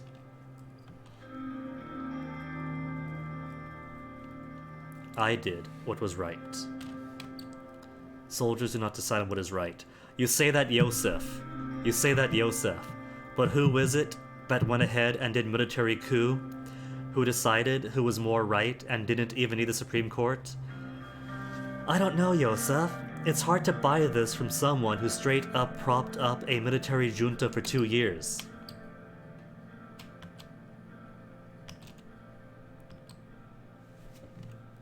Let's move on. Lesbia and Rumberg. What about Lesbia? Talk to a friend on a walk for an hour. Congratulations, Robbie. And at 13k steps too. Big congrats. Second largest economy in Rakopa, wealthy, suffers from excessive economic inequality, so of course are the ones who are allied the most to Arcasia. Investments to Sorland dwindled due to our instability. A sleeping giant not to awaken, but they keep turning a blind eye towards the region. Mentality is influenced by a certain aura of heroism and specialism. Their moral compass is different than ours. So mini America. We are indeed a new person, Robbie. Everything finally caught up to Anton Reign I. We lost our internal election with the USP. Lillian Graf ended up being the new USP candidate for the 1957 presidency. So I decided that, you know what, Lillian Graf is authoritarian. She is all about nationalism and oppression.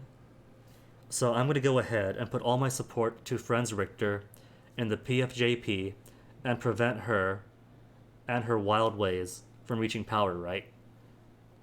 And just after a nice dinner with the family where they convinced me to retire, that night, Yosef at the door, sir, you're coming with me. Military trial, not even impeachment with the Supreme Court, but a military non-trial which says, dude, you're guilty, 20 years, over in the rock. But at least my family was alright. Frank entered politics. Dina and Monica were okay.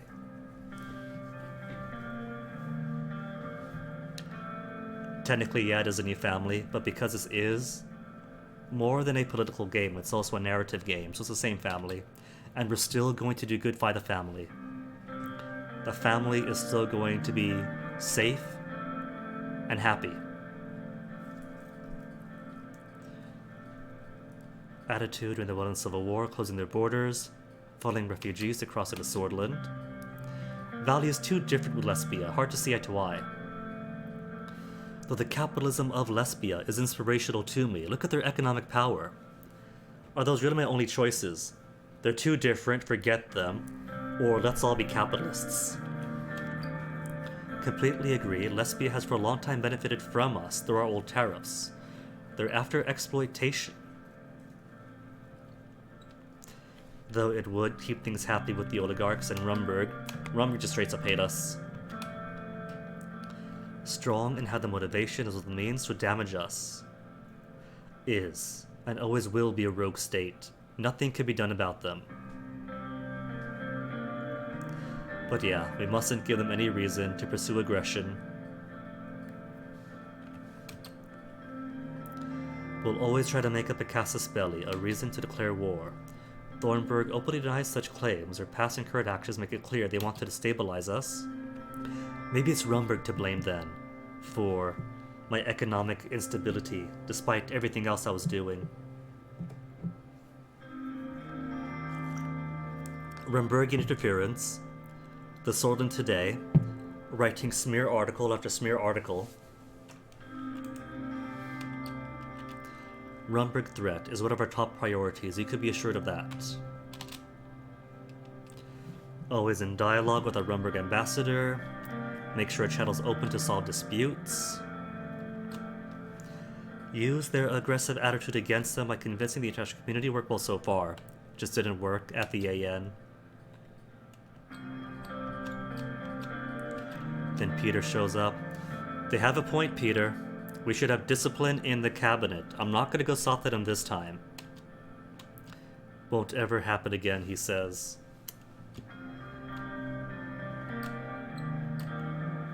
Okay, addressing the diplomatic incident. Rumberg Consul Sir Brian Harrington announced the closure of the 120-year-old consulate. Blamed the lack of security in Swordland due to the assassination and subsequent protests. Bastards! Security situation is under control. They are playing with us. Their concerns could be genuine, but this reaction is unnecessary. Agreed. Diplomatic missions have worked with our security units to increase protection. Alright. 2 Rumberg diplomatic missions left in Swordland. Accustomed to usual rhetoric, but this is far more serious. Must display strength to my people. We can't be pushed around. They're bluffing. We're used to it. We are accustomed to the usual rhetoric, but this is too serious. Hey, Rasta zombies. Much love to you back. Playing with fire. Happen to develop into stabilization. At least Rumberg and decent on. Pretty good at keeping the international pressure on Rumberg. Smuggled arms and build up near the border. Respond to the aggressive act with a diplomatic condemnation. Or close the consulate in Dome, which is further escalation. Official diplomatic response, condemning the unreasonable act. At least I'll have the international community's backing on this. Rumberg easy. Until it's suddenly not. Now for trade. 2 options for a trade initiative. They phrase it like that, but he could totally do both, I think. Agnolia is a bit tricky, but maybe I'll see if the dog actually works. The point we are at in the early negotiations are on the steel trade, demanding to buy their steel at a higher price. I don't know though, cause Agnolian steel, we have Bergia steel, we don't have to buy steel. Privileged access for agricultural markets. For a full alliance with Swordland against Rumberg. Coalition against Rumberg would prove extremely useful, said the guy who just an hour ago said not to trust outside friends. Consequences for entering a full alliance, especially around the Heji Islands. Well, so long as I don't back Agnolian claims to the Heji Islands, Boggles alone would have nothing to complain about. State my support for the decision to stick to our old ally Agnolia. Alright. If we can maintain the current trade agreement, I think. David thinks it's a good deal, even if we lose a piece of budget for buying steel at way overblown prices. Because Van Horten doesn't just want to improve existing relationships. They just want to take our unbalanced relationship and keep it unbalanced towards them. Not level the seesaw, but raise it up in their direction. Make concessions. I don't want to give any concessions to them. Might be unsatisfactory in the short run, but David thinks it's real impact in the long run.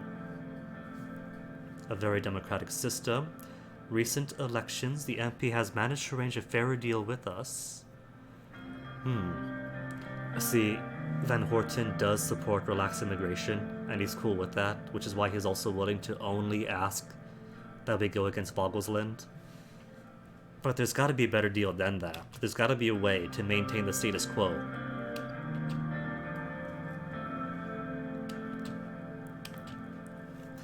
And about Velen is easy. Velen just wants the bare minimum of support, and you get all their oils and tariff-free etceteras. So not at all worried about Velen.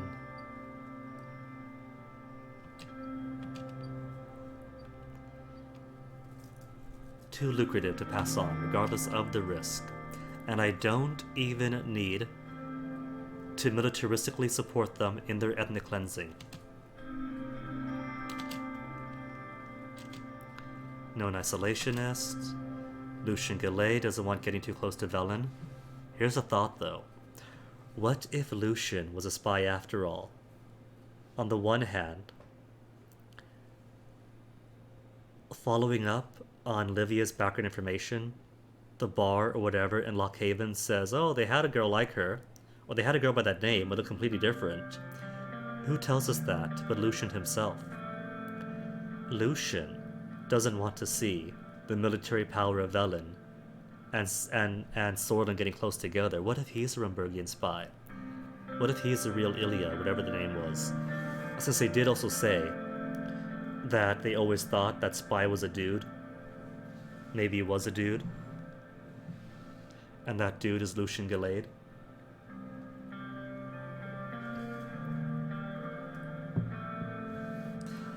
At some point, I'm going to have to go through and make a special note of what everyone supports or doesn't support, just to see if I can't suss out any patterns that way. Give it a try. Towards the east, and United Content have an effect on the neighbors, especially with Velen. So that would help fulfill that campaign promise, even if I don't fully and completely toss everything with the CSP. I probably will again, but want to see how far I can go without doing that. Planned economy will have influence, good neighbors, optimize the interest, which makes the difference become trivial. So maybe, I'm going to try to see if I can't get as many trade partners as I can. Trade delegations begin work towards the end of the year. Cool, cool, and cool. Thank you all for coming. Have a good day, enjoy Lockhaven. See you later, gentlemen. Thank you all for coming. Take leave, sir, and that's that. Hamana. Reports from Arvery. Young Sword members claim links to the government. You know what? He's probably right, considering this is Lilius Graf's backyard. And Lilius Graf is as fascist as they come. We already have reports that the police has been arming the young swords too.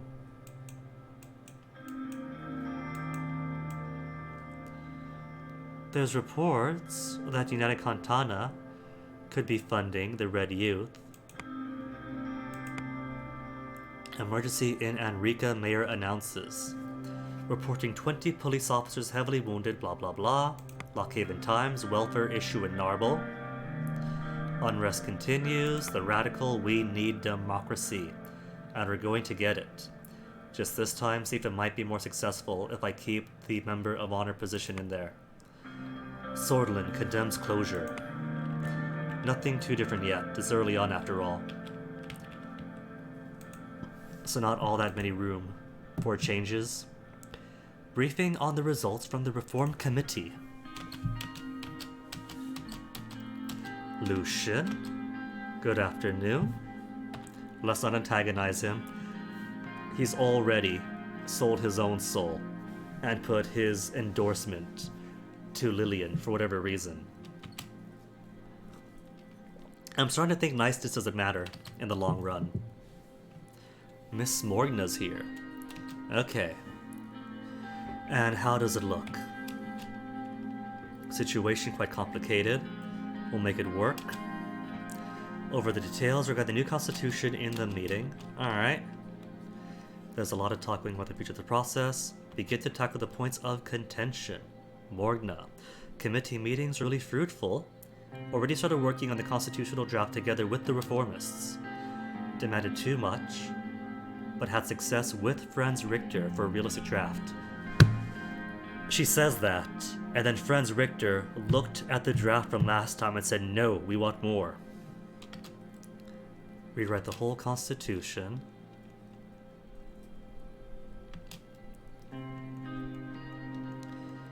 Will be very strong in the assembly to propose a change. Can we reach a 2/3 majority in the assembly? I think that should be doable this time around if I don't antagonize Gloria and lose my own party support. Supreme Court is going to be an issue though. Can't get Franz Richter to work with you. Only problem would be uniting your own party.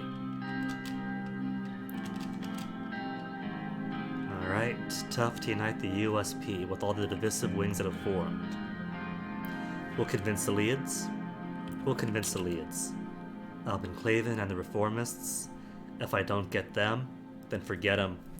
Getting the Conservatives and the Moderates behind Gloria Toria, and then Franz Richter will be enough. If Albin Clavin wants to be bribed with the vice presidency, too bad, tough cookies. Conservatives will be tough to break. Eventually remove his influence. How many votes do they have?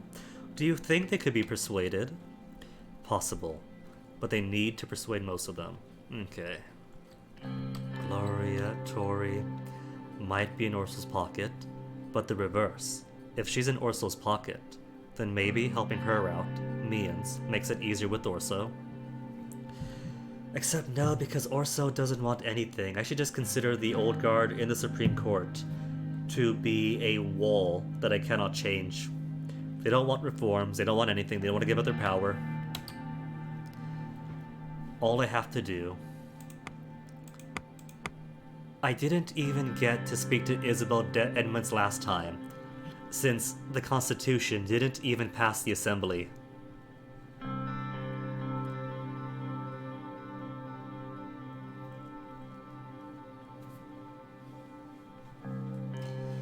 Okay, but Morgna is guaranteed, and will be twice as happy when she finds a budget increase to the Ministry of the Justice. Maybe we'll actually get to see Isabel Edmonds this time. Ooh.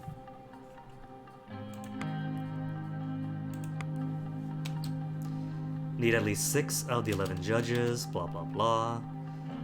All means are to be considered in order to succeed. They might be able to support a just cause for country and its future. What do you think, Nia? Lucian looks skeptical. According to Constitution, she is a Supreme Court member. Already have 1 vote, 2 judges are friends of hers, so the reformists are guaranteed. 3 votes out of 11. 3 votes, yes, but Judge Edmonds can be persuaded as well, with Mr. Dalton and Mr. Merton weren't really divided by socialist ideology. Get to Isabel Edmonds. Okay. Do they have demands? Run down each of the main demands of the committee and get your input first. Morgan explained further. The first red line of the Constitution will fix the loopholes regarding the President's absolute veto powers. Mr. Richter put on a whole show about why the veto should be completely removed. Committee has also agreed on fixing loopholes. Her suggestion is a clause detailing the methods the Assembly may override a veto with a supermajority. Fair. Vetoes should be removed. If I don't remove the vetoes though, sure, the Constitution passes, but then every backwards butt thing that comes through the Assembly has to pass. Nuh-uh. Mr. Richter should have seen firsthand in the things I've already vetoed, and if he retains memories from the past timeline about what sort of things cross my desk and why that veto is so essential. The loopholes give the President too much power. Whatever you decide, it's important to get the balanced picture, making historic change to the 29 Constitution also. Judiciary, remove the Supreme Court's right to vote on legislation.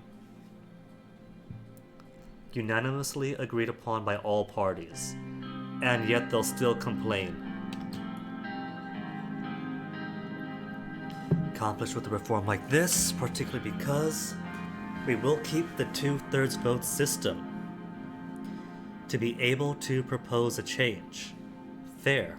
It just takes the judiciary out of the picture. Already what we wanted to do. Why would the court support this, though? Most of them don't.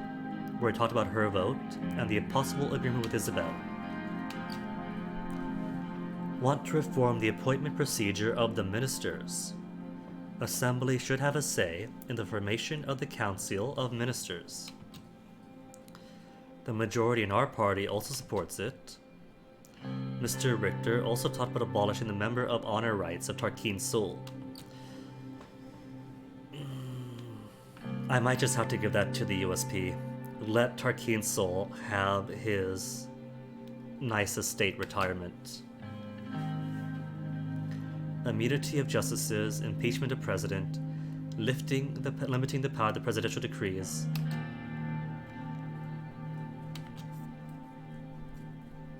Keeping everything in the middle ground. Can I, Mr. Enlightened Centrist Vectern? Comprehensive reforms. Small and manageable changes. They have valid concerns. That's very non-committal. Keep me updated. Okay, cool. Better picture of my intentions, reaching out to his contacts. Alright. Draft on my desk in a few months. Service appreciated, remembered as heroes. Democratize Swordland. Together, democracy. Full support to Morgna so far. At least Morgna didn't resign. But then we barely got any FaceTime with Morgna. She must be too swamped, working to uncorrupt the interior with no budget. Promising industrial potential. Decisions to start the construction of the L1 high-speed rail. Yeah, we know, that's why I chose it. L1 project startup at Taurus. Cool. Meeting with Chief Justice Orso Hawker. Not looking forward to this. Nothing good is gonna come of it. Take a moment to relax. Evening, Lucian. Good evening, Lucian. Couldn't explain the situation to you in detail. Chief Justice insisted on this evening meeting. That's fine. Here to test the waters. Threaten us to stop the reforms. We may be able to cooperate with them. Nah, regardless of what they say, we will continue with the new constitution. Welcome, Justice Garasi, Chief Justice Hawker. See if I might get anything newer than this time at least. Have a seat. First couple of months, Mr. President. Very busy, but I'm doing good. Extremely good. No need to worry, Mr. Garasi. Thank you. It's been busy, but good. Troubling time. Why are they here? You're here to stop the new constitution. Only here to tell you that the Supreme Court does not approve of the attempt to change the Constitution, of course, because removing the Supreme Court's ability to interfere in it. Aware of our actual circumstances, a weaker Constitution, in the midst of problems both inside and out. Haven't even seen the proposal yet, Mr. Hawker. But he's seen, like, the proposals and so... Well, he's heard about it. Word gets around. We'll get the court, too. I'm sure you could figure something out, Mr. Hawker. We can, if you decide to give us a listen.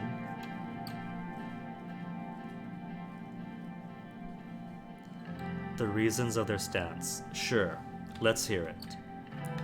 Protecting the Constitution because it works. Has more important problems. Just get to the point where you think that Franz Richter is an Arcasian spy.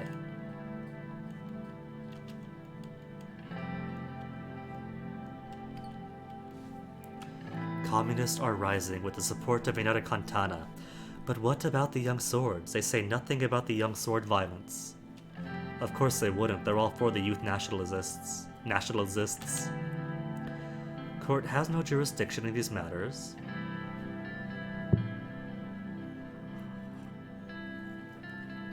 What did I promise? You said you would not focus on military during your term, but that cannot be tolerated. I didn't exactly say that. I just said I'd focus on education. Necessary steps, no need to worry. Police forces and military is adequately funded, while the Justice Department will be. Connection with Workers' Party of Bludia? They claim otherwise. Workers' Party is democratic, unlike the militias. They're not the same.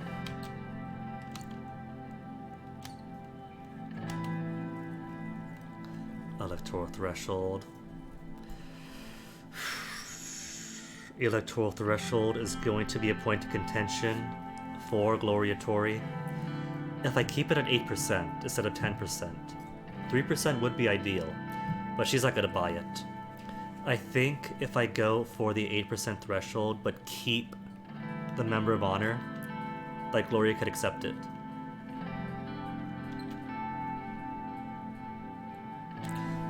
Do you think this is Mr. Richter's intention? His intentions are grander because he's been to Arcasia without informing us.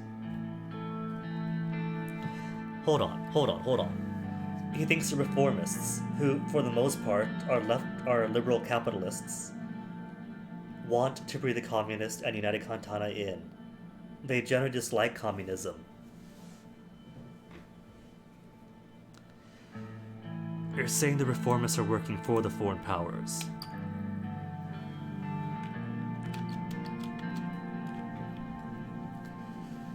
And they have evidence? Evidence, they say? Please explain, Mr. Hawker.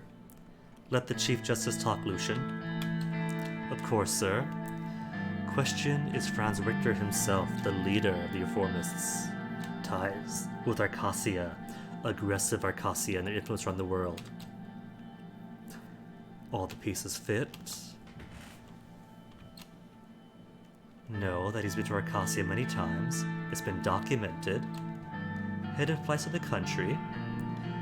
Does he have hidden flights to Arcasia? Spotted in a hotel in Arcasia last year. Conference on Economic Development in Volatile Regions. Sounds fair. I would have attended if I knew about it. Started to influence the masses into believing that our constitution is the reason for everything bad. Oh no. But what if it is? Alleviated meeting with President Walker behind closed doors. A couple more photos of him that were taken at Arcasia in different cities. Attended an event in Lesbia last week. Arcasian Minister of Foreign Affairs there too. How did you find out about any of this? Many Solists were already following his lead for quite some time, Mr. President. Cannot give away their identities, but I can give you evidence. Well then, what Solists? Who was watching? Is this coming from the Ministry of the Interior, who was also Old Guard? With Lilius Graf, especially Solist. Because I want to know then, why the Solists in my administration are not bringing this to my desk. Why are they bringing this to your desk? Unofficial documents from Swordist Border Guard, with highlighted dates showing no trace of Franz Richter's name. And pictures. Lucian thinks they're real. If he's a spy, that's good evidence then.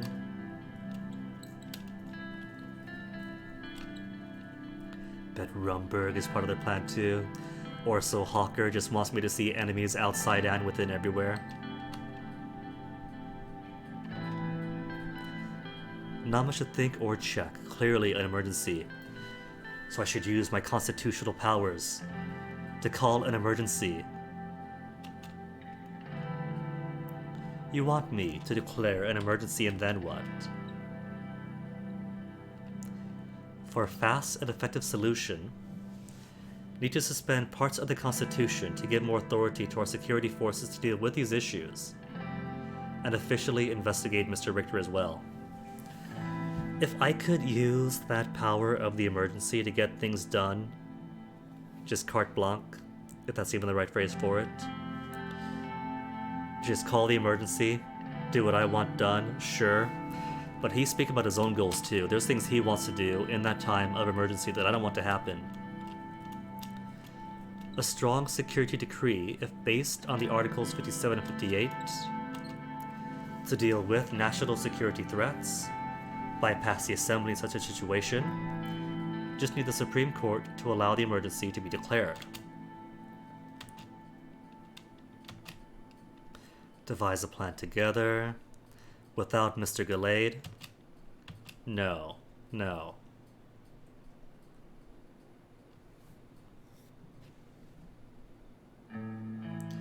But I'd rather plan it together.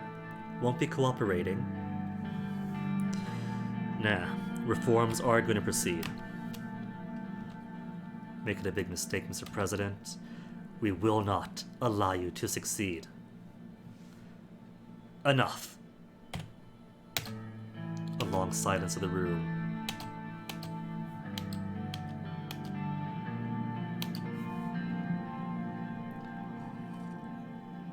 Have to make sure the reforms pass the court, which means getting past the Assembly first. Still many Old Guard sympathizers in our party. I don't know, I feel like not being friendly with Orso is gonna hurt my chances with Gloria. But what am I to do? Call a meeting? Or call an emergency? That's not gonna happen.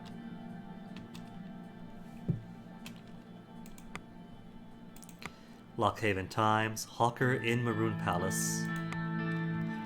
And nothing else changed, so... Well, this continues to the next turn. Is it turn or chapter? Either way, I'm gonna grab a BRB and grab a P. So 1 second.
Alright.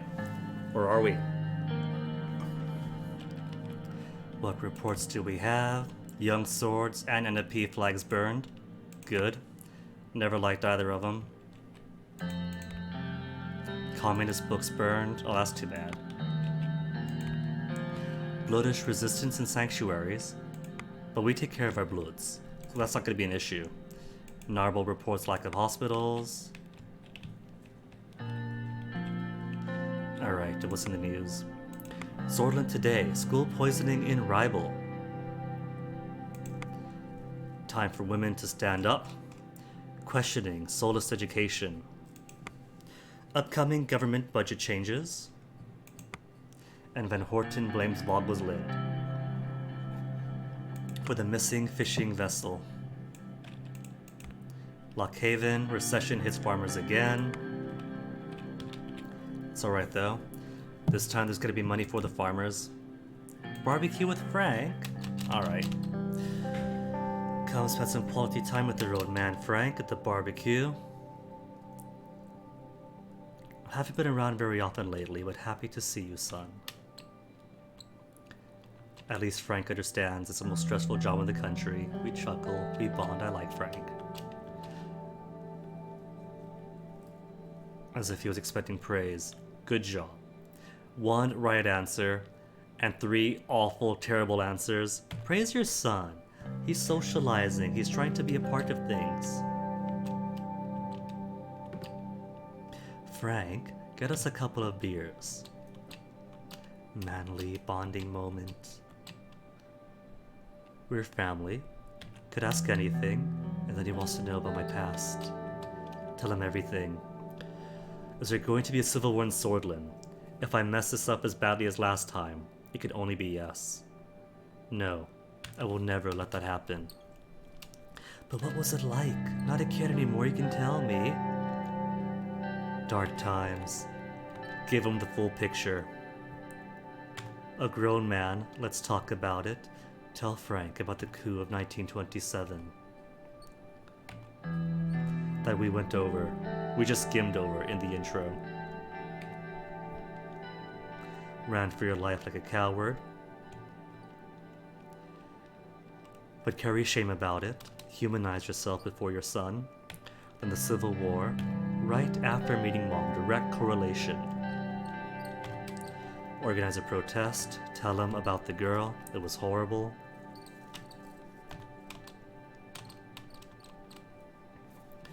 Joined the Red Youth back then. You mind if I ask why? Yes, I do mind. Let's not talk about it. The communist revolution for Swordland was and still is the only way. Frank raised his eyebrows. Curiosity not satisfied. Alright. I know I complain sometimes my problems are nothing compared to what you went through. Son, please. Your job is to be educated, to grow up, to become as good as he can be. Your problems are valid.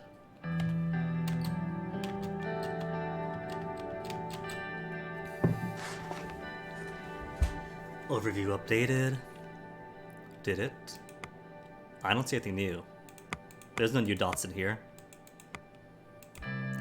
Armel, Prisoner Right, and Antel Rock. Morna Industrial Output Concerns. Presidential visit to Narble. USP report on reforms. Many members of the USP, led by Alvin Clavin, and the reformist wing of the party, clarify their demands to the government of the party Congress.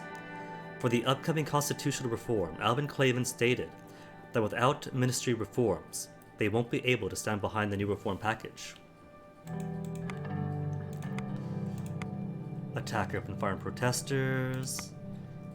Gelsert FC Enrica Derby postponed on democratic election to Swordland because of the 10% threshold.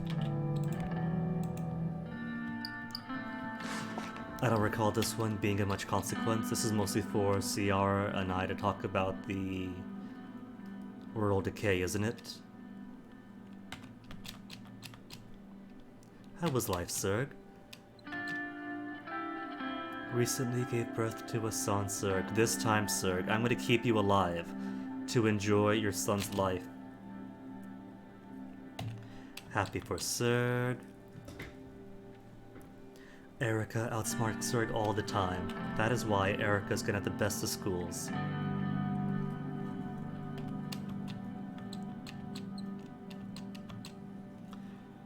Not talk about family. You're right, it is hard for her. It is hard for the First Lady. Must be, sir, those we care for. I agree, sir. Family is the most important thing to these guys. Named your son George. Oh.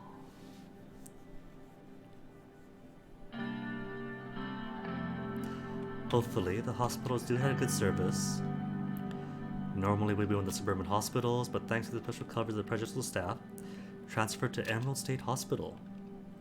But we must increase the quality of services for all people, sir. University education, especially for Erica. Send her to a good... You know what? I wonder, what if I didn't send Frank?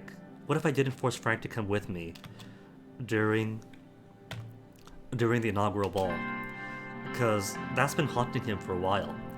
Maybe if I allowed him to stay home.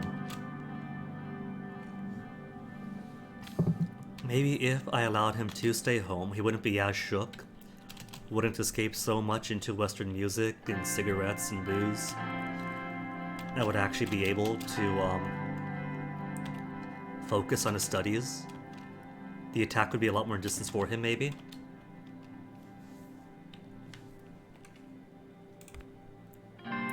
PFJP reporter reforms outline your match for the reform package. Without the implementation of term limits and limited decrees, be very difficult for him and his party to stand behind the reform package. Alright. Young Sword suspected a terror attack still. Protests appear calmer. Really, as protests continue nationwide, tensions ease in some cities. Still, several major cities, including Darren Lockhaven, did have some scattered reports of violence on Monday night.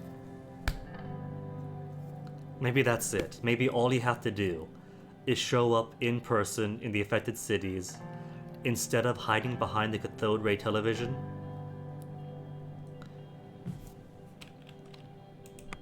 A shocking misogynist rally. Seoul needs to answer for his crimes. Labor Union Right March. Support them all. Education, privatization proved successful. If this keeps up, right, or this keeps up and we don't have any more violent protests and guns being found behind like newspaper stands or whatever, then I probably won't need to ban either the Young Swords or the Red Youth after all. Intention is to help the working class.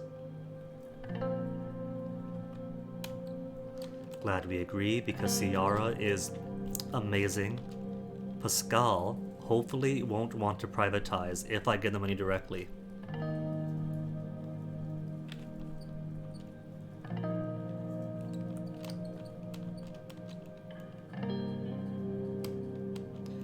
Ciara gives her spiel, a very true spiel, about the impossibilities of rising as a woman.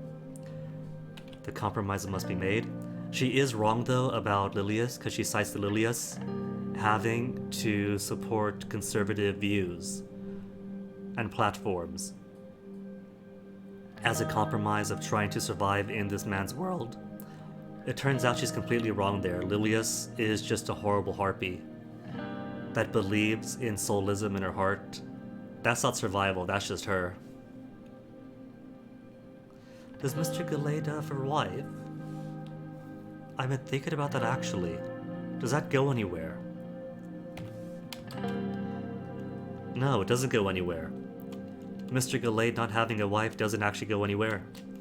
Maybe it's supposed to hint that maybe he might be gay in an era that's not kind to homosexuality. Maybe it's a hint he's actually a spy who has a ticket on his family after all. Welfare, education, healthcare. Going to touch all of those.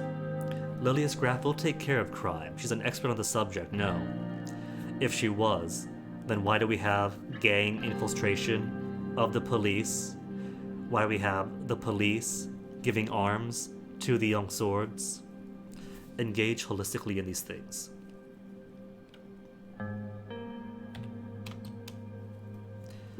Using an increased budget to improve the quality of healthcare. Education to similar issues. Improving the rights of workers in our country, and a proposed draft bill that is currently being reviewed by our party. Clavin already backed and given his support.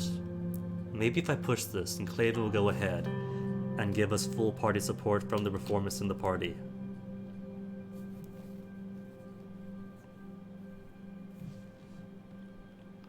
Always room for improvement. It is good to hear that you're pushing for it. It's good to know that apart from Lilius Graff, that I get actual good people in my party, in my cabinet even.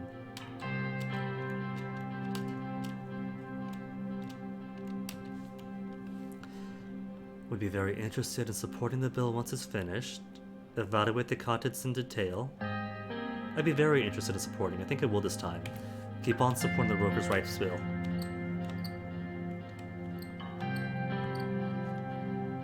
Okay, we know this already, but healthcare overview. Urban hospitals, great. Rural hospitals, garbage. Good point, Ciara. Pascal.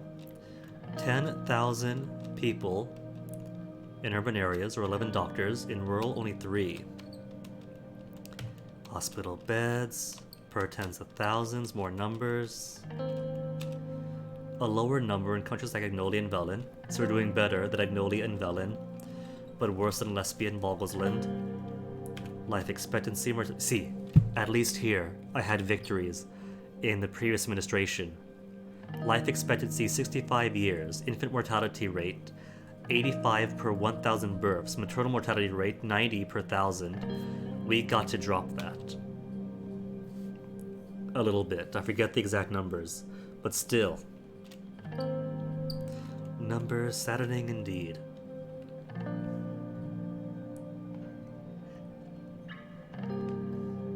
Agree, we must do everything we can.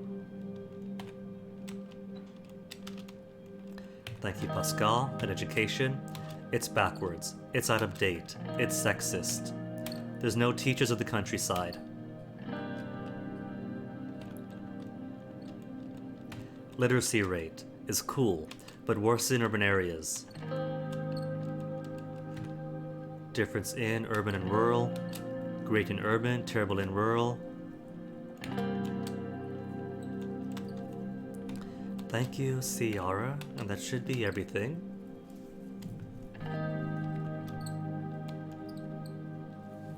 Tarkeen sold it more for the country than any of us. Really, if that's the case, then why is this city falling apart? Not get an ideological debate? Thing is, I do think I align with at least Ciara, definitely, Pascal in some ways. We're here to change that trend and provide for the people. Remains to be seen. What are you working towards, Pascal? Requires an increase in the government budget, solve the problems highlighted with the allocated money. Building schools in less fortunate rural areas will go through fundamental changes to the education system. No. With building schools in less fortunate rural areas and fundamental changes to the education system, unlock the potential of our children, boys and girls alike. Cool. We will deliver on this. Brings hope to the table. Promotion of private education help create additional funds. It's fine though, we're already going to give them money. And Pascal, quality, improve the low quality of healthcare in rural areas. So they're both for improving rural areas, which is fantastic. Increase salary of doctors and upgrade the equipment of hospitals. Do more with an increased budget. Okay, so if I improve his budget, maybe I can do both building rural hospitals and improving the salaries of doctors. Isn't access to healthcare in rural areas an issue? But not as critical as equality in the areas. Private healthcare would increase the price of treatment.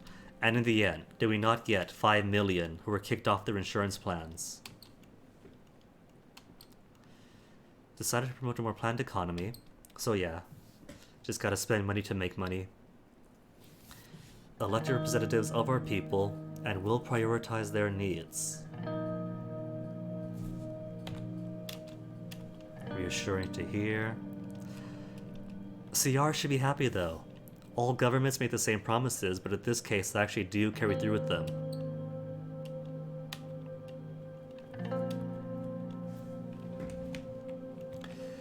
Alright, what else do we have now? Young Sword member found decapitated. Police suspect the Red Youth. Maybe it was a Red Youth. Maybe the Red Youth are starting to get more violent again. Or maybe, because it's a police report, that it's Lilia's people lying. More Belmine disaster. NFP on reforms. Completely against the threshold reform, so too bad for Kibana. We're gonna do it. Workers' rights bill need completion. Nearest completion. Alright, folks. So here's where it comes down to. The first major point of contention. Investigation on the influence of the Young Swords and Red Youth organizations on the post-assassination unrest has been concluded.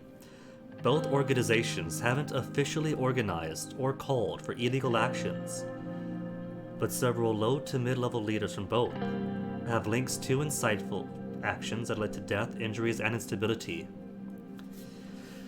If I had to ban just one, it would be the Young Swords, because only the nationalists really care about it. Vogelslin hates if I ban the Red Youth, and so forces me to align with them on the Hegeland issue. But violence has also been on the low end ever since I visited affected areas. I think I'm gonna go ahead and ban none of them.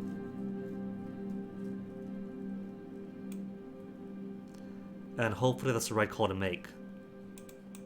Because the last time by this point, every single move, there was news about not just violence to the Red Swords or the Communists, or the Young Swords of the Communists, but there was actual guns in the street, people gunned down on either side. It was a heck of a lot worse. I think by going to places in person, I did manage to quell things enough that it's probably not even necessary at this point to ban organizations. I'm not going to do either. Don't ban.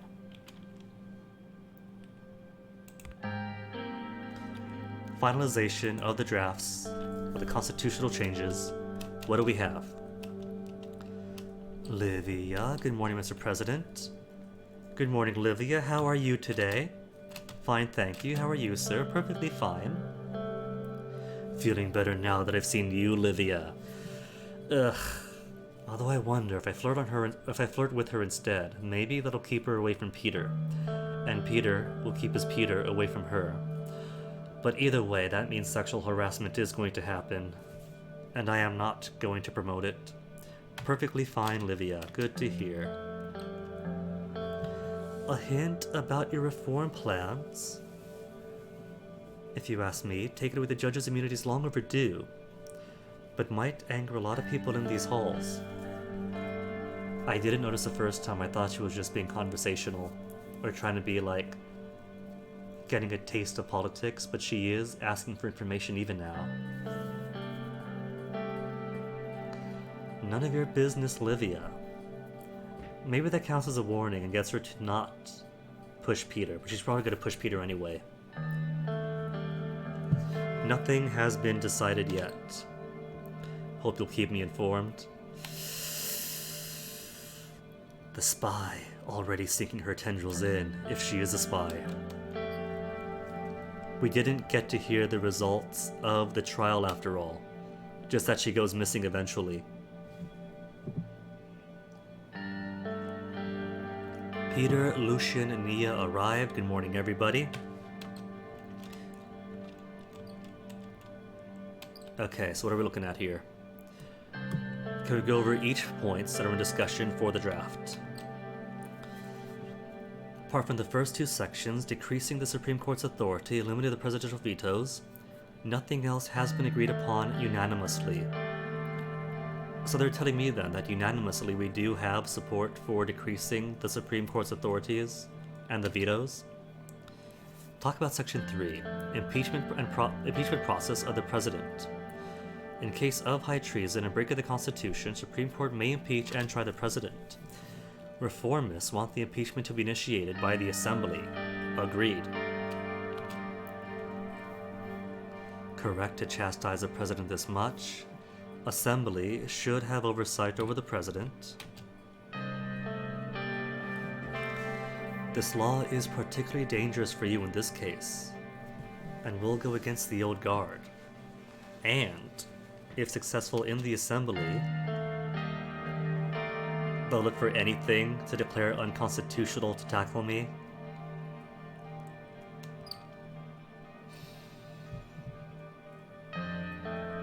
Define a better impeachment process. I don't think anyone's going to like removing impeachments altogether. But surely, we could all agree on a better impeachment process. Section 4. Appointment of the ministers. President is free to appoint anyone from the members of the assembly. Nobody else involved. And there's a demand to involve the assembly in the process. A confidence vote? How about a confidence vote? Nee is for it, so it must be a good idea. 5th section is the infamous electoral threshold. Mr. Richter, PFJP with their guaranteed 70 votes.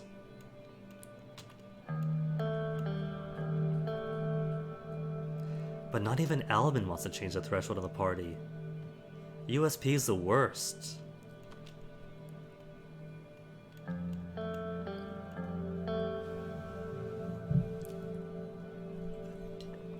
Isolated politics with a threshold. Definitely work to decrease the threshold for better representation. Would it really hurt the party though? Would it? It's a national matter, not a partisan one. Both Communist and the Workers' Party of Bloody are getting more than 5% of the vote in the last election. More than 5%. But was it more than 8? Because if I have it at 8, but they still haven't passed the 5% threshold, they were still fine.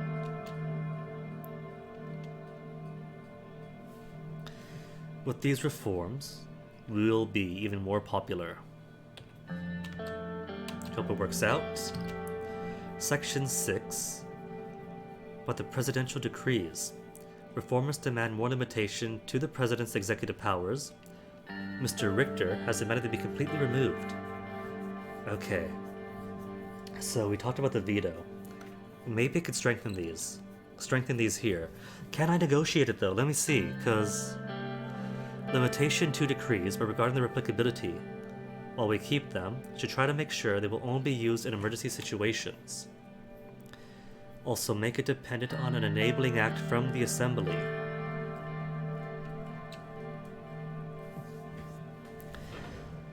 Oh man, because presidential decrees, or how I can get the special state of Bergia, isn't it?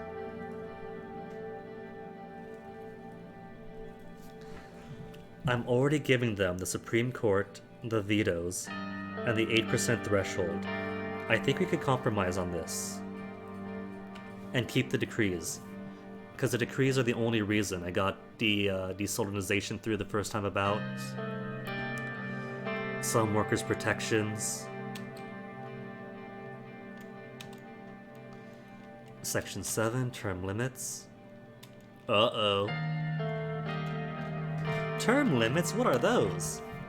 Include previously non-existing term limits. Can't allow someone like Seoul holding on to a seat for 2 decades.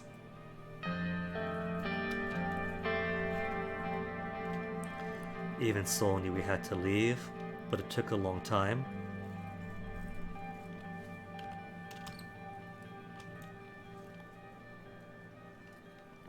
Immunity of judges, not even an issue. Gotta put it on there.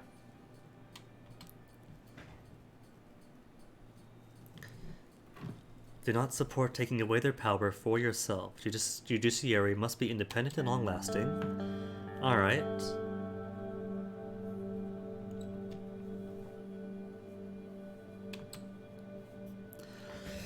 If I respect their immunity, that should satisfy some of the old guard in my party.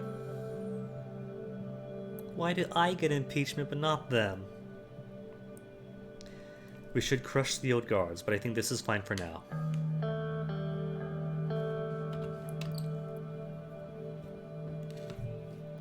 Might lose our chance with Mrs. Edmonds as well. Mrs. Edmonds, who we hadn't even spoken to the first time through. And Seoul's legacy, member of honor law. I think I won't touch it this time. Morgna wants to get rid of the census law. I'm all with her. Every president should gain that title after their term. I think I'll hold on to it. Do you want to protect Mr. Darkeen's soul, Mr. President? Regardless of him, I see no problem with having a special title for great heroes. Maybe, that almost sounds diplomatic. Let's start working on the draft. Okay, so vetoes. President may veto a bill by returning it to the Assembly with a written statement. Remove vetoes or limit the vetoes. Allow the Grand National Assembly to override the veto with 3/5 majority. Fair. And it does limit me, so the reformers should like that. Remove the Supreme Court's vote.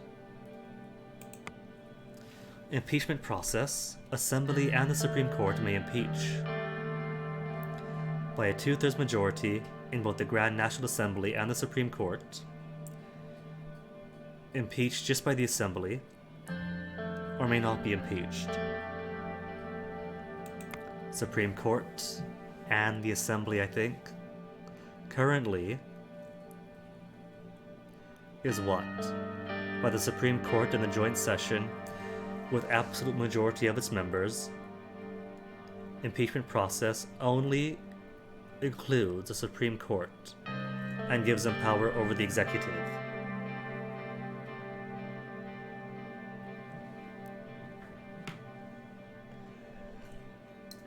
Or impeach the president with 2/3 majority vote in both the Grand National Assembly and the Supreme Court. I think that's fair. And it makes it more difficult than just the Assembly. Kind of a barrier there to make sure the power isn't abused too much. And this way, the Assembly is involved.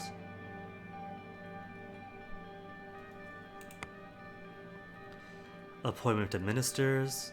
Confidence vote required. Nominate ministers, which will require a confidence vote from the Grand National Assembly. I'm involving them in the process. Threshold to 8%, and I'm going to keep it. I'm going to see if Gloria could accept the 8% threshold. Presidential decrees require an enabling act. The president will not be able to issue decrees that would carry the risk of force of law without an enabling act from the Grand National Assembly. Removing decrees, president will not be able to issue decrees that would carry the force of law. No, don't change. Term limits, I'll give him 2 terms. Judges can be impeached by the Assembly, don't change.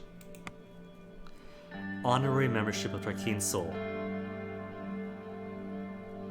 Every president is an honorary member. Giving me full immunity regardless of what I choose to do. No, I'm not going to become Trump. No changes to the honorary membership. And besides, you could always make changes when negotiating with Franz Richter or Gloria Toria. Amendments ready to be proposed.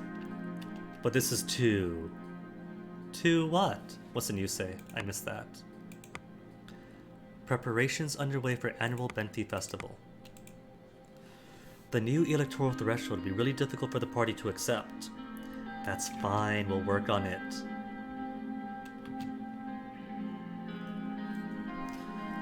I'll make sure the party follows me on this issue.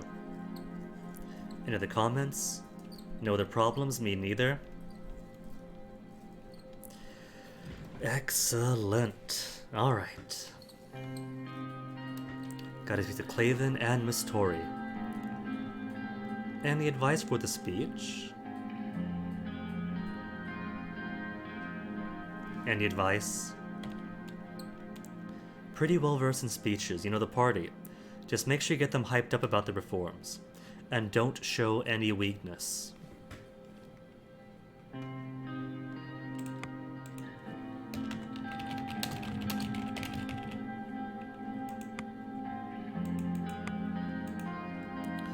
Thanks for the advice. I will not give in. Thanks for the advice. Wish you good luck with the party, sir. Alright, let's go then. News is about Rain leading promised reforms. Our sources informed us that the plan is underway by the government to start drafting on the reform package. Finally, We seem to have a president who pursues something significant in the early days of his term. President Rain is already proving that he is the right man for the job, as rumors circulate about the successful talks about future proposal in collaboration with important figures from the PFJP. Checking something quick. This is a significant development that shows that his administration is listening to the will of the sort of citizens. We hope that once the constitutional changes are approved, it will be the start of a new era of our country towards a bright future. I pretty much have to read all the Swordland Today ones, since them actually supporting me is a brand new thing. I mean, look! There's no violence everywhere, and the only two changes I made regarding the violence is not banning anyone, showing up in person instead of on TV, and agreeing to Mr. Karanti's deal.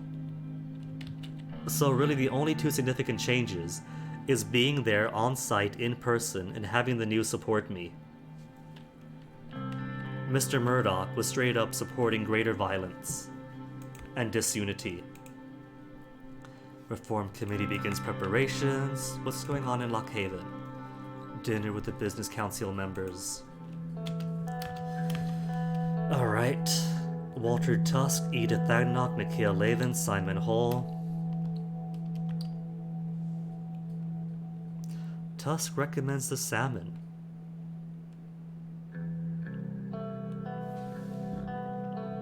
It is a local delicacy, so why not?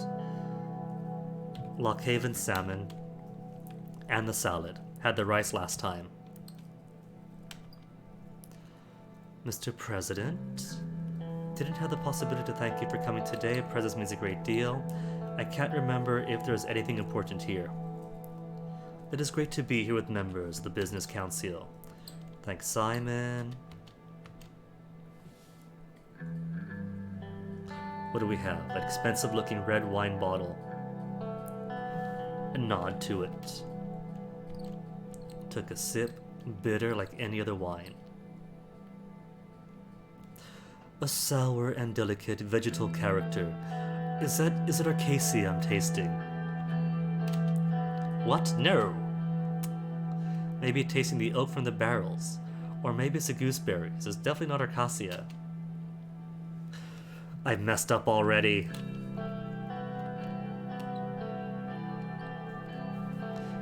Okay, what if I just say, nah, I'm just gonna go with it. You see, that's why I didn't go with the flowery speech the first time for the wine. Colleagues of the Business Council, Mrs. Agnock, Mr. Avon.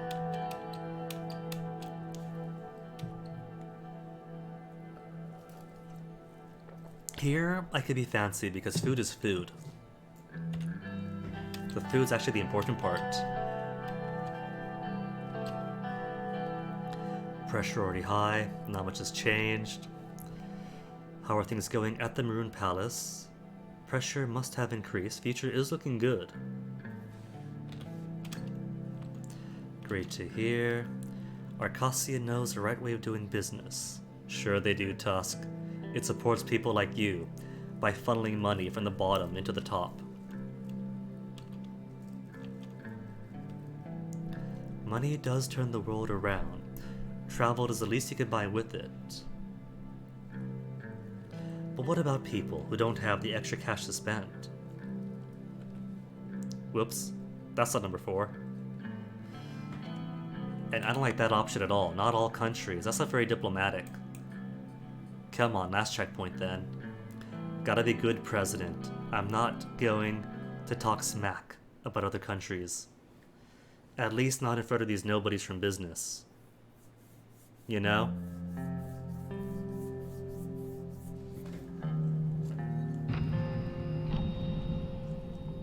I don't want to give them anything that could be construed as insider info.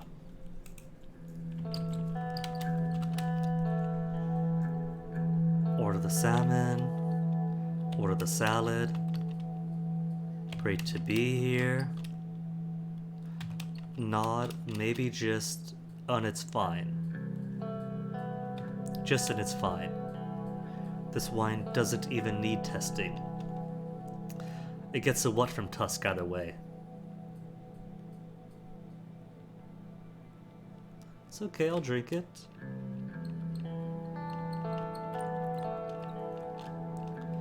The food is fine. Future looks good. Now this time, 4 means 4. What about the people with extra cash to spend? Without extra cash?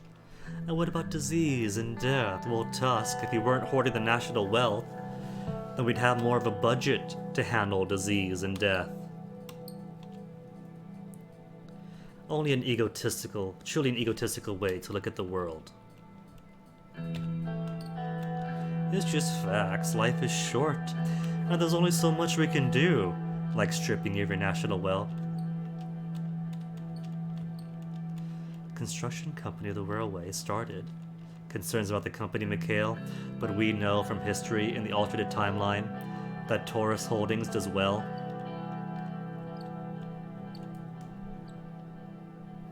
Thank you for the support, Mr. Raven. The relief package is also a great investment. Right, because he went with boosting relations with business with the stimulus checks this time. Thank you for your support, Mr. Raven. Mr. Hull also deserves credit, true.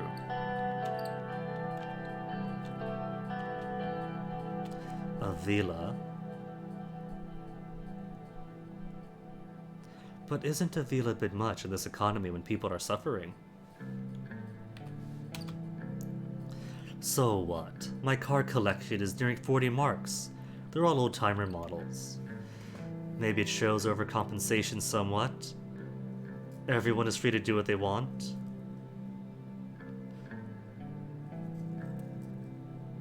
Always advocate against ostentatious behavior. Money shouldn't be wasted for luxury. How could you speak like that?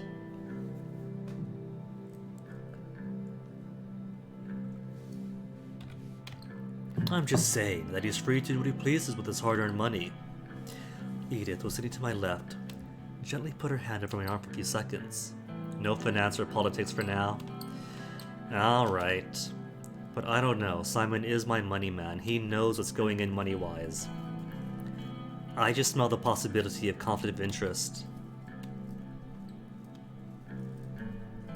Difficult times at the capital, but learned a lot about politics. All makes sense now.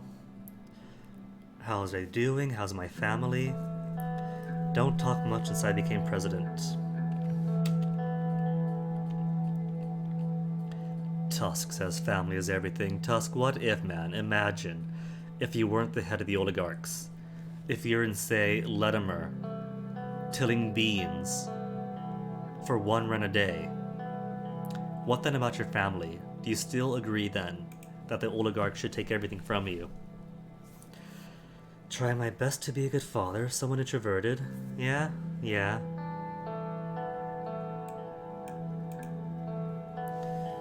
Mikhail's son, though. Stealing the family yacht, a wholly different world. Lockhaven Business School.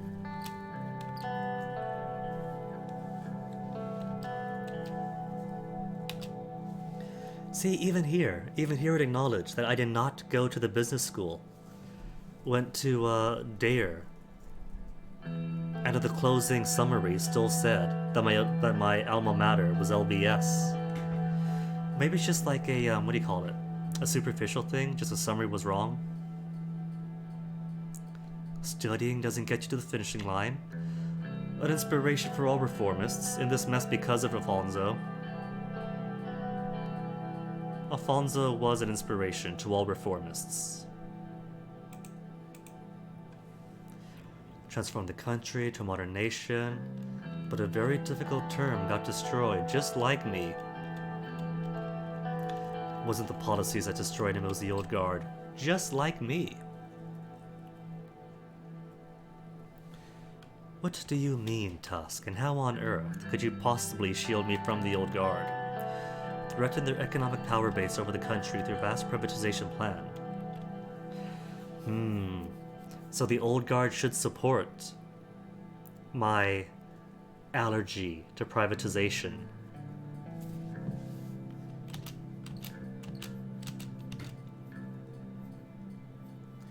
Finest Arcasian whiskeys, time for a toast. Let's toast. To our health and happiness, for constructive and beneficial futures, to our wealth and success. No. Constructive and beneficial future.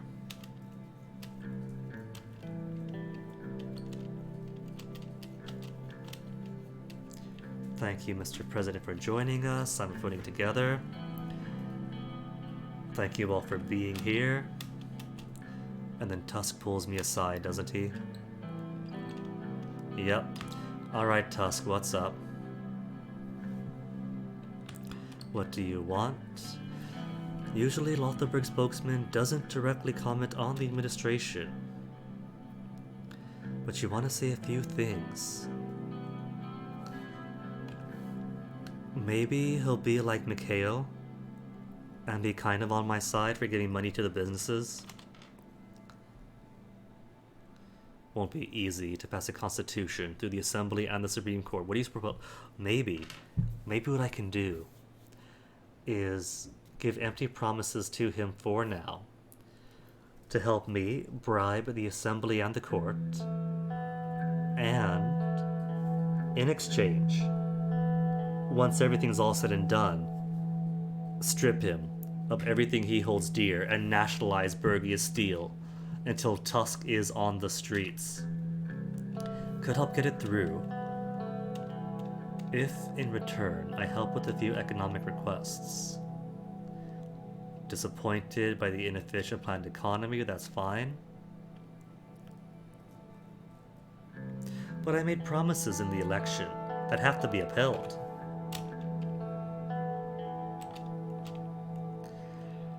Rejected our previous discreet offer to pick Underhall construction for the execution of the first mega infrastructure project.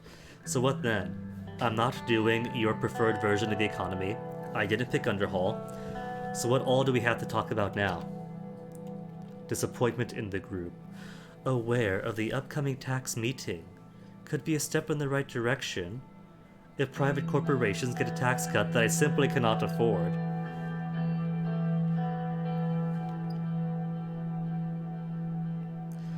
I simply cannot promise anything. The only thing that remains that I could offer him is a tax cut, and that's not going to happen.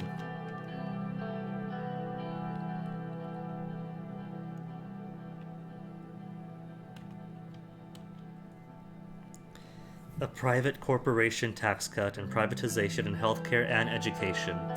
Not going to happen. Too much of an ask. On third thought, I have to reject.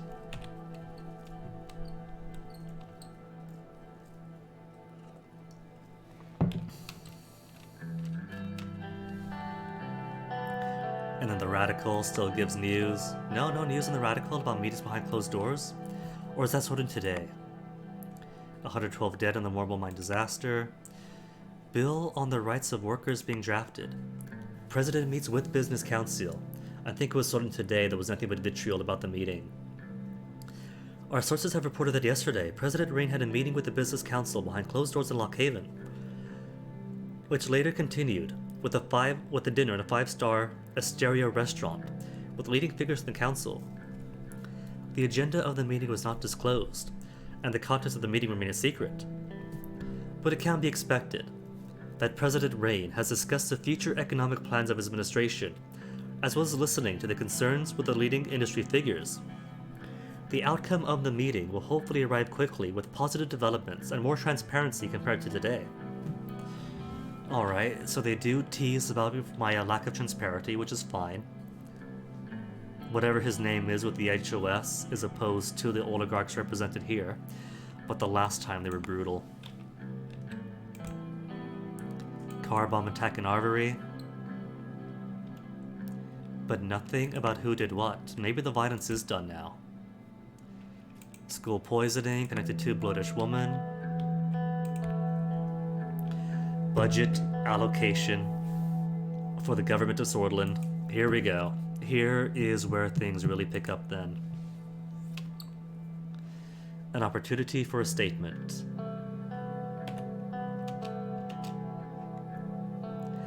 When I said that each and every one of you is very capable, but what we do as a team counts, they were not at all enthused. Years ago, all of us gathered to change the course of history. Now, I am proud of what we achieved and what is to come. The ministers appeared energized by my statement. It actually does have benefit. Peter Vector and Gus Manger, David Wessey won't be attending this meeting, working on the upcoming trade agreement.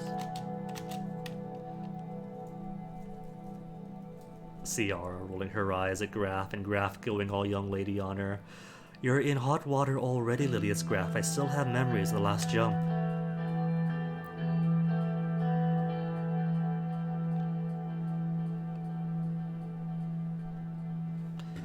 Morgna siding with Ciara. See, this is why. There's little hints here, right? Little clues.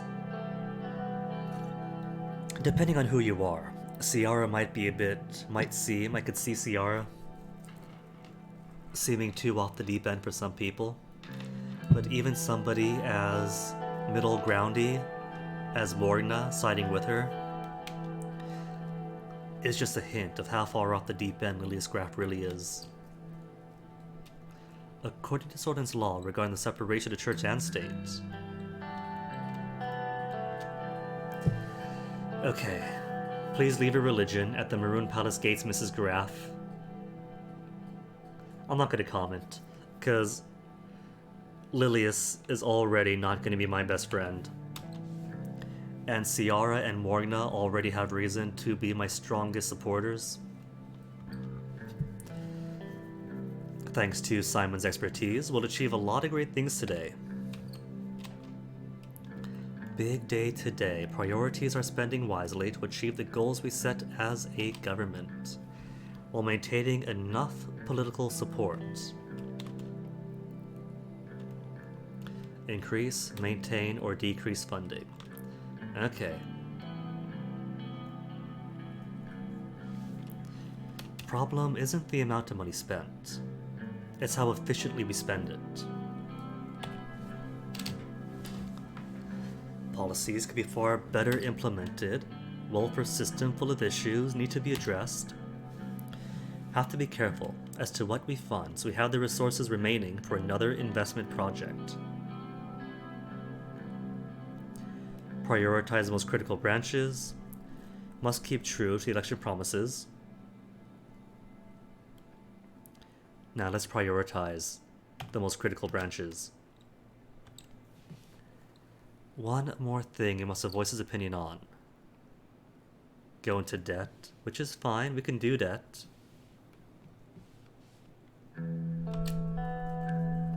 You know, maybe that was part of the equation of why the recession was as bad as it was. Because we did have a budget balance after this meeting the first time through. But there was a little while where we had like -2 or -3 budget, which had to be done. Maybe less budget, being more in the hole hurts things. Nah, I think we're fine. The major difference I'm going to make this time around is putting money to the justice to clear out corruption, which should clear out the court backlogs.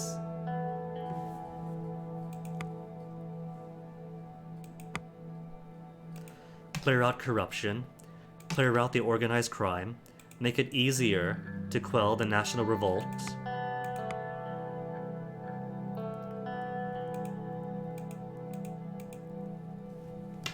Okay, let's talk about law enforcement. Increase in the funding of law enforcement to increase the size of the police force and raise salaries. No. Law enforcement is a high priority, however, Nia wants internal corruption to her department to solve the problem at its root. Anti-corruption police unit. If the funds are directed to her, Ciara agrees.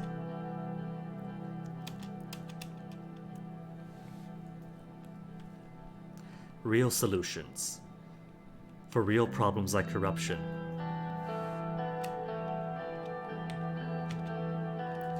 And healthcare. Vast provides free services to most citizens, but worse in low-income and rural areas. Funding for it. Okay. I can get behind that to prevent more privatization.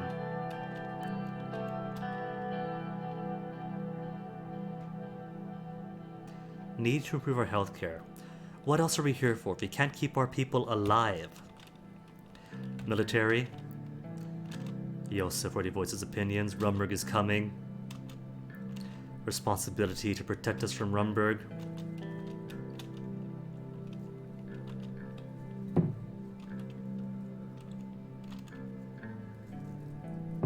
Rumberg is a threat, need to be ready. But we must be diplomatic. We can be ready with the current budget. What about education, though? Education is already getting our money, is already going to get our money because we promised education.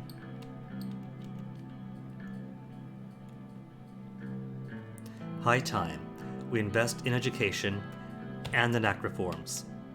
It won't make me any money right now, but it will improve the quality of life for the Swordfish people.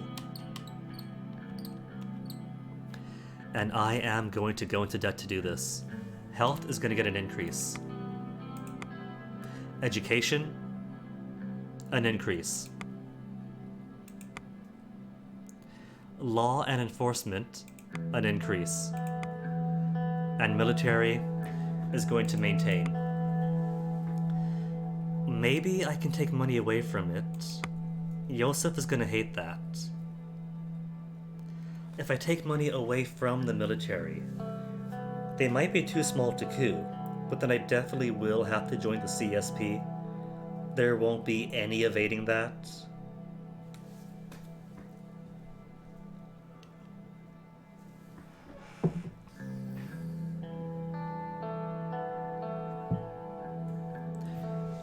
I think I'll maintain.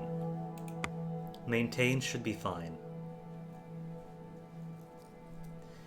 But then again, final budget of -2, and there will be laws to pass later to take budget away, and infrastructure projects that take time. I'll maintain it, and we'll see how bad things happen. Finish allocating the government budget to the satisfaction of some and dismay of others. There's only one who's not getting any budget here, and that's Yosef. We have a deficit on our hands. We need to resort to debt to finance investments. This is worrying. Agreed. Well, then let's start with law enforcement.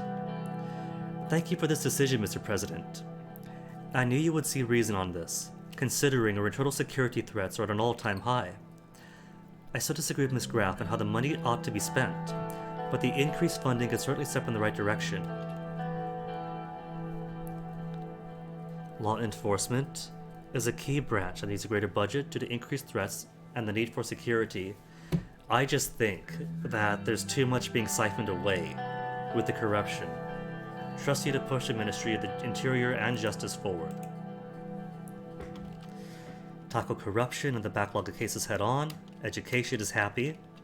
As last time, education is the future and will not be sidelined. Expertise and passion should enable you to make the necessary changes for improvement. Military next. Shameful that it won't get an increase. Sacrifices to maintain our defense. But at least you didn't get a cut, Yosef. Sacrificing the economy for you. With your talent and experience, you will overcome the issues our military faces. Maintaining the funding was the correct call, especially in light of the threats. Threats call for an increase, not just a continuation. And Benawal's happy for the first time. Health budget increase will help me to focus on improvements. People will now be safer than ever. Also plan to tackle issues like the lack of rural hospitals and the recently worrying numbers of maternal deaths. Healthcare is very important to us.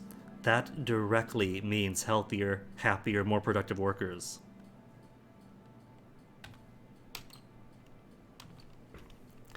Covers all branches. Each minister would approach you with respective policy requests and expectations over the next year. Cool. Thank you, everyone. Appreciate your time and efforts. Regardless of what happened, wouldn't be here without you. Don't forget we are a team. Thank you, everyone. Appreciate your time and effort.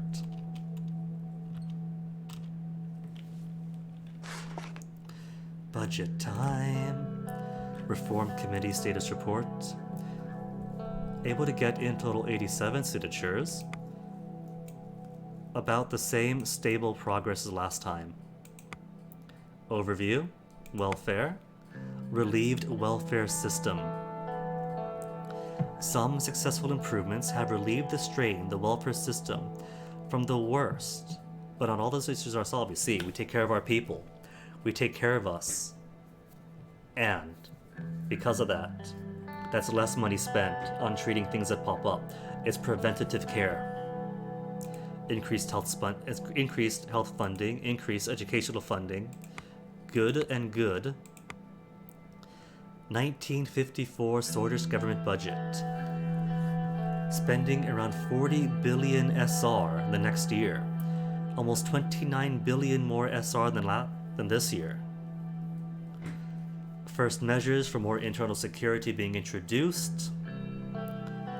Expected that the Ministry of the Interior and Ministry of Justice will both benefit from the increase.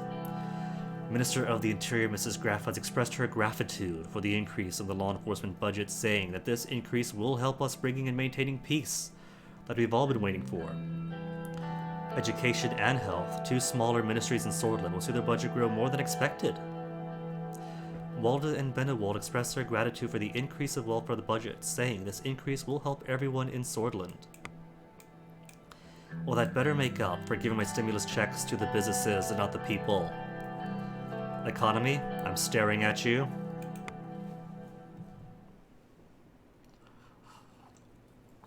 A new Swordland. Already.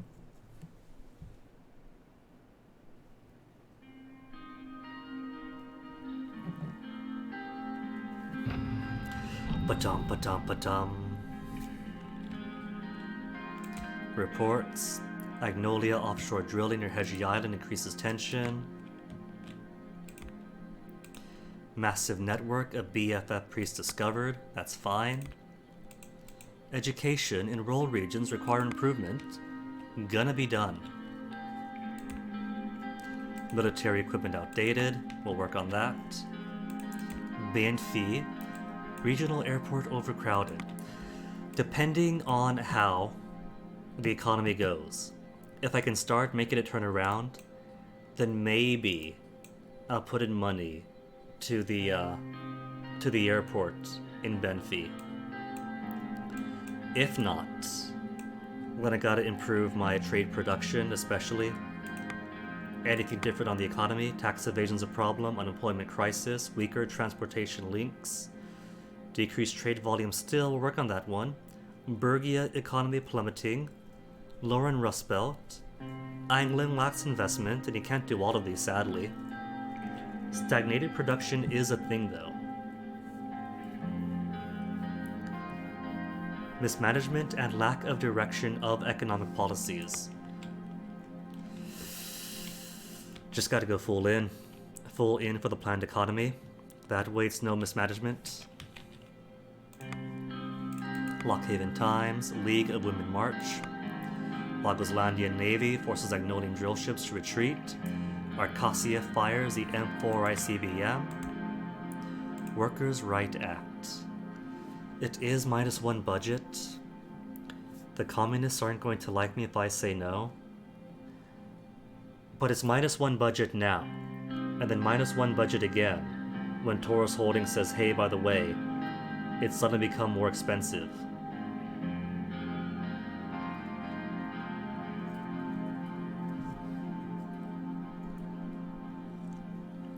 I think I'll veto it. I think what I'll do...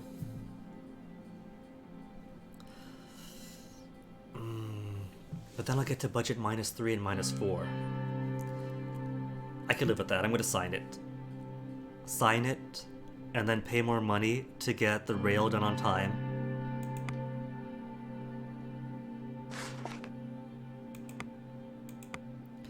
New law on workers' rights. Monsoon Lek likes it. Rain signs workers' rights bill into law. Workers' rights bill signed.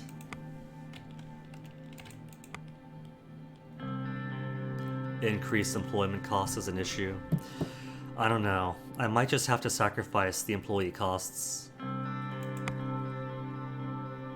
Workers' right reforms. Regional investment decision. Okay. I'm gonna put money. Anglin, Bergia, or Lauren.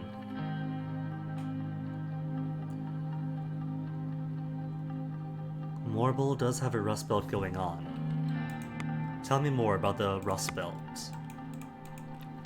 Lack of investment. The region's economy is going at a rapid rate, causing increase in crimes. Bergia economy. Increase in crimes. Anglin, the exact same thing.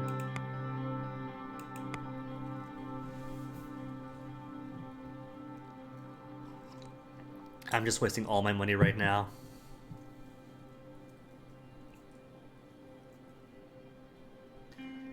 I'm gonna put it into Bergia. Or should I split it? I could put some money into Lauren.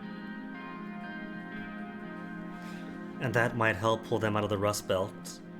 And then, when it's Bergia's turn, put money into the agricultural triangle.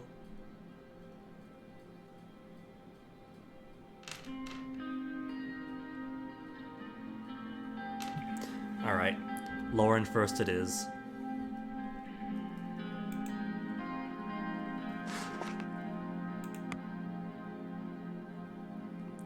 Investment in Lauren. Companies and municipalities in the Lauren region to boost economic development. Government investment in Lauren. Sortis government has injected billions of SR into the development of the region of Lauren. Lauren region was identified as one of the government's priority areas for luring heavy industry investments. The city of Morna and Morbol will likely benefit the most from the investments due to their proximity to natural resources, existing transmission links, and population centers. The government program is designed to attract investors and kickstart the massive industry of the region that has shrunk over the decade.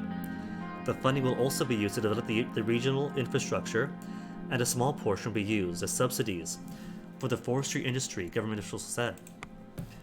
That does give me one more point of economic development. Budget allocation for law enforcement. This is wholly new. I've never seen this before, so must read everything. I was in my office, reading reports from the ministries about the current situation of the protests. My next scheduled meeting was about the law enforcement budget with Nia and Lilius. I heard some knocks on the door. Nia entered and took a seat in front of my desk. Lilius was absent. Off to a great start already. Good afternoon, Mr. President.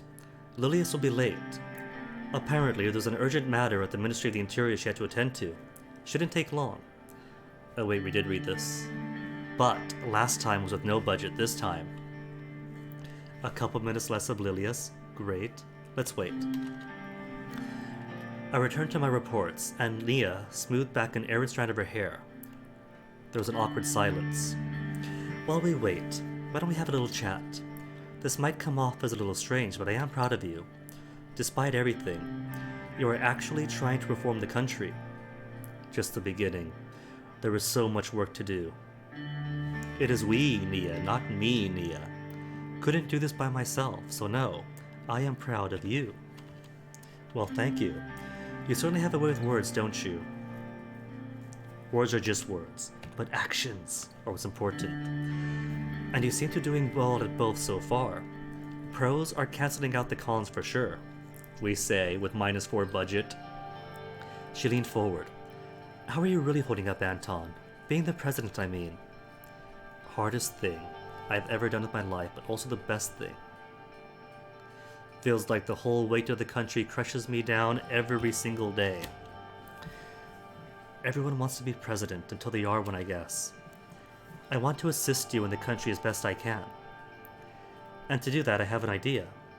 We need to eliminate the worst problem we have: corruption. And how do we do that? Our government is not a corrupt government. If it wasn't, we wouldn't be in this mess. It is high time the old guards and the Supreme Court stop holding the country in the palm of their hands. That is why I want to form a new unit, the Anti-Corruption Police. That is my idea. Excellent. You know, she told us about this, didn't she? But I guess because I didn't give them any more budget, it was just impossible to implement. An excellent idea. I'm glad you agree.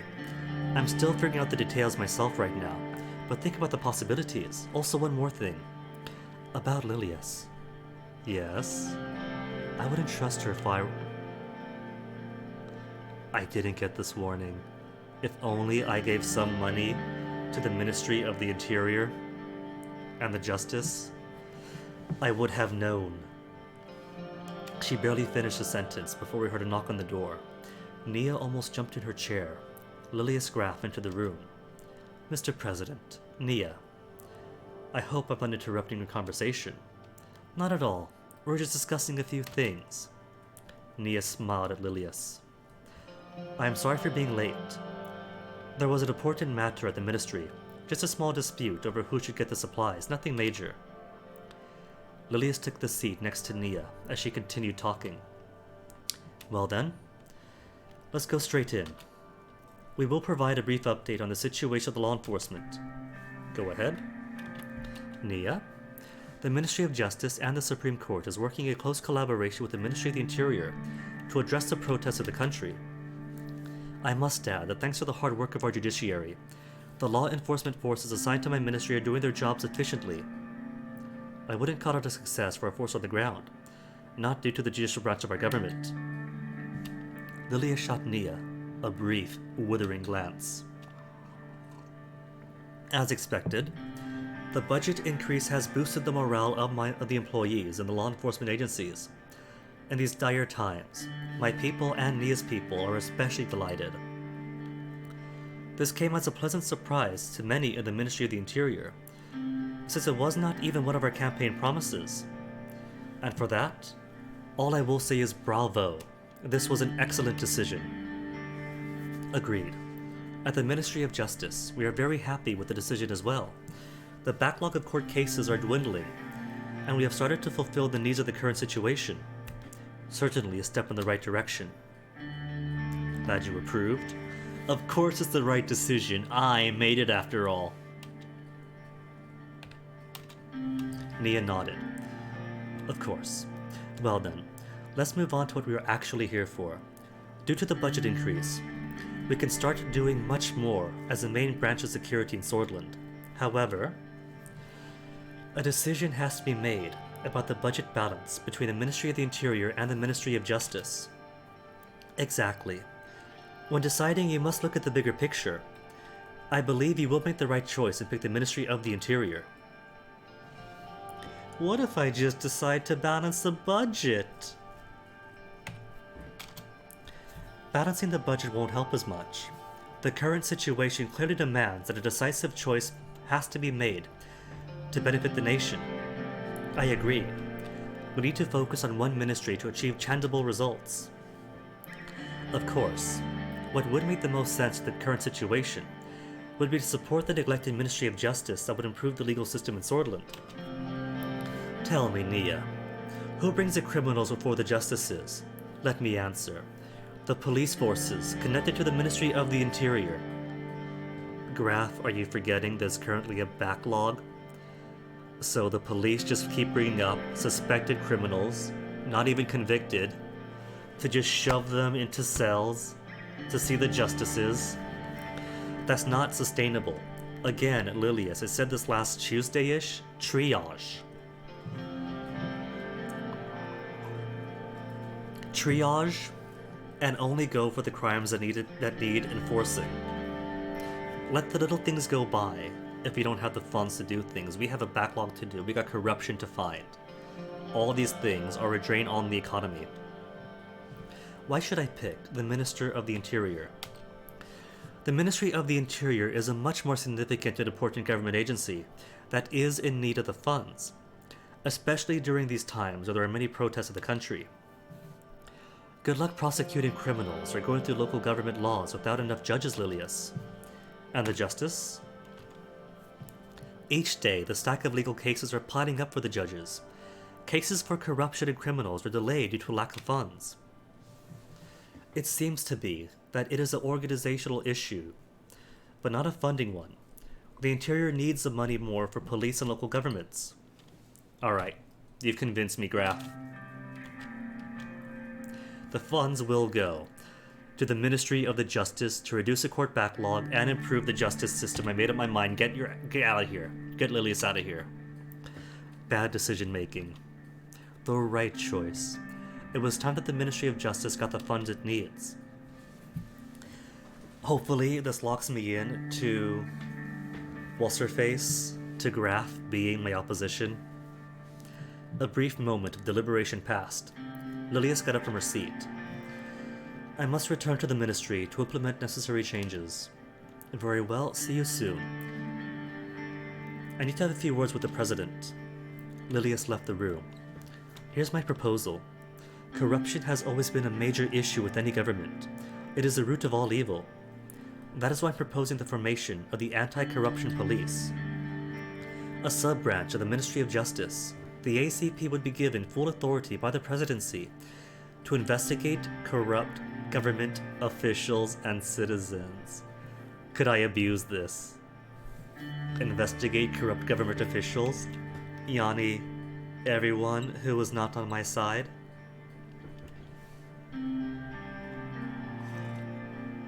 Remember when China's leader was first praised for going hard on corruption and rooting out corruption in the government, and then we realized, hey wait, he's taking out his political rivals under the guise of anti-corruption. This would especially come in handy when dealing with the corruption in higher positions. The Supreme Court and oligarchs that meddle in politics are just a few examples.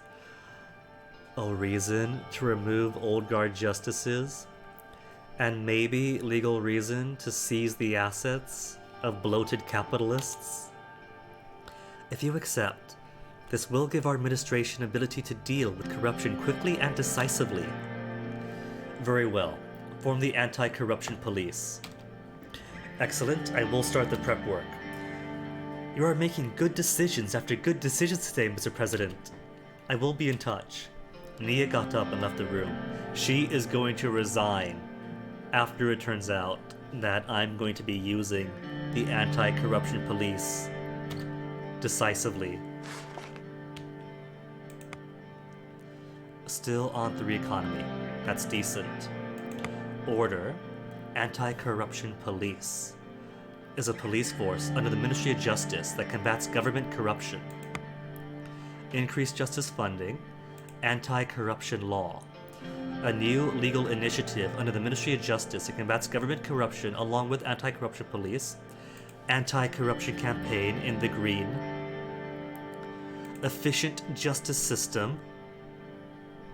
Positive judicial personnel. Increased justice budget has created a positive mood of the judicial personnel, increasing the respect for the new government. As opposed to the unruly generals we're definitely going to get. So, on law, limited women's rights is going to change from red to yellow. So it's going to be mostly yellow, some green, no reds. Pretty cool, that. Whole sword post. Protesters target sacred symbols. Richter calls president into action. For term limits and the election threshold. Can do. Recession is growing faster, with double-digit unemployment and plunging economic output. The recession has been a reality for a long time.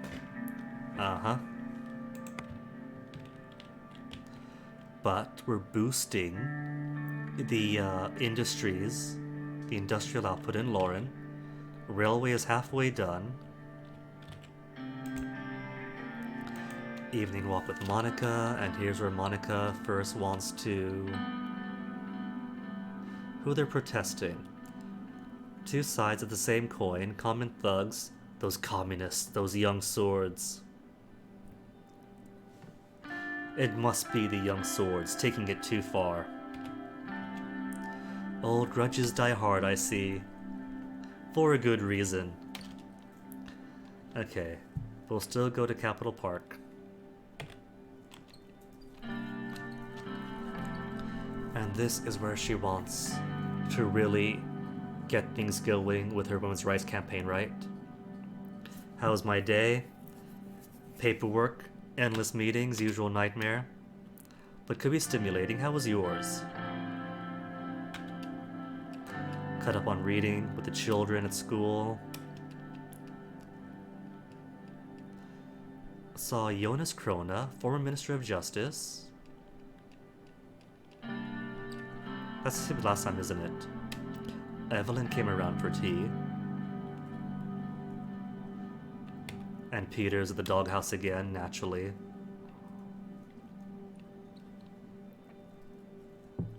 Peter, perpetually pickled, have a talk with him. See, it says that, but I really wish that if I do this option, that I do get to have a talk with Peter. I never do.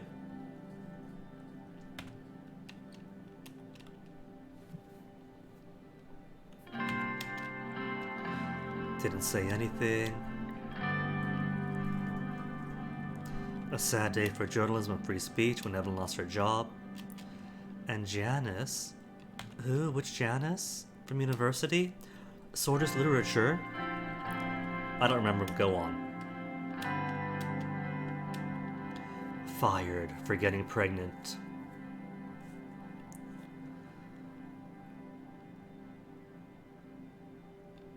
After asking for maternity leave, that's terrible. The only good option.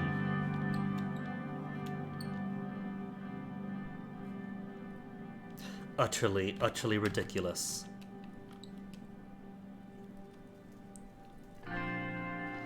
But doesn't solve the deeper problem, even if Janice managed to get a new job elsewhere. Women of the country, still seen as housewives and mothers first, humans seconds, harassed at work, underpaid, blocked from positions of power. And that's if lucky. Poor Dina. And I will do what I can to change that. Education is a priority in this administration. Mayor of Enrica, Kirsten Less, delivering a speech. You know what? I think I'm going to keep my course this time. I tell Monica I'm sorry, but let Les have his speech. We go there, and then Les' speech is too conservative, too damning of women walking provocatively half naked in skirts. How dare they? Monica speaks up, support Monica. It had a good outcome. I don't remember even sort of today having a bad thing to say about that. It was a good move.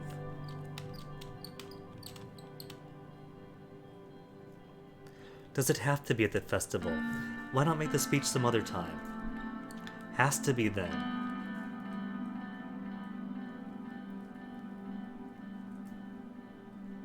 Out of the question.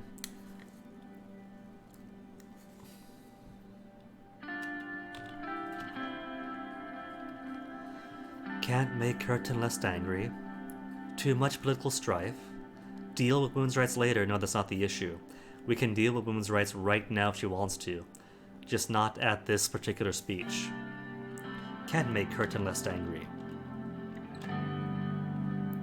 I don't think so. Sorry, it can't be done. Make the wife angry, but she understands. She's just really hurt. But she will forgive me later. BFF bombs police station. Oh yeah, there was at least one bombing, wasn't there? But then they go completely silent afterwards. Nationwide peaceful protests. It's getting better. And I didn't have to ban anybody. Lockhaven time, explosion in Dare. Debt problem. Detonation, sorted in a tough spot. We had that last time too. though I think we were only at -2 that time. Smollett condemns Arcasian soldiers in Lesbia. Chancellor Hegel condemns military buildup of Lesbia. And what do we have? Briefing on the L1 railway construction issues. Hello, -5 budget. Discussion of changes to the tax system. Let's talk about this first. Changes to the tax system. Who's with me here? We have Mikhail and Edith. Alright. I said we're going to do planned economy, and we are going to do a planned economy. I'm going to stick to my guns with what I want to do, and not be afraid of corporate pushovers. Great to see you all again. Mention rumors. The Workers' Right Act did not sit well with many business holders. Well, Mikhail, it's about to be a bumpier ride for you guys, so buckle up. The first section about minimum wage. Oh no, people get minimum wage. It costs businesses to lose millions of rent overnight. Have they tried budgeting? Maybe they should, not buy their morning coffee. They can make their lunches at home. What is unfortunate is that this bill was enacted this late.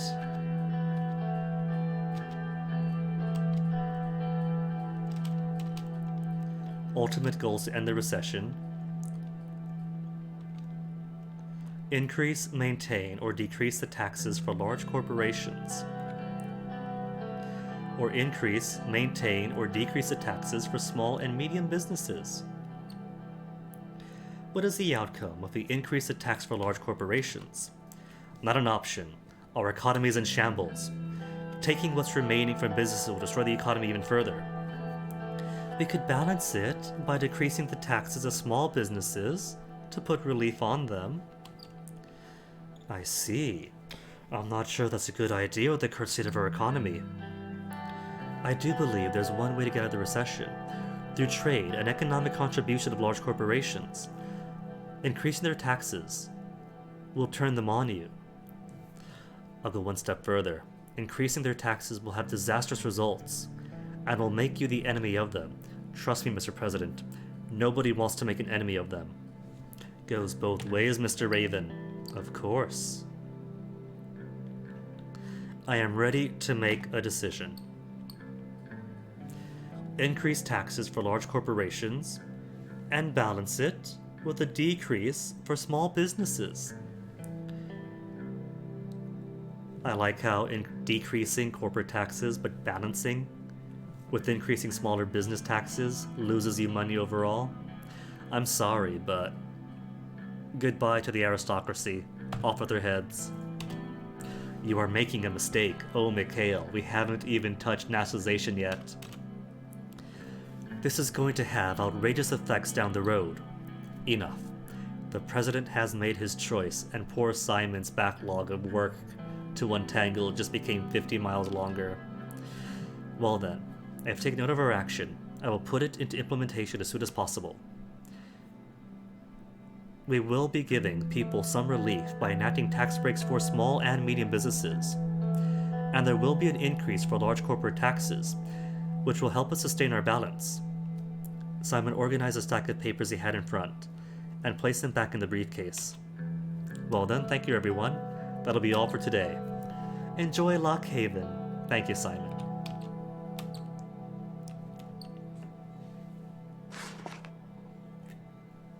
Country overview updated. See, the economy didn't take a hit for those corporate taxes. They were just being big babies. Economy. Large corporations downsize. Due to our tax increase, major corporations are downsizing and leaving a large number of citizens unemployed. You see, that's just them being babies. If they're finding that the cost of employees is going up, that the corporate tax is going up, they always take it out either on the company, on the consumers, or the employees. They never consider, well, maybe I don't need to buy a yacht this year. They always imagine that they are outside the equation. They only get to benefit without taking any risk. Thanks to our tax breaks, Many small businesses are opening and growing, providing jobs for Swordland. And if I can maintain good trade relations with Agnolia and Velen, that it might cancel out some of the large corporate downsizing. Corporation tax break in the country increased to 45% from 35%. Oh my goodness, that's still so tiny. What's glowing here? Organizations, governmental. Oh, the anti-corruption police that I can't wait to abuse. Tax cuts for small and medium corporations. I like how Swordland today has nothing to talk about. Even if they are my Rupert Murdoch supporting me now, they don't want to speak in support of the corporate taxes. In order to end the recession, the administration has announced new changes to the tax system. As per the information provided by the Ministry of the Economy, the changes will include a new tax cut of 10%, bringing a total to 25% for small and medium-sized corporations. President Rain has approved the tax reform, and the changes are expected to come into effect immediately. Young Swords deny allegations. Torrin Hill School wins award. Radical. Red Youth calls for peace. Economists. Alright, the Red Youth exist. They were banned by this point last time. According to the information we received, administration has decided to increase the taxes for large corporations by 10% to a total of a staggering 45%. This comes as part of the tax reforms to stop the recession. We have shown our analysis of the current economic situation many times and the result is clear. Large corporations bring in more money into Swordland, and they are the reason the recession is not worse than it already is. This move serves only to weaken the backbone of our economy. We can't help but question President Rain's real intentions with this decision. Smolak threatens new military incursion targeting BFF. Red Youth calls for peace. Johann Gaznik, one of the leaders of the Red Youth, spoke to the public and condemned the opportunistic looting and violence taking place in cities across Swordland, saying it is not being done at the name of Bernard Circus. He denied terrorist allegations and condemned the attacks, saying that the Red Youth has no connection to the violence. He accused the police for trying to sway the public opinion against socialism and legal millennialist groups such as the Red Youth. Some people are trying to incite violence and take away the meaning of these peaceful protests, said Gazmik, warning the protesters about inside people trying to exploit the situation. He also called for peace, saying that justified and meaningful protests have already lost its course and started benefiting a select group of people. What's the Young Swords say? Because they were banned too. The vice president of the Young Swords Cultural Centers made an announcement today denying having ties to terror attacks. I, or our cultural organizations, pose no threat to the national security of Swordland, or to any foreign country or state, he said. We have not, and do not plan on engaging in acts of terror or violence. He also denied that the murderer of Bernard Circus was working for the Young Sword, the murderer of, saying that the murderer was just a lost patriot who probably worked alone. The president said he believes authorities misunderstood his expressed desire to be a martyr for Swordland, which was written at the entrance of his office. Young Swords is not a terrorist organization, and will not bow down to fake accusations without any evidence, he said. Blaming a whole organization for the actions of an individual who was allegedly a member is absurd. Well, great news, you get to exist now. Queen Beatrice Livingston calls Swordland a threat to world peace. How come? A threat to peace in the entire world, condemned the riots and police violence in Swordland, neither of which exist now, thanks to best President Anton Rain II. Direction Swordland is headed, urged the Rumburgian army to secure the southern border, blah blah blah blah blah, they'll make up any casus belli. And now to get back down to -4 budget, cause the Workers' Right Act means workers are more expensive and not just that. But the people that Taurus works with also have higher costs now. Why do they need the extra money? For the unforeseen expense that came from the new workers' right bill, a couple shipment companies that they had contracted with also increased costs of the necessary materials. Realities of running a business to adapt to the changing circumstances. Alright. Mistakes happen in any project. Give them the funding, it's only -1, but it gets the trains running on time.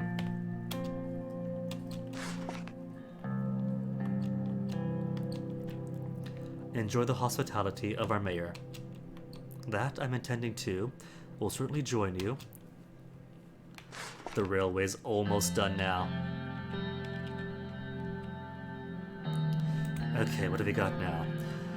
Visit an inspection of the schools in Liren. Okay, alright, this time. I think the same plan I had last time was alright. Call for more egalitarianism and equality in the schools between the sexes. And just call the painting of Tarkin's soul very lovely and lifelike. Wait for them to finish. So the principal gets through the security checkpoint. Shake his hand, smile for the cameras. Sorry about the security guards, it's a necessity, set a procedure. Pleasure to meet Mr. Gallade and Miss Walda. But the school is very solist. The boys are raised to be militant nationalists, the girls to be good wives to soldiers. We need educated people, not soldiers.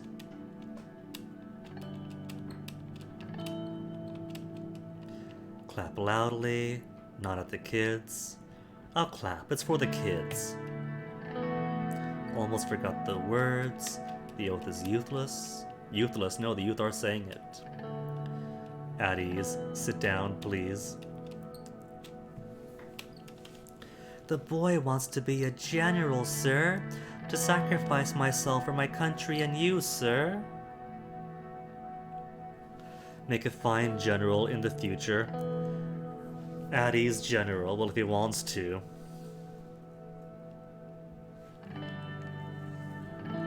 Let's see, can I get some nationalist support? If I be like, oh, how cute. He wants to be a general, how quaint. And then be like, little girl, what do you really want to be, a scientist? Get this girl some science jobs. That way we are working for demilitarizing the schools without having to fully make ourselves political pariahs. Ready to sacrifice myself for my country and you. Whatever it takes to not let that happen. You'll make a fine soldier in the future, Addie's general. Thank you, sir! And the boy looked up and smiled to his father. The little boy is just a little boy, he doesn't know better. Raising soldiers here, not students. Immediately perform disciplinary actions. And the little girl is a top student. Sick of having to knit and sew, while the boys learn science and chemistry. I'm smarter than all of them. I want to be a scientist, not some soldier's wife. You heard her, Mr. Principal. You will make the necessary changes at once. As you wish, sir. At once. An excellent portrait of Colonel Soul. Very lifelike. Okay, Mr. President, Lucian, I'd like to speak with the girl alone. Thank you for the tour. Amorna Baskor, Vegna Sista is polite. Alright, what have we got here? How bad did that go? President visits school in Laren. Students and staff at Torrin Hill School, one of the 5 most prestigious schools in East Sorland, welcome the special visitors on Tuesday morning, express his wish to visit the successful Torrin Hill School, and start the morning talking with staff and students, joining with lessons, and hosting questions and answer sessions with the students. Alright, so nothing too different. Assembly talk about prayer language. Sorry, nationalists, but maintaining the social stability by letting everybody have self-determination, even in their own cultural and religious identities, is far more important than currying NFP votes. I don't care about them. I care more about the conservative elements in my party. Briefing on the proposal of the education reforms should be easy enough. It should just be a complete repeat of the last time. Reform the education system. What does Lucian think? As much as I respect Colonel Soul, his time has passed. Now it is our time. I do think this might be the first step of a larger plan. Good, see, Lucian agrees. There's no way Lucian's a spy if he has a best interest of Sword in mind. Unless that is part of his cover. Benefits of aligned private schools. Education should remain a state service only. The most ideal situation. They have the money anyway. Keep education solely a matter for the state, to prevent interference from private interests. Have a good day. Thank you for your time. See you later. Thank you for your time.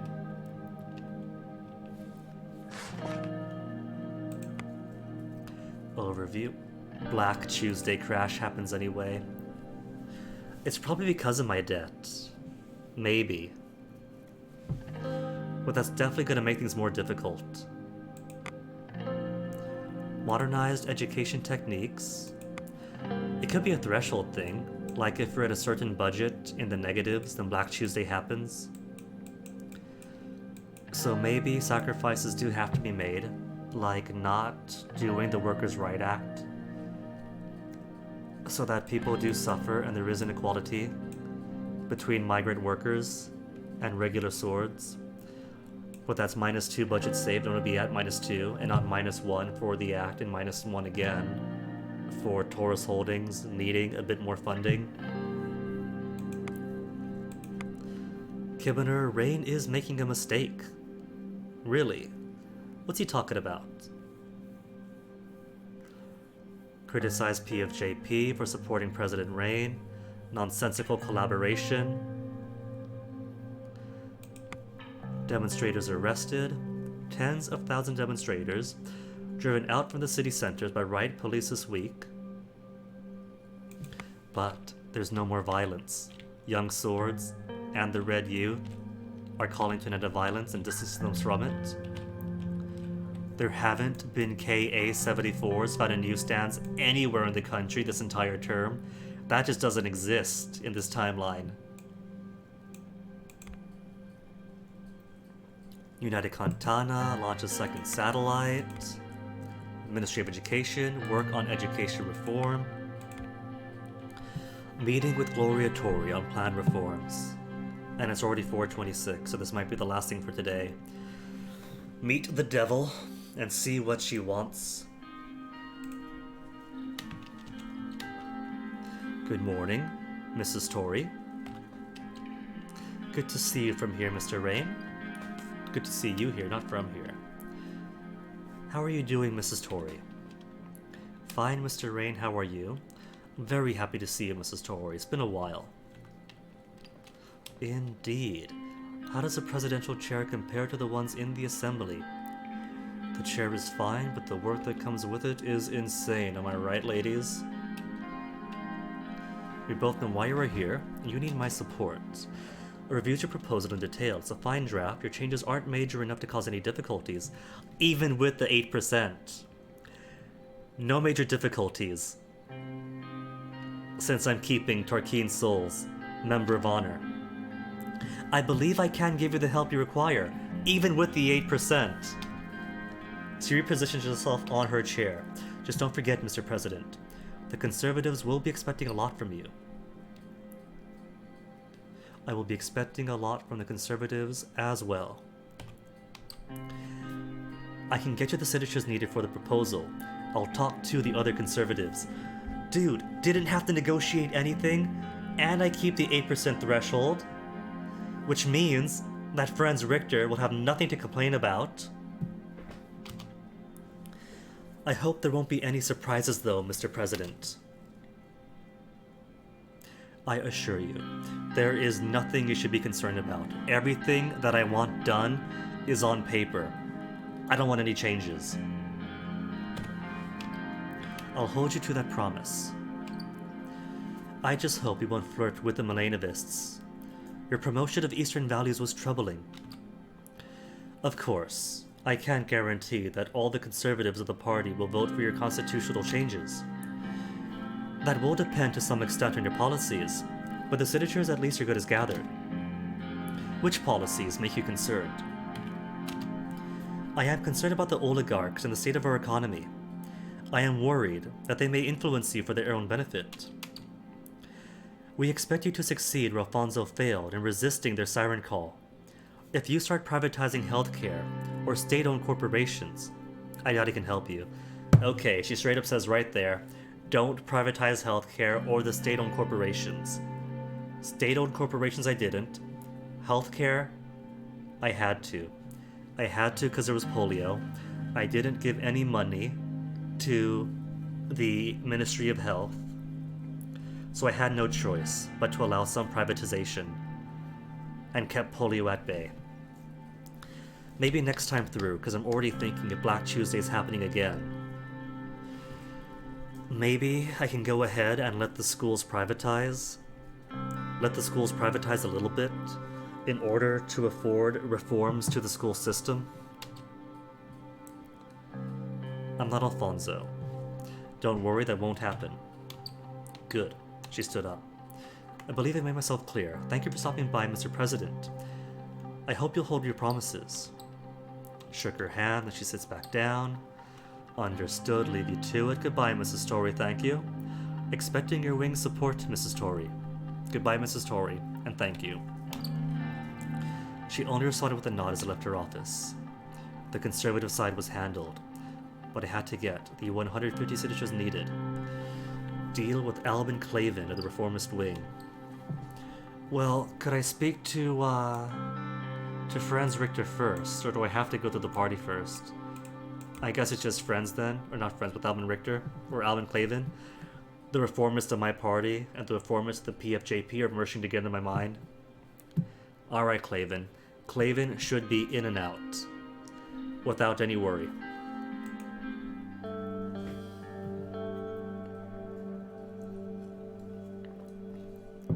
After our meeting with Gloria Torrey, and further discussions with the party and my cabinet, it was time to talk with Albin Clavin to get the reformist wing to support my proposal.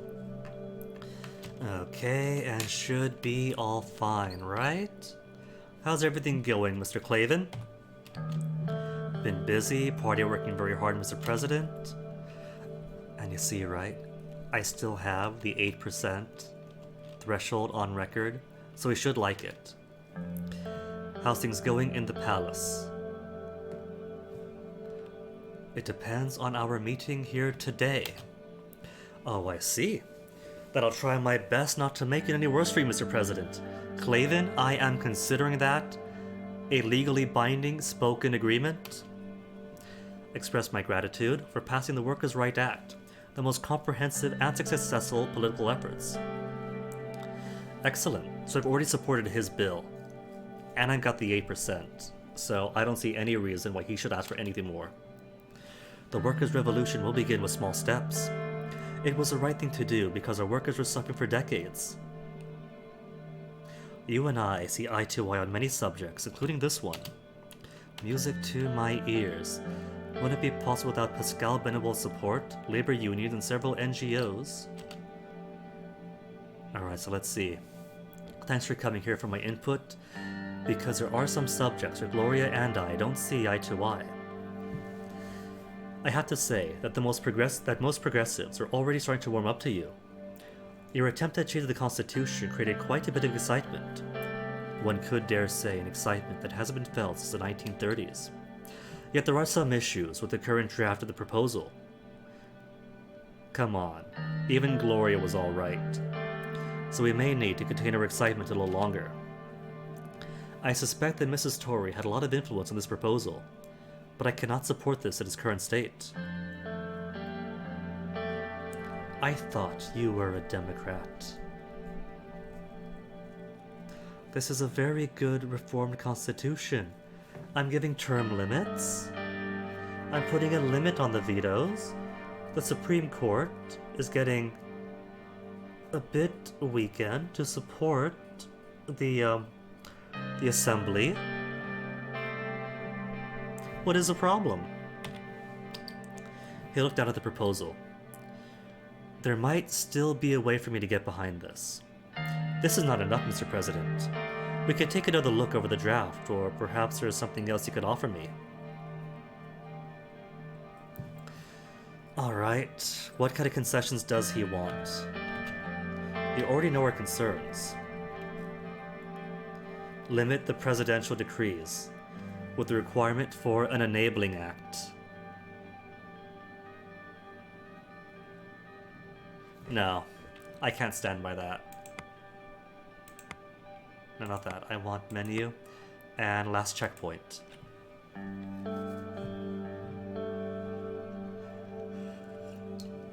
Is there a way, though, to get him into here without promising VP? I could promise him to be in my cabinet. Cabinet could work. Cabinet could work. I could have him become my new Minister of the Interior.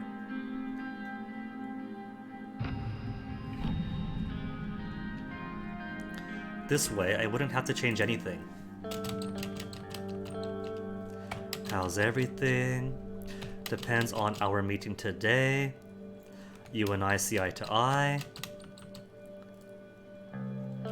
What is the problem? He could support it if I offer him something else. I'm all ears.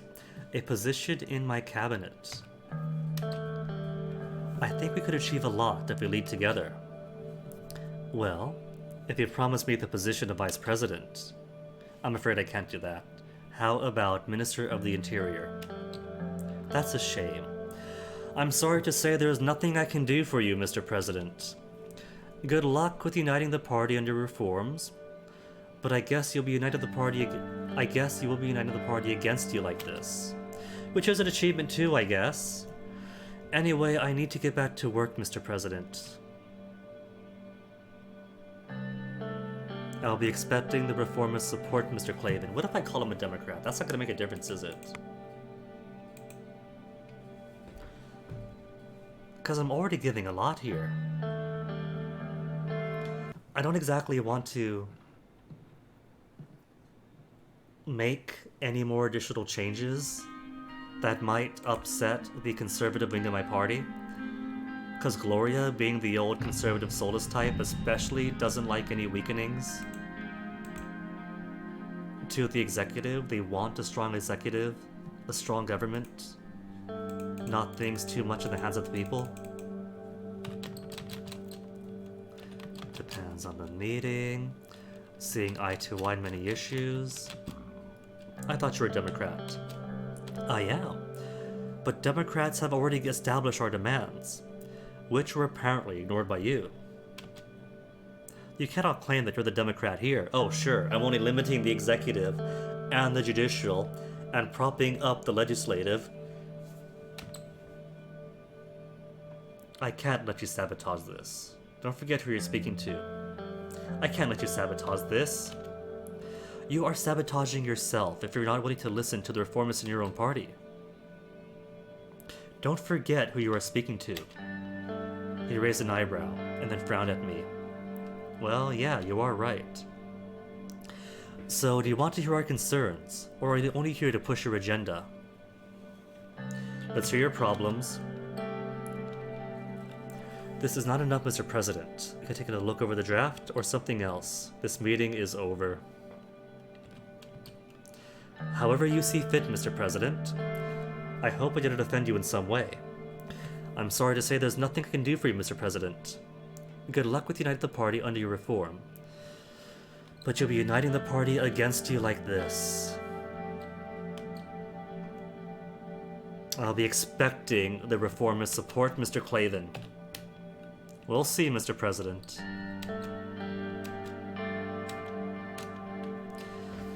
Well, there's nothing that could be done about that. Preparations for the conference began. Back to the conference hall to prepare my notes for the speech I was going to make. Time to get all the present members of the party inside the hall. Gloriatory announcing for the stand.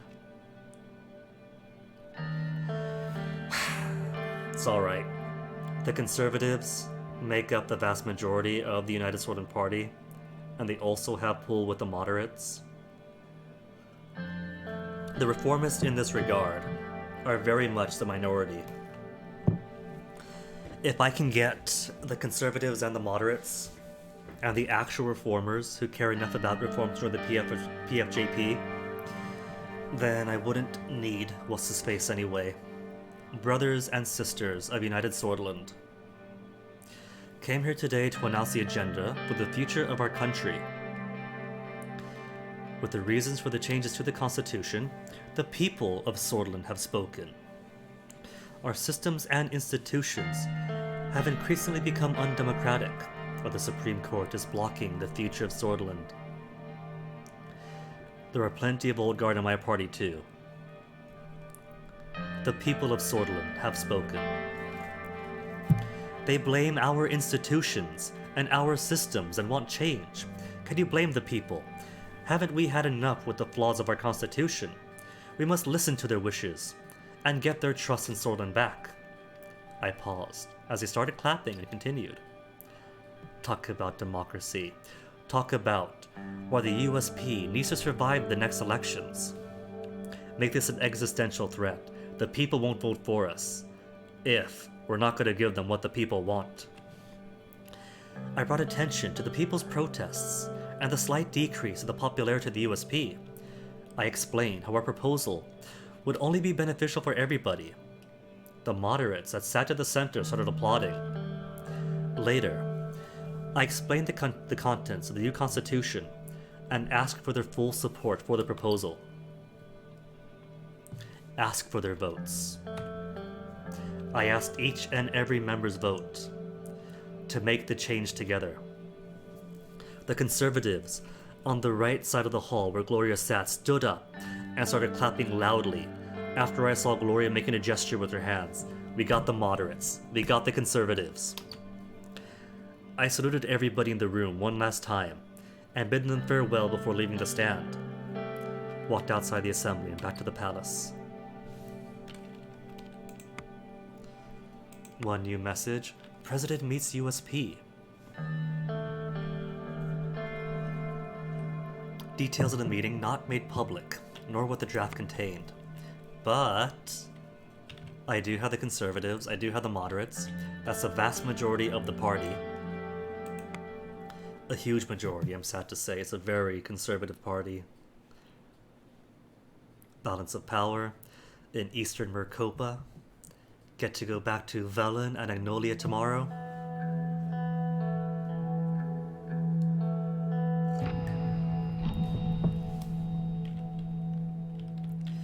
So what is the situation? Only one thing to start with. Black Tuesday.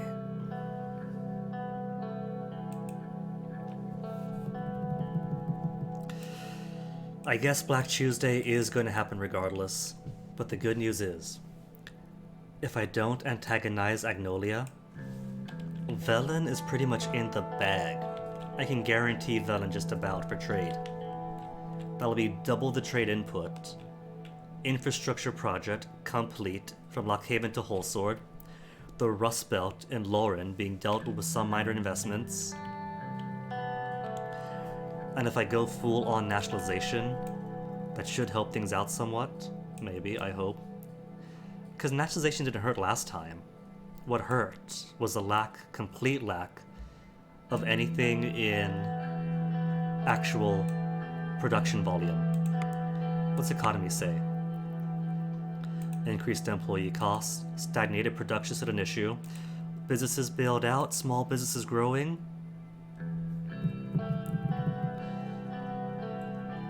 The Black Tuesday happened regardless of whether I do corporate tax cuts or not, so that doesn't matter. Decreased trade volume is going to be fixed this round. Tax evasion, hopefully should be fixed with anti-corruption, unemployment crisis, weak transportation links, undone with the railroad. Black Tuesday crash is an issue though. But that will be the sort of thing that we work on tomorrow. Already had good hopes for this term going better. Money in the departments that need it.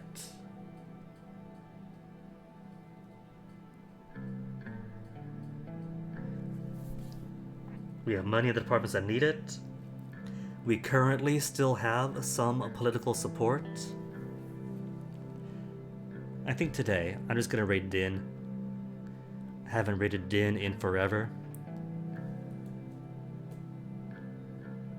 Be mindful though, it's Din, not dinner.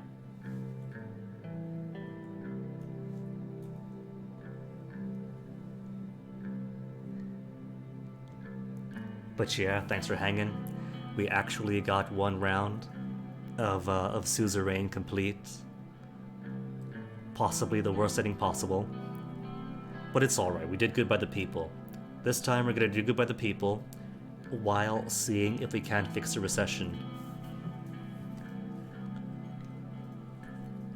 Because if we can do those two things, and if we manage to quell the violence without banning any group, then that should give Yosef even less reason to, to enact the coup and do the junta.